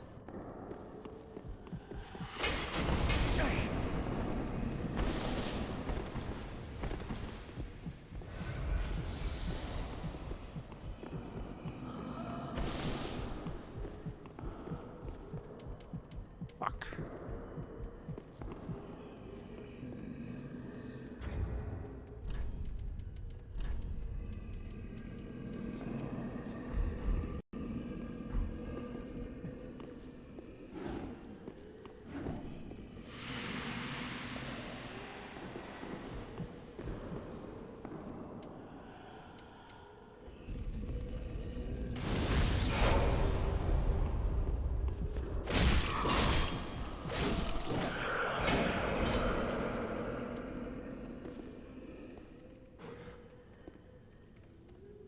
You don't need to go this way.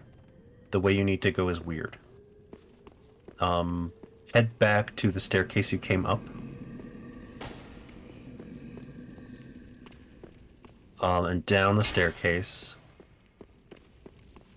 This is one of the things that, like, how would you figure this out? Keep going down. And go back onto the building where the guy was that you killed. And look around. Where,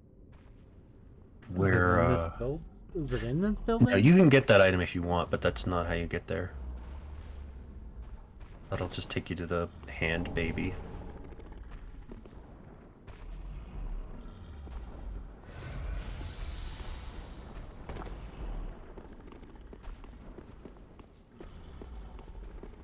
So up the staircase, once you're on the staircase, look to your left. And look up from there. So basically you need to jump off this building and into an open window. And I can't see where it is. There it is. Oh, where that message is. Yeah, this is how you get to Sigvard. And how you would know without someone putting a message there that tells you. I don't know. Hi, buddy. Ah, once again, I, Sigvard of Cato, take this. Ah, no, I've. Okay, that's your dialogue. Covetous gold serpent ring? Fallen foes are, oh, yeah, just lucky. This whole occurring, basically. Okay. I would have to take a look at a list of, like, popular releases, Luke. I definitely do not have enough of them memorized to make a decision. Oh yeah, 2011. I mean, mine might be my Batman Arkham City too, though. I'd have to see what else came out in 2011, but that's a strong contender. Oh god, I'm gonna have to, like, go up these stairs and... You know what? I have enough friggin' souls that I'm just like... Yeah. Gonna make a I think that's logical smart. decision. Gonna make a logical decision to be like, I don't want to accidentally piss off this giant and die. Portal 2 and Arkham City came out the same year? That's a tough one. Welcome, speak Still might be very well, Arkham then City. take no- Portal 2 is very good. And I think in terms of, like, quality, I think Portal 2 is one of the greatest puzzle games ever made, and one of the best written games ever made. Oh yeah, Portal 2 is pretty good. I think my next objective is to get my dexterity to 40. Because, like, my health bar is frankly ridiculously huge, especially when I have an Ember right now. They aren't like Humanity in Dark Souls 2 where they're absolutely limited, from what I understand. Right, or are they absolutely limited? I think enemies can just. I think you can just farm enemies for Ember. So I think you're. Yeah, that's what I thought. Because like because I'm like I could have sworn that like some of these enemies have dropped embers before. That's why I haven't been super concerned about using them, and I've used them to recover health from those things that drain my mass health. And you're also pretty far because you don't have the DLC. You are very close. Well, not very close to the end, but you're mostly done. You're over halfway.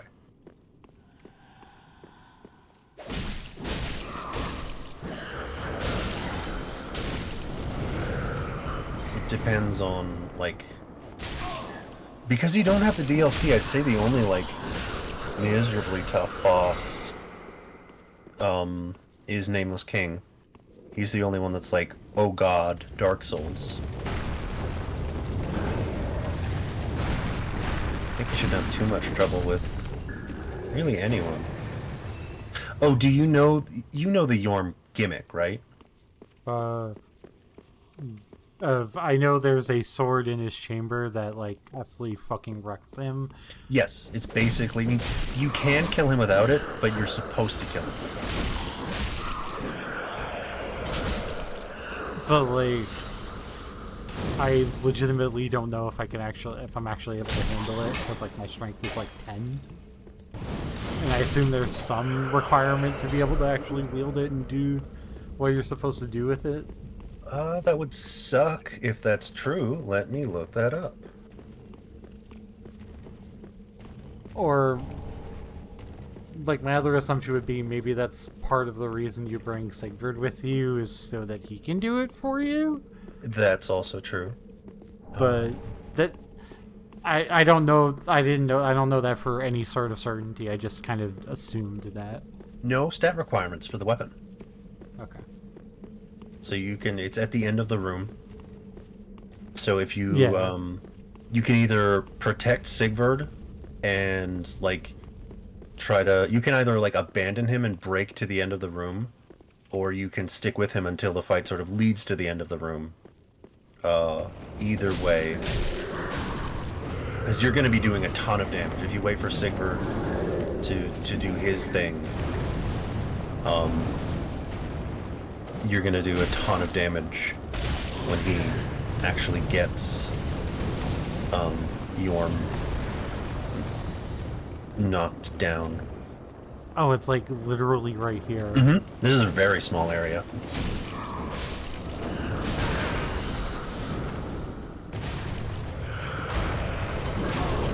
Alright, relax. Alright.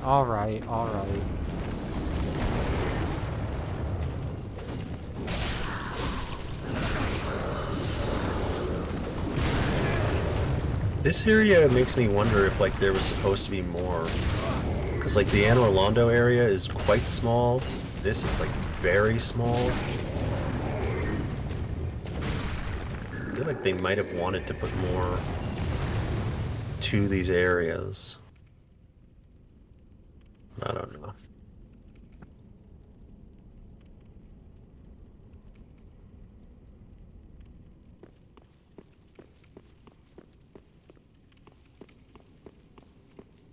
Okay. I literally can just, like, whatever to get back. It's not a very hard run at literally at all. Yeah, you can avoid a ton of, like on the left, right, also. I'm cowarding out again to get another level. Yeah, why not? I always feel unsatisfied when I lose a level. Oh yeah, if it's the year that Skyrim came out, it is Very well, beyond then a Tuthaken. shadow of a doubt Skyrim for me. Hmm. Because I literally played that game for like 1,500 hours on my Xbox. Back in the day. The Fallout games were my time sink.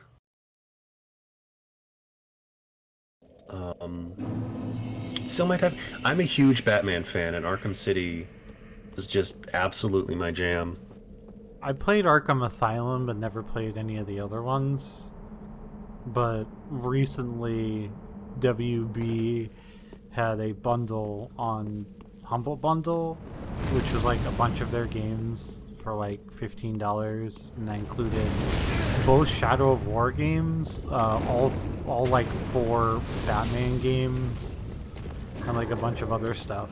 So I now own all of them.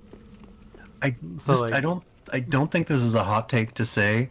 If you just play Asylum and Arkham City, you're kind of getting the best that the game has to offer. You really don't Yeah. need to do more than that. I heard Arkham Knight is fun, but like that it's not like the best thing that ever exists. But I heard it's fun. Yeah. The prequel game is meh. Arkham Knight is cool, but the only ones that I would say are like amazing must plays are Asylum and Arkham City. Old friend, So if he dies in this at all, I'm fucked and I'm not getting his help again, right? I seek for I don't power to remember. uphold my promise. I think you might be right. The thing that sucks though is the only difference between him dying and him winning is, he'll like thank you if he lives, but either way he just drops his stuff.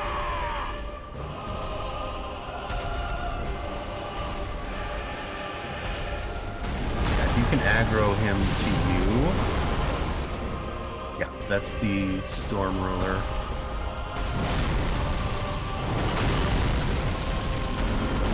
Fuck, that's not right.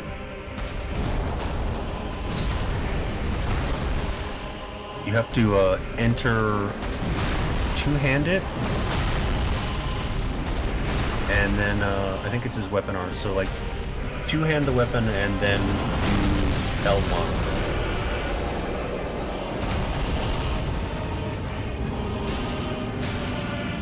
You want to use the special weapon art. So two-handed, and then you use L1.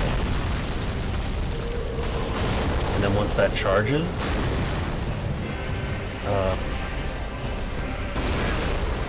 That's R2. Oh, sorry. Yeah, I forget. But yeah, this is the how you.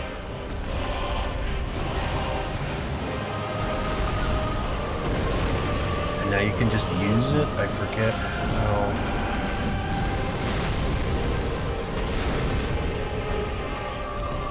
Once it does that, you should just be able to. Is it L2? L1 is... There we go.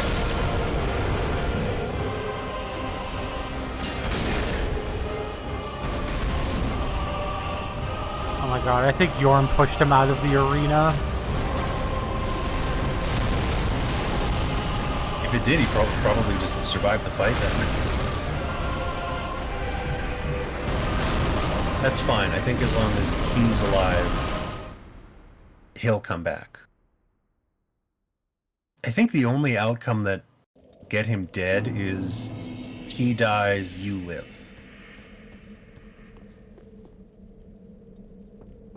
I think if he dies and you choose to lose in the fight, he might come back. I don't remember. But literally, it's an extra line of dialogue if he lives or not. He's just like, huzzah, thank you, and then he's gone. Which, it's nice to have, but just know that if it doesn't happen, it's like, you're missing out on Oh basically dear nothing. lord. Oh dear lord. Oh dear lord. You can get in the fight and then probably take your shield off. Armor load shouldn't be that heavy. Yeah, I just removed my shield and like. Yeah, okay. You're dude, good. You can't block him He- anyway. He's like 20 feet tall. I ain't blocking shit. Yeah. Yeah, there he goes. Now that you know what to do, yeah, it's literally you can do a projectile fight. You can just destroy him. It's such a great fight.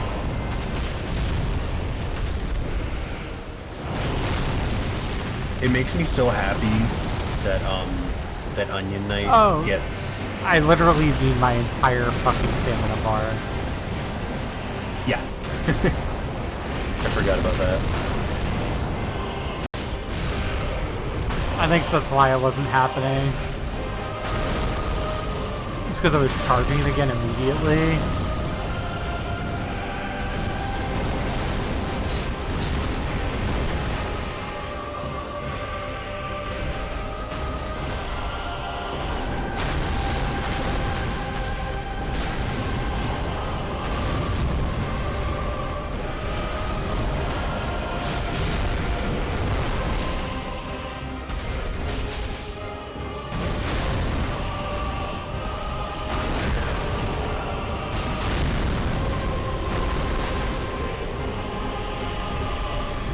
Yeah. Nice.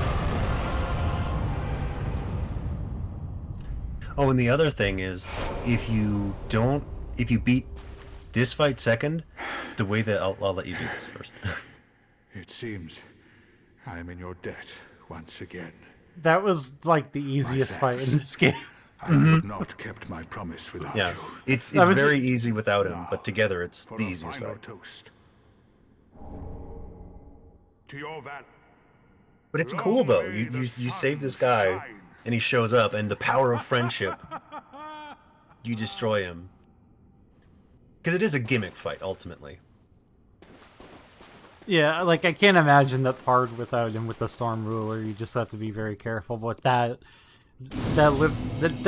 literally was worth it for literally just making that boss fight easier in and of itself. He'll also, I think, I don't understand like the hollowing and stuff, whatever. But if you use your souls and then come back, all of his armor and stuff will be here. Oh, Sigvard's armor? Mm-hmm. Well, the only thing to do. You are a true friend. Oh, he just leaves his armor here for you? Yeah. I don't quite know. I don't know if the game wants you to interpret that as like his work is done and so he just like chose death, or if he abandoned it because he was done and he's just like, I'm free now. I don't know. Either way, his stuff is there if you go back. You won't need it, but you will get a second Storm Ruler, which is cool. Getting two Storm Rulers, one from the room and the other from Sigvard, is the reason why in this game I always want to have two of every weapon, because it just looks cool when you two-hand them. Like, you have two and you two-hand them.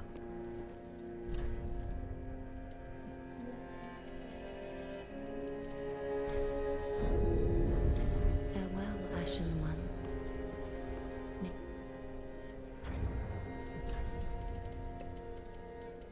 I'm glad that worked out. Unfortunately, when I was helping my buddy Panda, I don't know how, but I walked him through all the steps, and just somehow Sigvard died in the fight.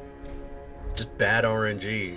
Panda ran to the end of the room, got the sword, equipped it in like 3 seconds, and Sigvard was just dead. He was dead in under 10 seconds. I've never seen it happen. I have no idea how it happened. Farewell, Ashen One. And it sucked. we did everything right, and he died.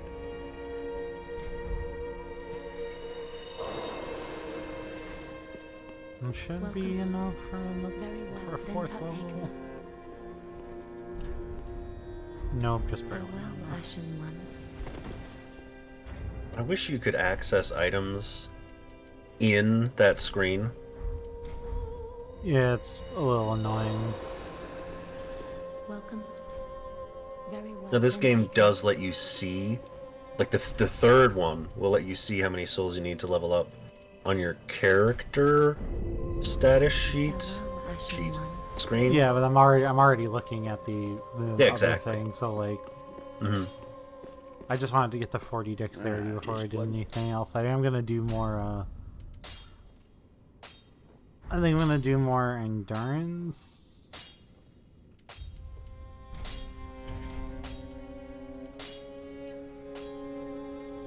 Pretty be careful. But yeah.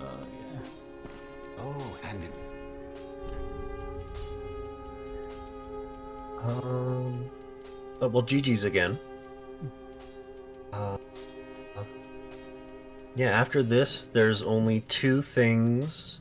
One, you have to finish Anne Orlando, and then you have to kill Dancer. Oh, the other thing I was going to say is that if you leave Yorm for last, which is kind of natural, Goodbye. Yeah. And stay safe. the game is weird in a way where the game like doesn't tell you now you need to go to this lady who will die for no reason and fight the dancer, which will show up for no reason. So it just warps you from the boss fight, whether it's Yorm or I forget who. This other guy that I'm probably Yeah, gonna fight. Yeah. like the slug one. I forget what it's called. The God Eater or whatever its name is. Aldrich. But Did we activate the Dancer of the Boreal Valley boss fight when we were there? I thought we did. yeah. So when we defeat the last Lord Ascender, and it's probably not going to actually do that. But... Yeah, it probably will not warp you there because you've already activated the fight. And that's why we did 4 levels before we Yep. came back up here. Yeah. I'm gonna not be a coward. Gotta go in. Yeah, I think there's. Oh, I can re-equip my shield now. I probably.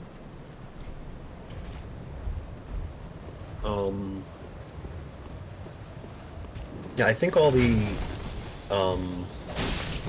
you have to do the stuff. Dear God, that's so beautiful.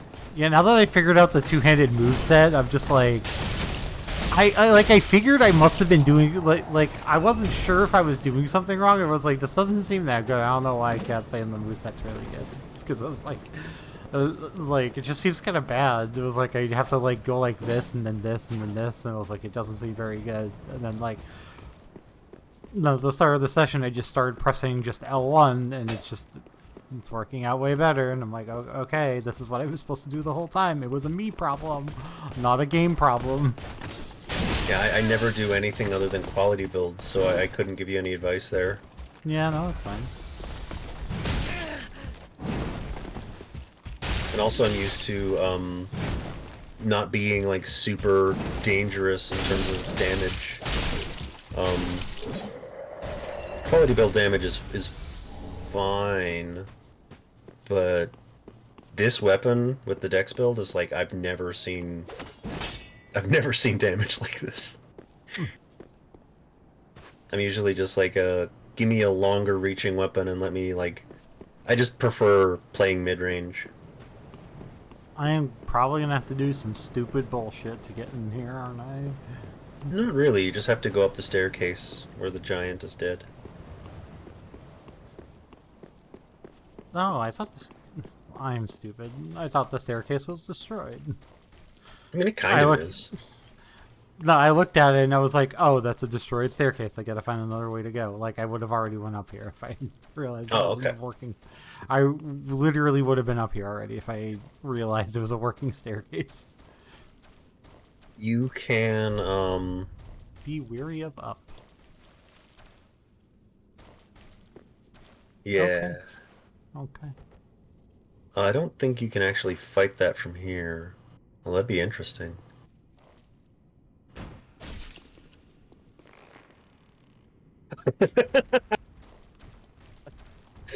I love the look on its face. It was like, "You motherfucker!" It just dropped to the ground. I'll be waiting. I'll be waiting down here. Yeah, but if you It would have been really funny. funny. It would have been really funny if it just like activated and went, oh yeah, and the game went, yeah, they're not supposed to be activated from that far away, and it just from that far up, and then just like took the fall damage on the way down. It would have been really funny.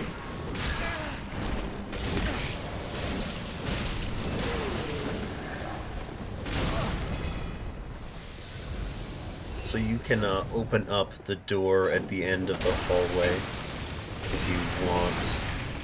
Although now you're gonna have to deal with the guy who's eager to fight you.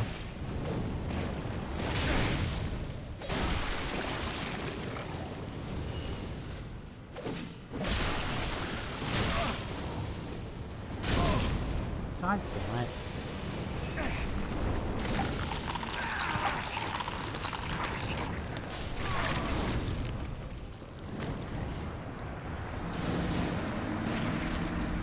I hate those enemies. That was the most ridiculous thing I've ever experienced. It just dropped from the ceiling and went, surprise, you're dead now. I said you're dead. Bye, see you later. Yeah, that's why they suck.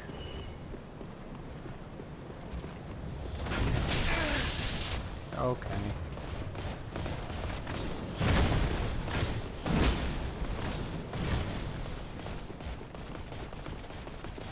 They also suck because they're weird, I don't know, like they take increased flame damage, but they're like, they don't do very much damage unless they drop on you. And they're like hard to kill, but they're not really dangerous. They're just sort of like tedious to deal with. I don't like them. Yeah, they're very resistant to sharp weapons, apparently. Yeah.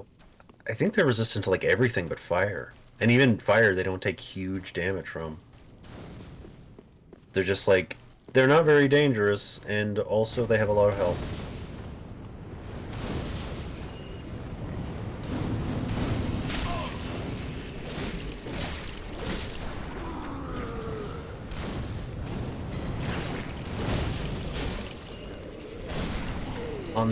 At the end of the room, on the left side, is the thing you need to open up the door.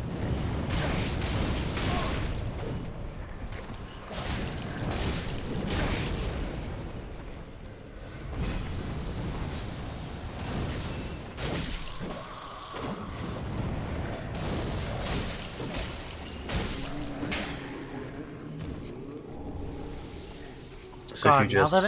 now that I know this, I want to go back and fight the Deacons of the Deep, because I probably would have killed them first try if I knew this. Oh yeah. Well, there's always New Game Plus. You'll have a plus 10 weapon then, and they're like in the first third of the game. Ugh. Oh, one thing you can do if you want to firebomb them, because you get some fire bombs, they will die pretty well to fire bombs.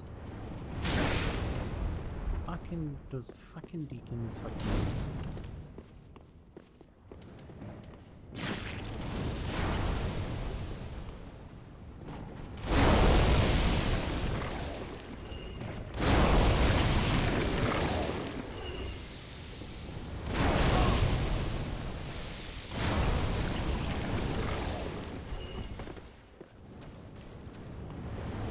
They're not even that dangerous, they're just in the way. Yeah. Yeah, they're just annoying. Almost every single time they appear, they're just annoying.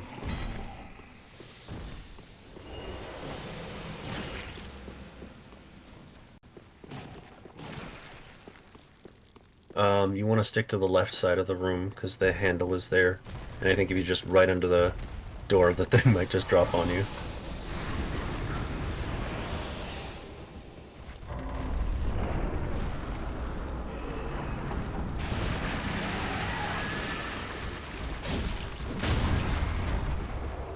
Holy crap! That's amazing.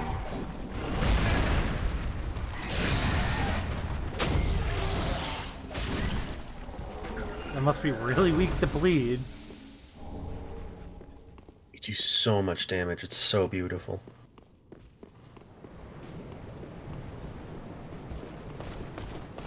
If you kill me on my way down the stairs, I am fine with it.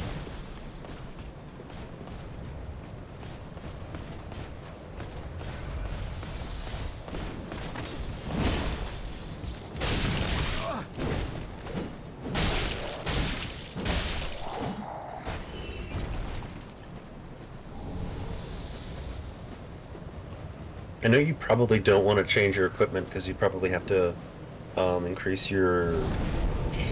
I forget what stat. Is it vitality that's armor? Or carry weight?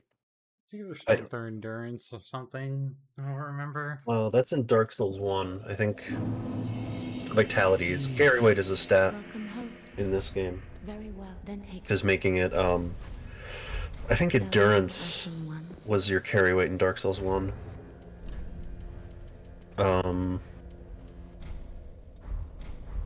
I was just gonna say, you're getting a lot of Silver Knight armor, and that's very nice. Welcome, host. Speak. Very But it's well, probably then not take worth investing in a stat to make yourself slightly more resistant to damage. You're doing well anyway. Farewell, Ashen one. I am fucking 13 souls off a level. Ah, how They should have like a take a soul, leave a soul system. Yeah, no. Here, take Ashen this one. spell I'm never gonna have. sure Take this spell I'm never gonna use. Welcome, host. Very well, then top Haken up.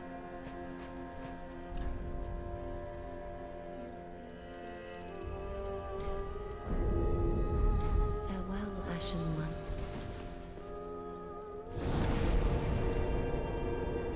I want to say you're doing very well. You are destroying this game.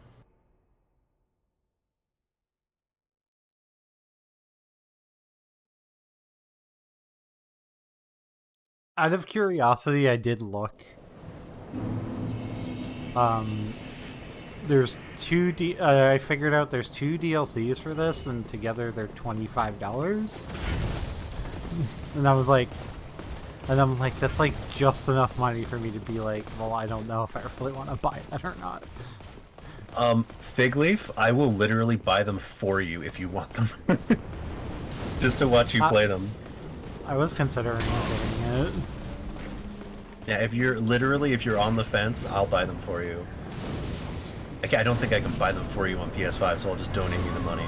But like, seriously, if you want to, no pressure, because the bosses there are the hardest in the series, the hardest in this game. However, DLC is great. The bosses are amazing, and if you're considering playing it, especially considering how close you are to the end, I will literally straight up buy them for you if you're thinking you want them. Because I would love to see you, like, everyone who, if you like video games, if you like Souls games, literally if you like video games in general, everyone should have to fight Slave Knight Gale. She poked me a lot. Yep. Yeah. Okay, she'll die within 5 attempts, I think, because like the damage I'm doing is absolutely utterly ridiculous. Yeah. But that arrow rain is really tough to deal with, especially in the second phase. But like, let me know if you want the DLC. Legit, I will buy it for you if you're interested in playing it, because I would love to see you fight. The 2 best bosses in this game are also the 2 best bosses, some of the best bosses in Dark Souls history. Sister Frieda and Slave Knight Gale. They're amazing, and if you like Souls games, I would say you have to do them, especially considering how well you're like destroying this game. So the only fights you're really gonna have a problem with would be them. And maybe the Nameless King. Right. If I ever decided to go through that malarkey. The Nameless King is definitely the hardest fight in the base game. He's definitely one of the hardest fights in this game, but I would not say that he's not that bad compared to Gale. And also, I didn't really like the Nadir fight, but my weapon of choice was uniquely terrible. I think you'll be fine.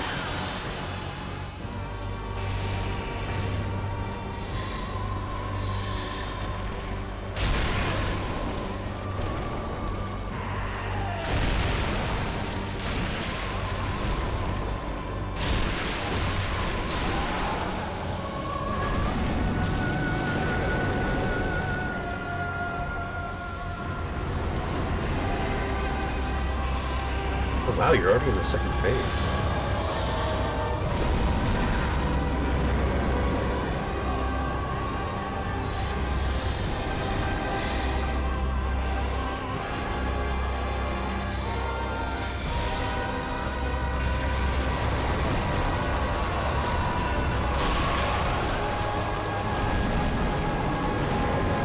So you guys, Okay, you so can that just tracks you forever when she does yeah, that, it's like 5 full seconds. Really, all you can do when you see them doing it is start to run. Yeah, okay. Yeah. No, I just like the first time I got hit with that, I'm like, okay, so it's a cone that starts at them and goes out. Okay, so I can just like dodge the initial hit and then like whatever. In the first phase, it's basically that, but in the second phase, it's just arrows for 20 seconds.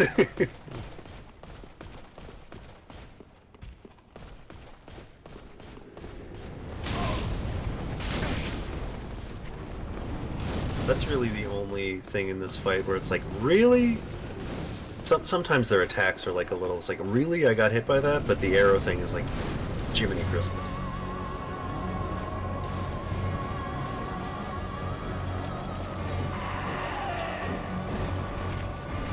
Oh, I just realized that, the purple thing at the end of their sword is, I forget what it's called, but it's the, it looks like the sword in Dark Souls 1. It's the... what's his name? Nito. Grave Lord Nito. It's the Grave Lord sword. I forget what it's called. But it's the Nito sword, I think. At least it looks like it.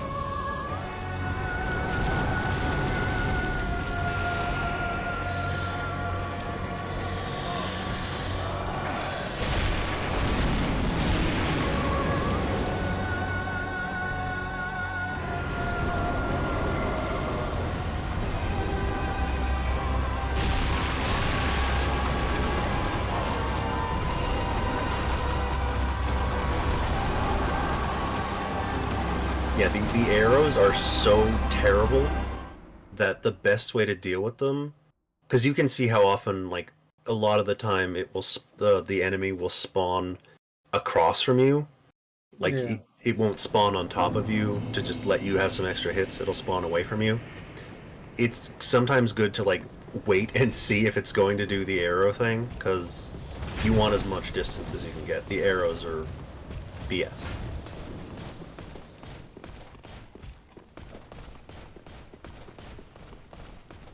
Nah, you can just go back to your regular spot, guy. It's fine.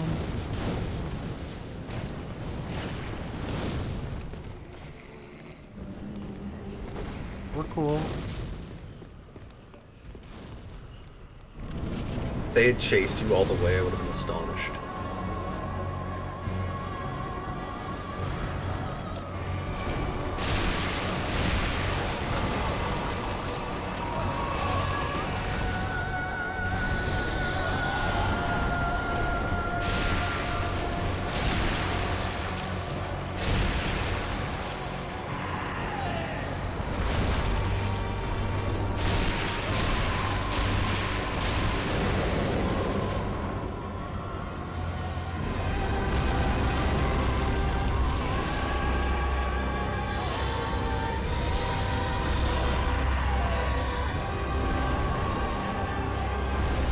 I have a secret theory that Dark Souls 3 kind of hates Dark Souls.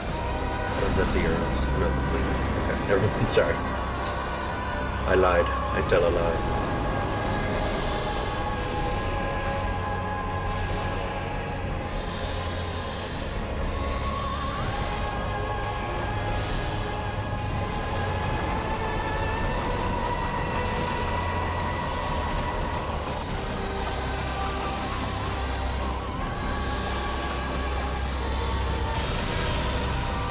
That's the other BS thing that it does.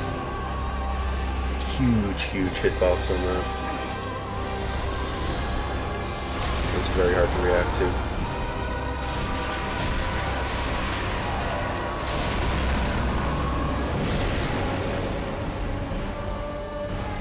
Because Aldrich... I'll let you kill this boss.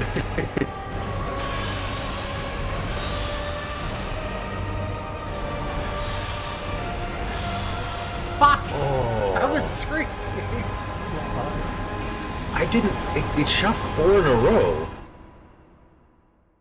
I didn't know it could do that.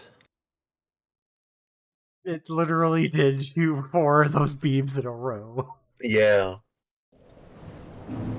Well, good time for me to do my ramble. This boss is... Like, what you see is... Gwendolyn? Basically, there's a secret boss from Dark Souls 1, and then I think you can see,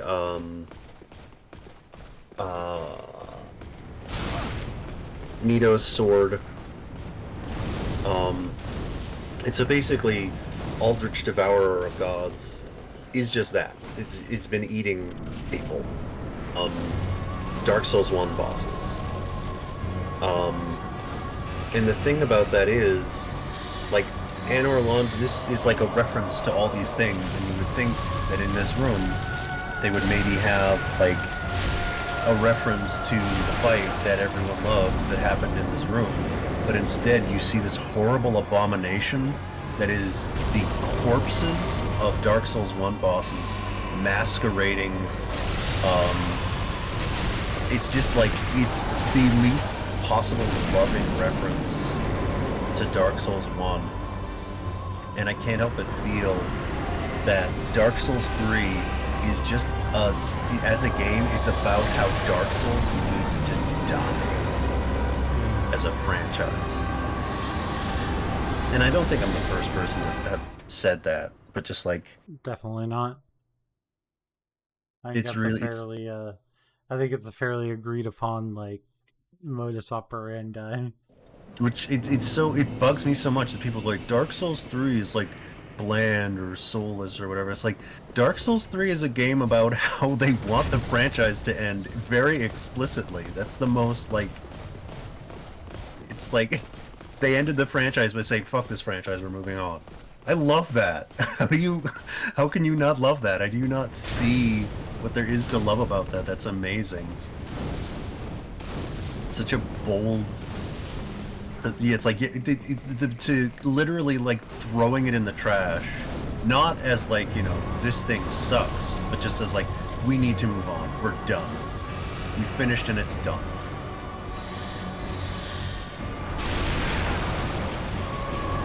Because actually, the whole premise of all of these games except Bloodborne are sort of like a Buddhist perspective on, like, the Western, like, this eternal kingdom and the goodly king who reigned and promised, oh god, the arrows. Buddhism presents things as, like, a balance and the need for, like, if things need to die. And so there's the perspective on these things, an Eastern perspective on these Western mythologies. Oh, it's doing what? Oh, keep thinking that's the arrows. It looks like the arrows. It's like, God, no, not again.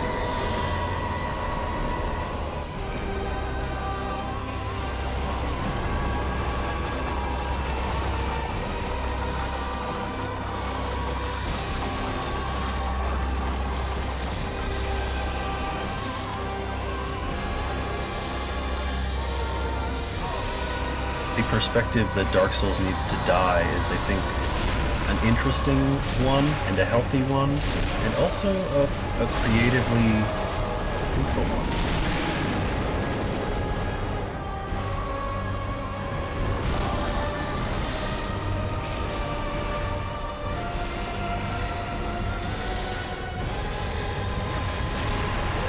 Hey, very nice.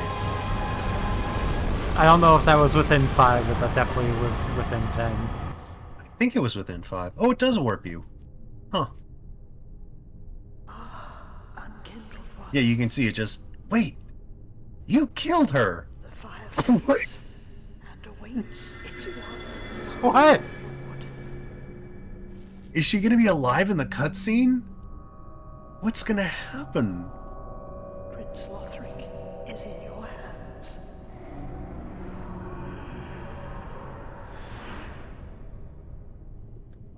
Please What is save this? his soul.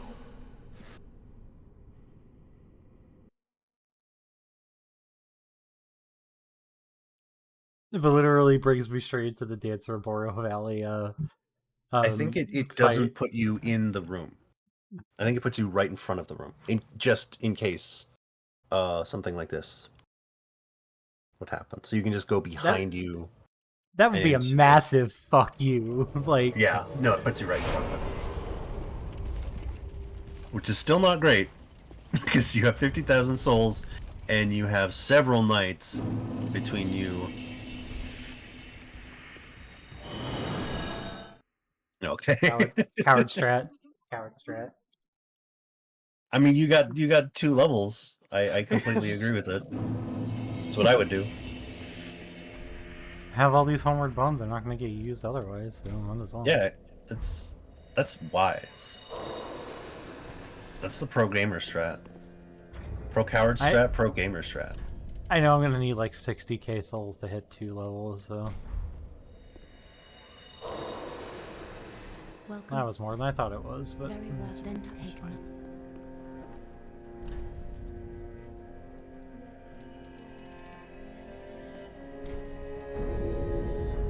Farewell, Ashen, may the flame. So I'm pretty sure there is nothing you can do now Gracious. other than beat the dancer. But you should be very ready for that fight. Dancer is quite tough. But you should be ready. Oh, giving her that ash gave me a whole nother blooming moss purple clump. You won't meet him. A whole one more. It How- looks like how- those are infinite now, actually. Because there's no number next to them. Okay. It really should have been that way forever. Although it is more interesting to have them be limited.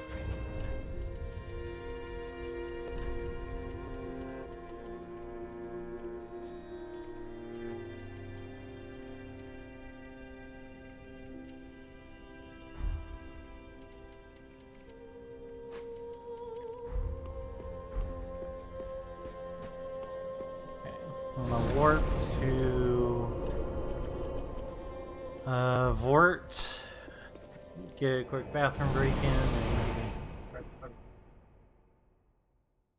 This is going super well. You're doing a great job.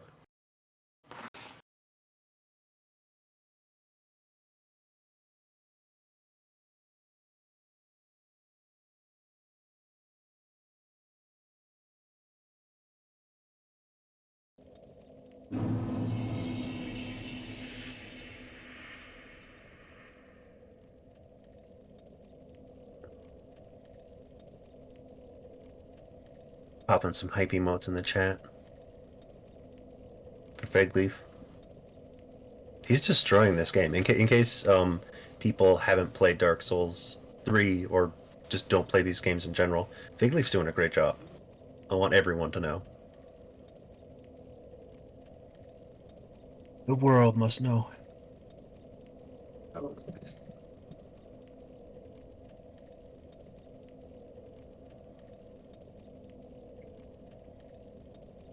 See, I think the problem has been for me just a small lack of information. Mm-hmm.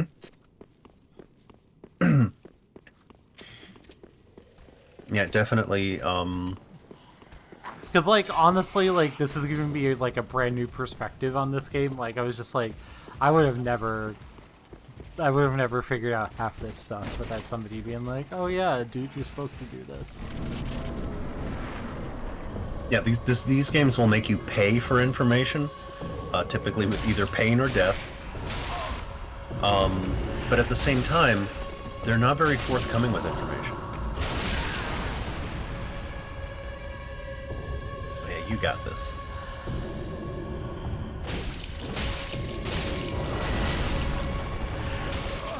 Just be very wary of her right hand, because she can command grab you, and that will do a ton of damage.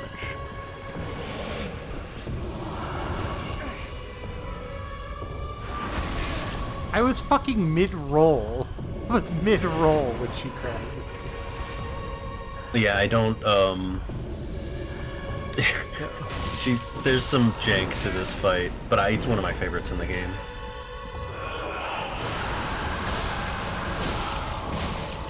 You are doing amazingly, by the way. If you one and done Dancer, I will, like, applaud you. Literally stand up and clap.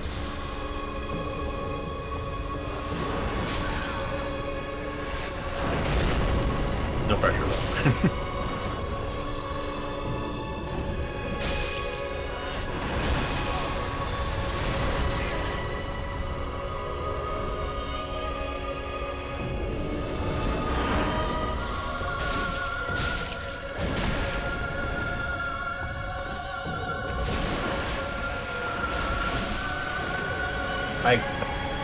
Holy shit! That was amazing. Oh my god. That was ridiculous.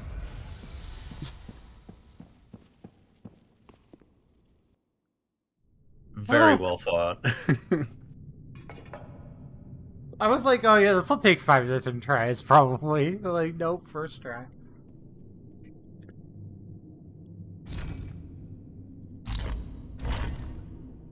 She even hit me with her command grab, which took over half of my health. I just, Yeah. like, my bar is just so large because I had just fought a boss and had my had Ember.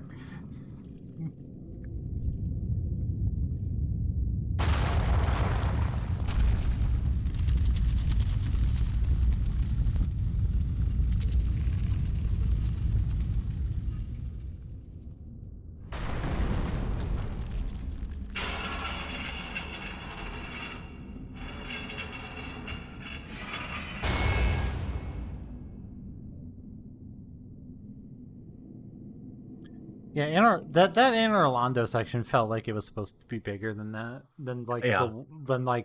one cathedral. Mm-hmm. Like, look at that health bar. This is ridiculous. Like, I've never had a health bar that big.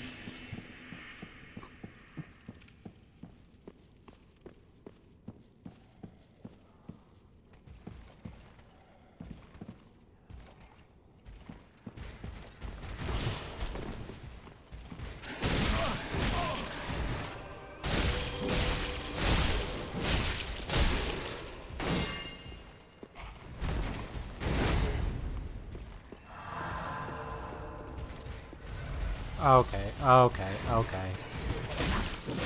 Quit it.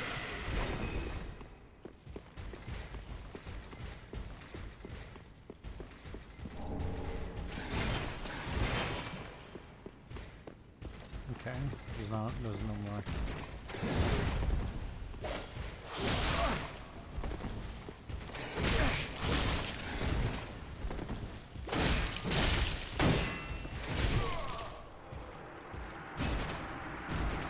I also just realized that that there wasn't a bonfire right after that, so I didn't rest at a bonfire before going up there. Trying to think of where the nearest bonfire is. There's one very close to where you were. I'm having really bad short-term memory loss about this right now. Did I go back and level first after beating the boss? Did I spend my souls? I think I spent my souls. Could have After sworn I spent my Dancer? souls. Yeah. I don't think so. You spend your souls before Dancer. Don't worry about it. There's literally, yeah, past these people, there's like one enemy between you. Oh, there's a bonfire right there. So if you wait, like, if you kill the guy who heals the knight, well, actually, you don't even need to do that, but if you do, you can just, like, there's just you and the knight in the room with your souls. So you can just get your souls back.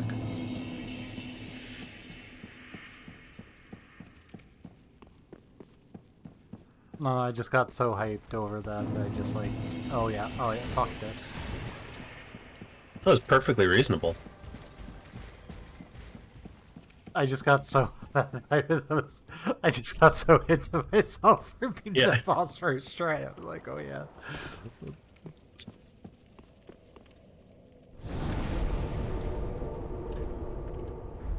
I was like, oh yeah, maybe I'll fight him. Then I looked at the number for the first time since actually beating the boss, and I was like, yeah, no, no way. Yeah, I always err on the side of caution when it comes to souls, even though it's not like... Welcome, It host. wasn't that dangerous to Very get well, then back take to there or anything, but I'm not taking a chance. Yeah.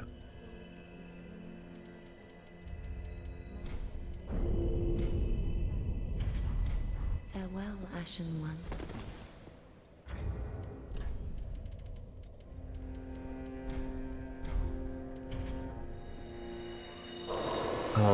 So from here, I'll let you know when there's, Welcome, host.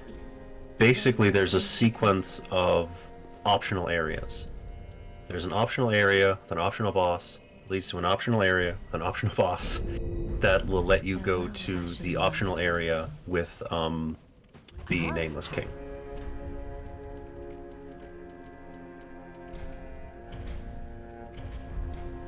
Ashen One.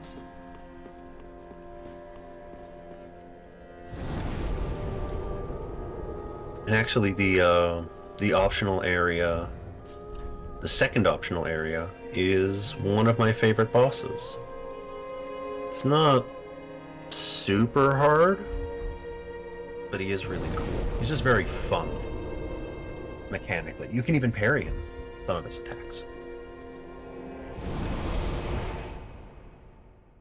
Yeah, well, we know how well that went with the other guy, so.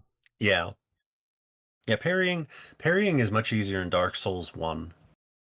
Parrying in 3 is very finicky.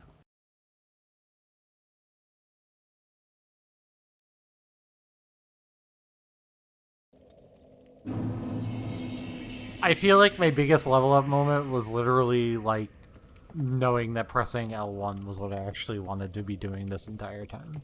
Hmm. Yeah, learning your, not just your, like, weapon set, but, like, learning what you want to be doing with your weapon is super important. Like, how to use your weapon. Because weapons aren't super complicated in these games, but they're all, like, they're potentially different enough that you really want to be, like, you need to know what you need to do.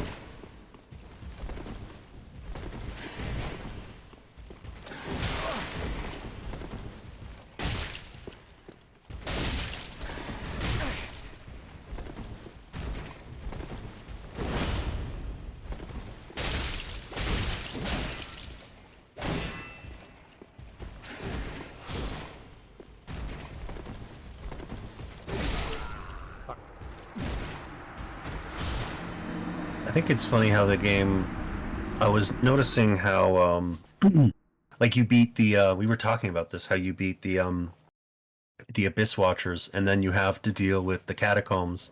You beat Dancer, who's one of the hardest bosses in the game, and then they put this knight in front of you who does, like, half your health with every hit, and I think it's, like, very deliberately them trying to, like, you get built up after you beat the boss, and then they kick you back down. Because I had the same experience with this one specific knight. It's like I beat Dancer and I'm like, yes, feel amazing, yes, finally did it. And then this one asshole just totally destroyed me over and over.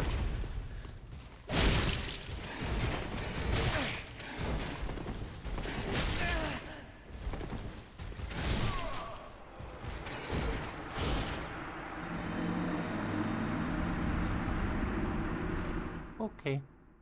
Yeah, he's really tough.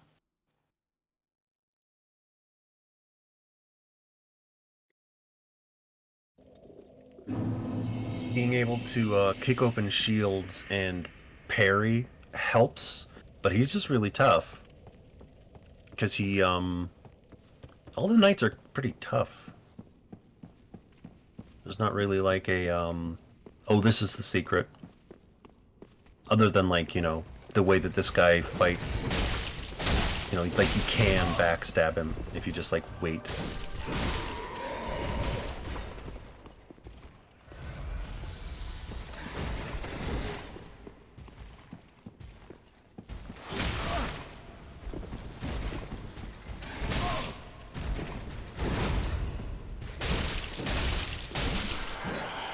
Yeah, get hit. Thanks for the large Titanite shard that I definitely need. I'm trying to think of where you get chunks. Oh, what the f... Yeah. That's sort of like the theme of this area for a bit. It's like tough enemies, and then they get support.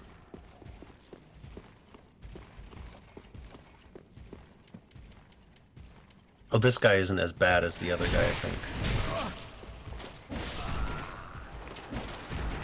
Maybe I was wrong. I didn't realize if you'd like bump me with the shield, it would deal a significant amount of damage to me. I think that's because he's buffed by the guy who... Oh yeah, the magic. Yeah, I just figured that was healing, but if it's like magic too, that would make sense. Yeah, I don't quite know the stats they get from the buff, but it definitely makes them harder to deal with.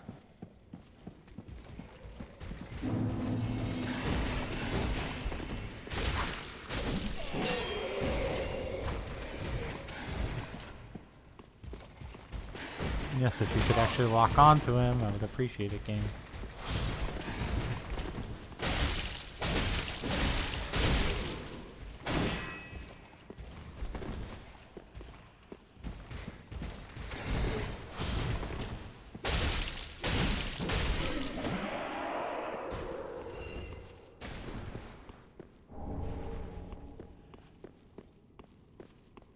Alright, So if well, you- now that I know where you are... Yeah, exactly.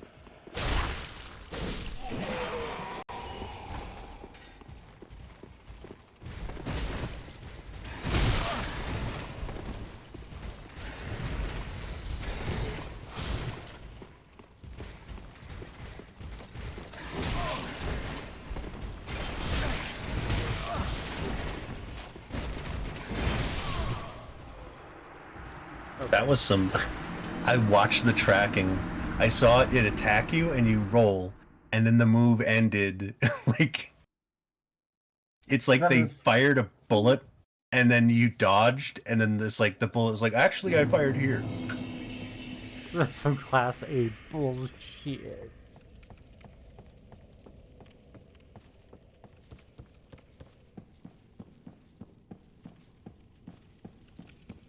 Alright, well, maybe I can get them separated. Separated.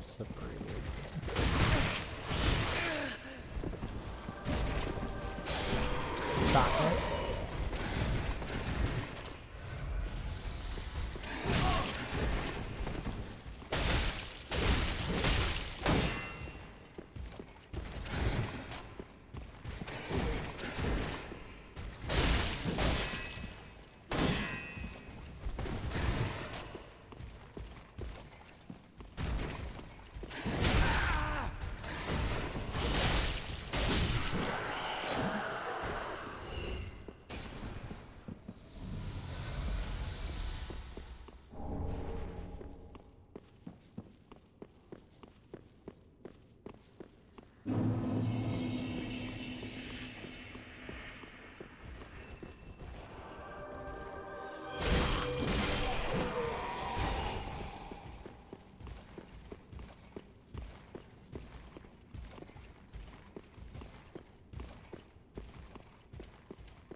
Yeah, that definitely increases the damage they do.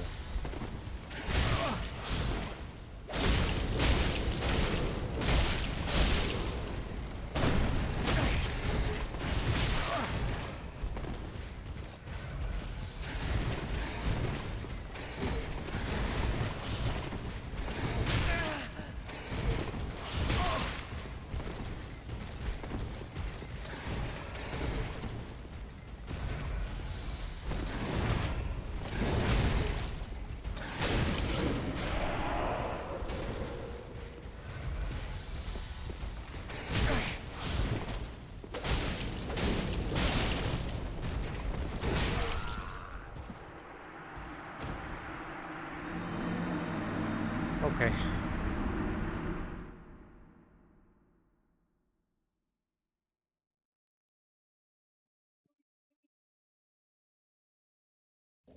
That is rude as fuck.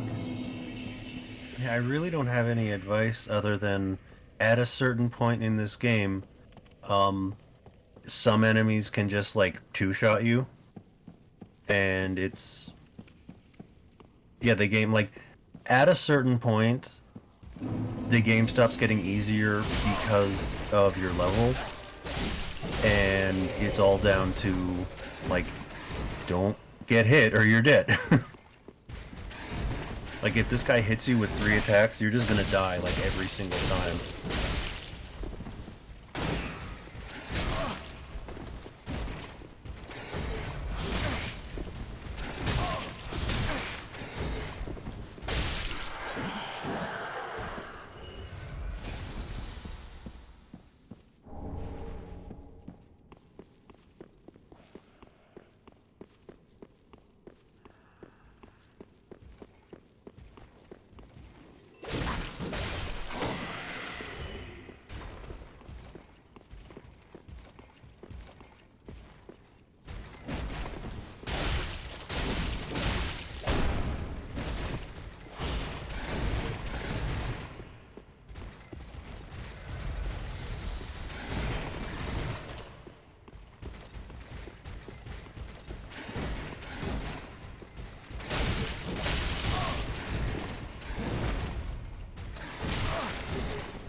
It's rude. I wasn't even trying to hit him.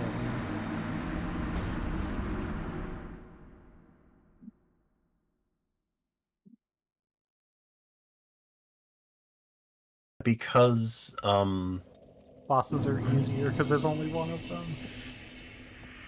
yeah, but also I'm thinking, let me try to remember. There's a bunch of optional areas, but technically this is like the last. Once you beat this area and the boss for this area, aside from the optional areas and the DLC, this is it. So like, there's a difficulty spike because you're kind of at the end of the game here.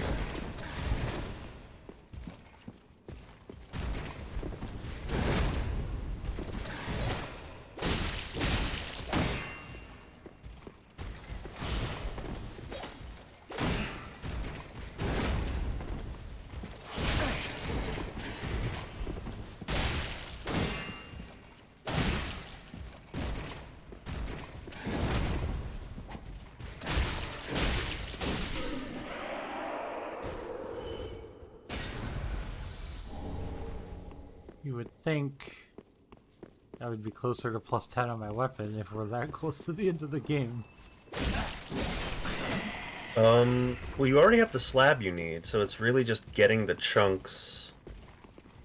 Yeah, there's really only 2 major areas. It's this area and then the Grand Archives.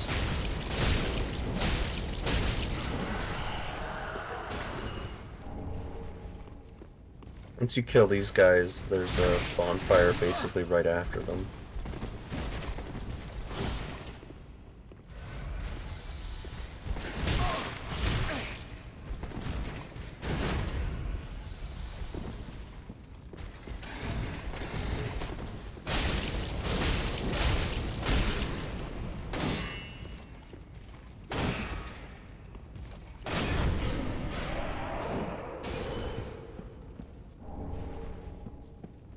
We're not playing card games. You don't get a turn. Because I say so.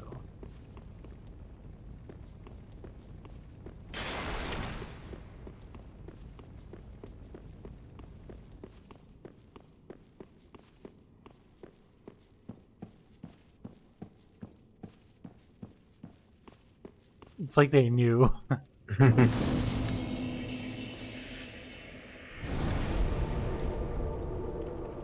Legit, it's like they knew that like those guys in particular were going to be fairly difficult.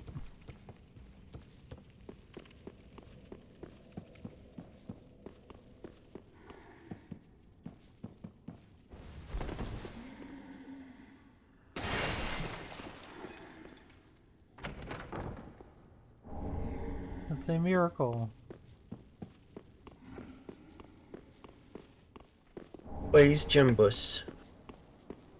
There we go. There's one.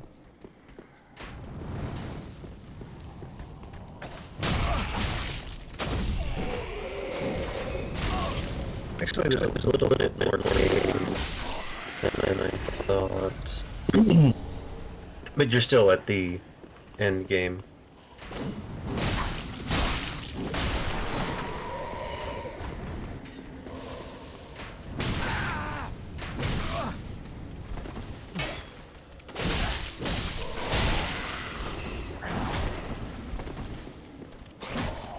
Okay.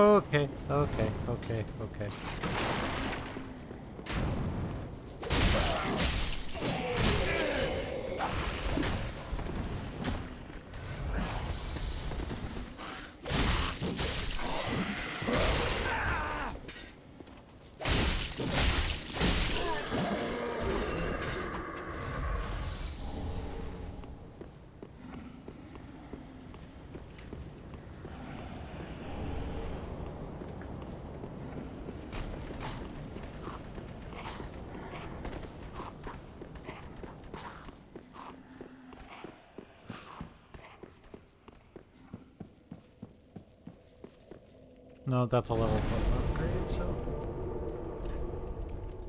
Yeah, I think... I don't know when you... I don't think you have to be plus 10 to get S rank scaling. You might, though? I'm not sure.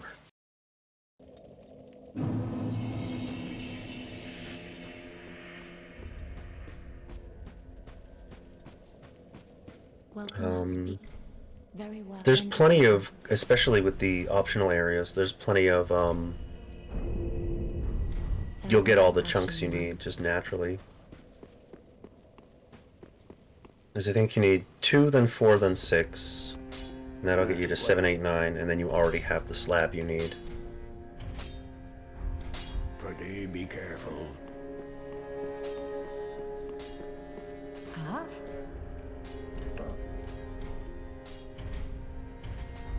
Ashen one.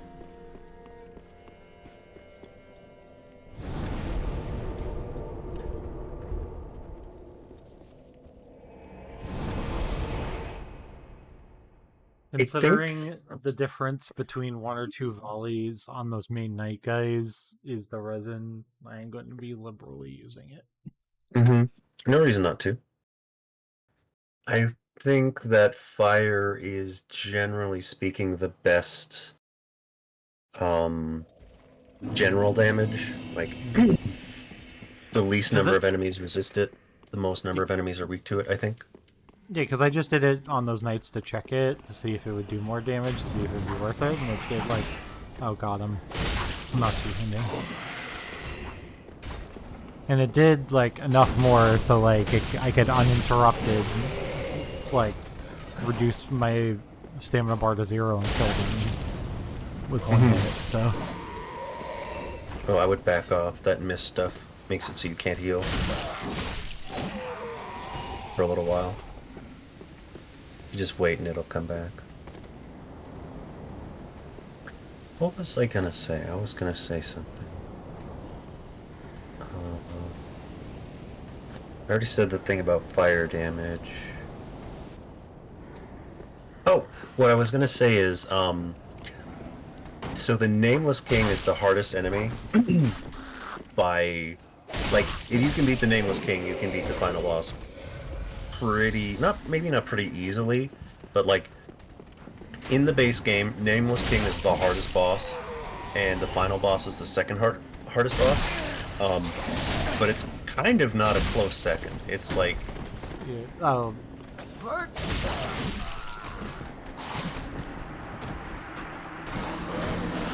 Nameless King is significantly harder than the final boss. And so I'm thinking maybe we take on Nameless King before we buy the DLC. Although I could, if you want, I could buy you the one that has Sister Frida, because that one is just the Sister Frida fight at the end, which is she's really hard. But you could do the whole DLC and it just ends with her.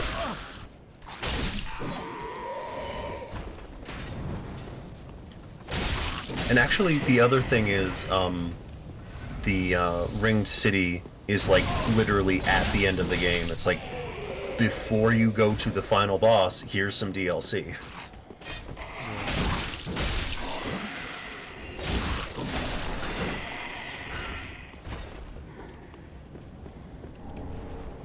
Because I think the DLC for this game is great. The Ringed City is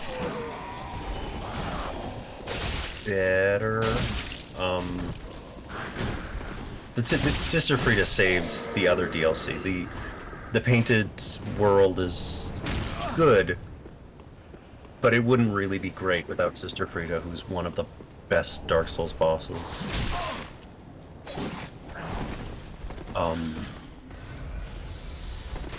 But I was just thinking about how if you... Basically, the way the game ends up working is you get towards the end of the game, and then it's just, here's the hardest boss in the game, and here's the other hardest boss in the game, and here's the other hardest boss in the game. And I don't want you to have to feel like, if you buy the DLC, you might feel obliged to do everything or to do any of it. And so it might be a good idea to get to the Nameless King and see how that goes, and then see how you feel, because it's going to add to the end of the game, and it's going to add a ton of really tough stuff. Yeah. I would love to see you take on Slave Knight Gale. He's so cool. He's like... It's a bit of like a simplification to say he's the best that Dark Souls 3 has to offer, but like, Artorias represents the best that Dark Souls 1 has to offer, or Slave Knight Gale is everything that Dark Souls 3 has to offer. It's just beautiful. It's absurdly cool.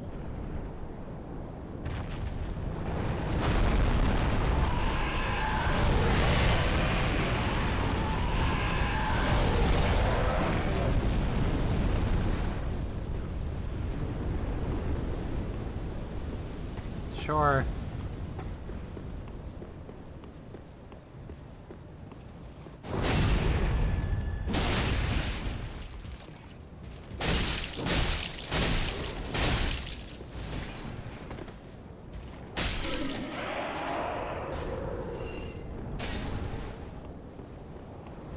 Considering how much damage you should be doing with your backstabs, when I saw that didn't take like even half of that knight's life, I was like, oh no, that's scary. And you're just like, get fucked, get fucked, get fucked, get fucked. And he died.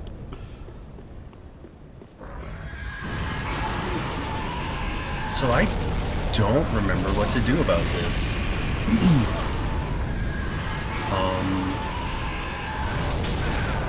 I think you just leave and come back.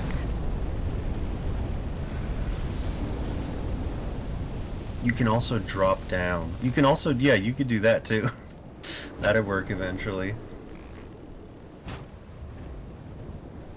One.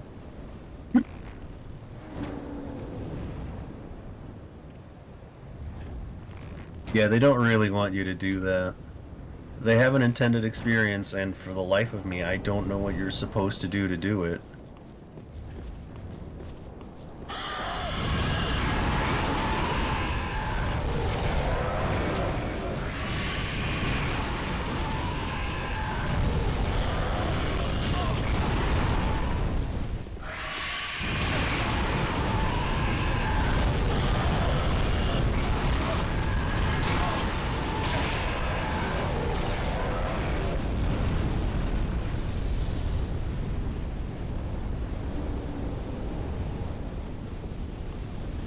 We're getting chunky up in here. Is that 2 or 3 chunks that we have now?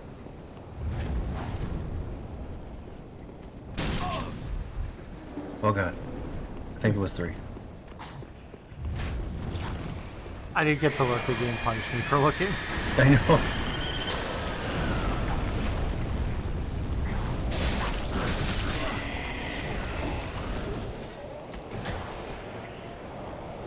Oh god.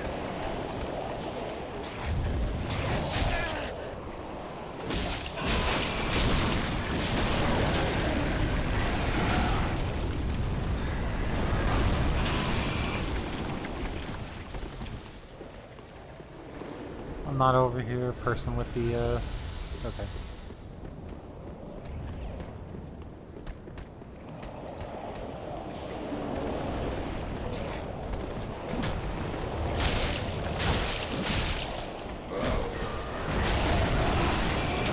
Okay, I'm cool with that.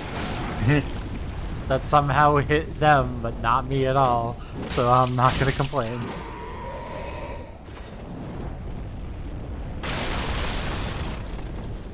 I was when I saw the black mass like hit, like run over and like hit them, I was like, "Yep, that's probably gonna hit me too." And it just didn't, and I was like, "Okay."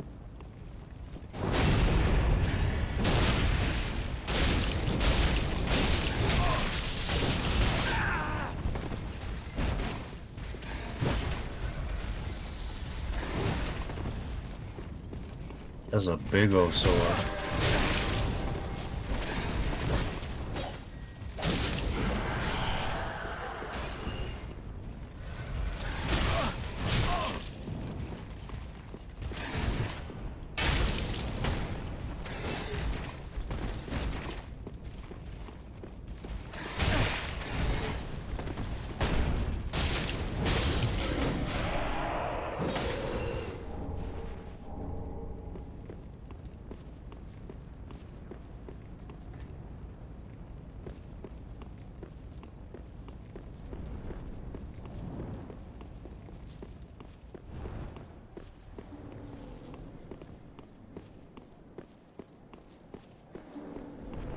Oh, there's stairs here. Okay.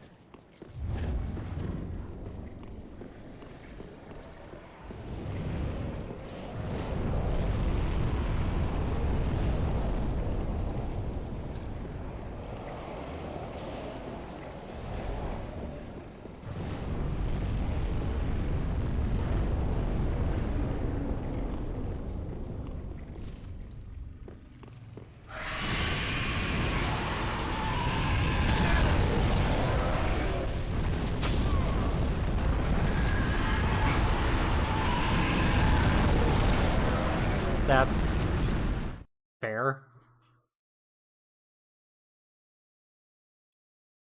And by fair, I mean absolutely not fair at all.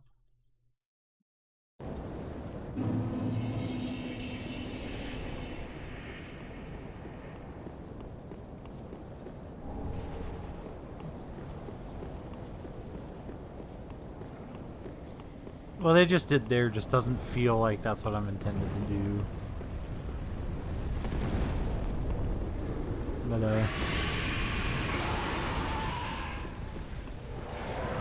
yeah, the dragons in this area are weird. Because you can kill them and you need to kill them. But like...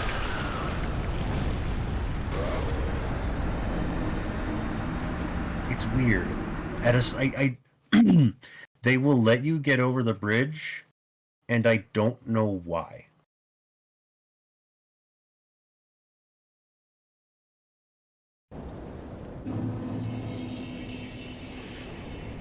You can, if you leave and, I think if you leave and come back, they get sick. Or at some point they get sick. I don't know why. It's weird.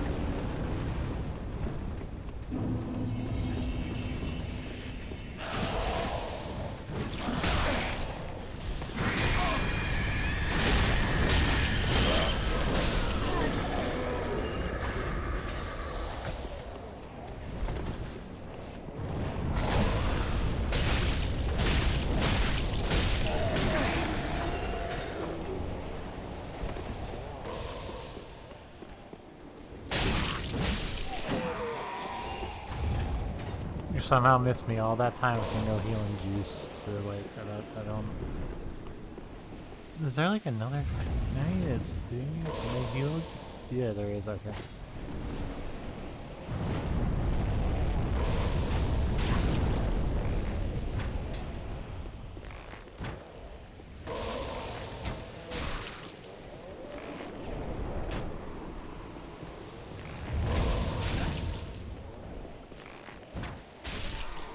I don't know, if you want to waste your entire inventory, well, that's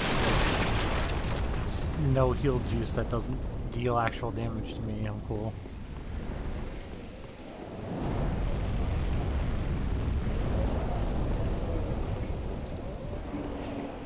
There's some good stuff down that staircase. Like, I have to. They said with a tone in no way sinister at all.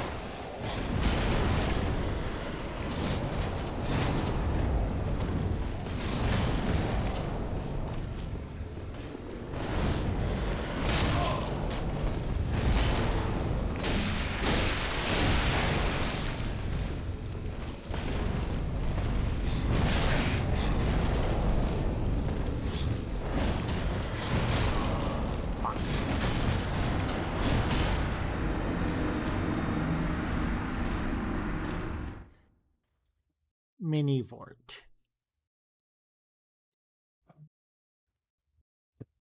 It's the cooler Vort.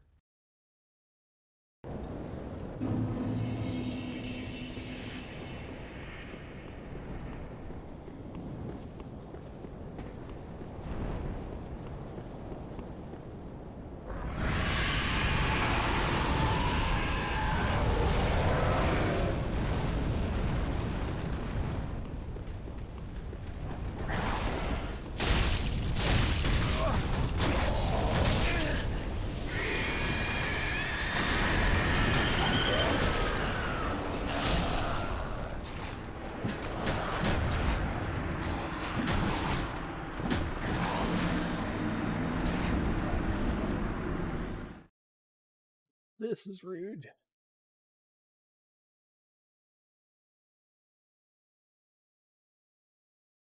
Okay. This area is pretty rough. I think I am gonna give this one more shot and then probably call it a day. I mean, you made great progress today. Yeah, and by the time we do this again, we will come to a decision. We may or may not come to a decision about it. Yeah, you don't have to, because it'll let you do the DLC at any point. So if you want to wait, Okay. because let me think, there's Because, like, I assume if you beat the game, like, if you want to, like, have it deposit you right before you beat the game, it'll let you do that.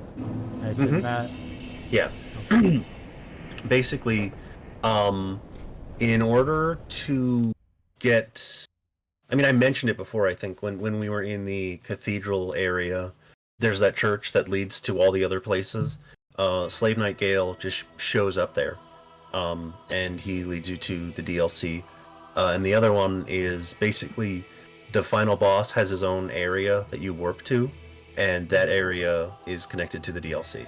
So you won't miss out on anything. You won't have to start anything over. I'm just ending right now, Ryan. I'm going to go eat dinner. It's time to go get some dinner and take a little bit of a screen break because we've been going for almost 6 hours again. Yeah. we had a very productive Dark Souls stream. Very productive session. I killed multiple bosses, including literally one of the hardest bosses in the game on my first try. Yeah. as this clip says. Yeah. I literally couldn't believe it. Yeah, you did amazingly today. All right. You I beat, think like, we half are. the game in under 6 hours. Well, it helps that I learned to press L1. I think. Yeah. All right, we'll see. All right, we'll see you guys next time. Take care, everyone. Bye. Bye.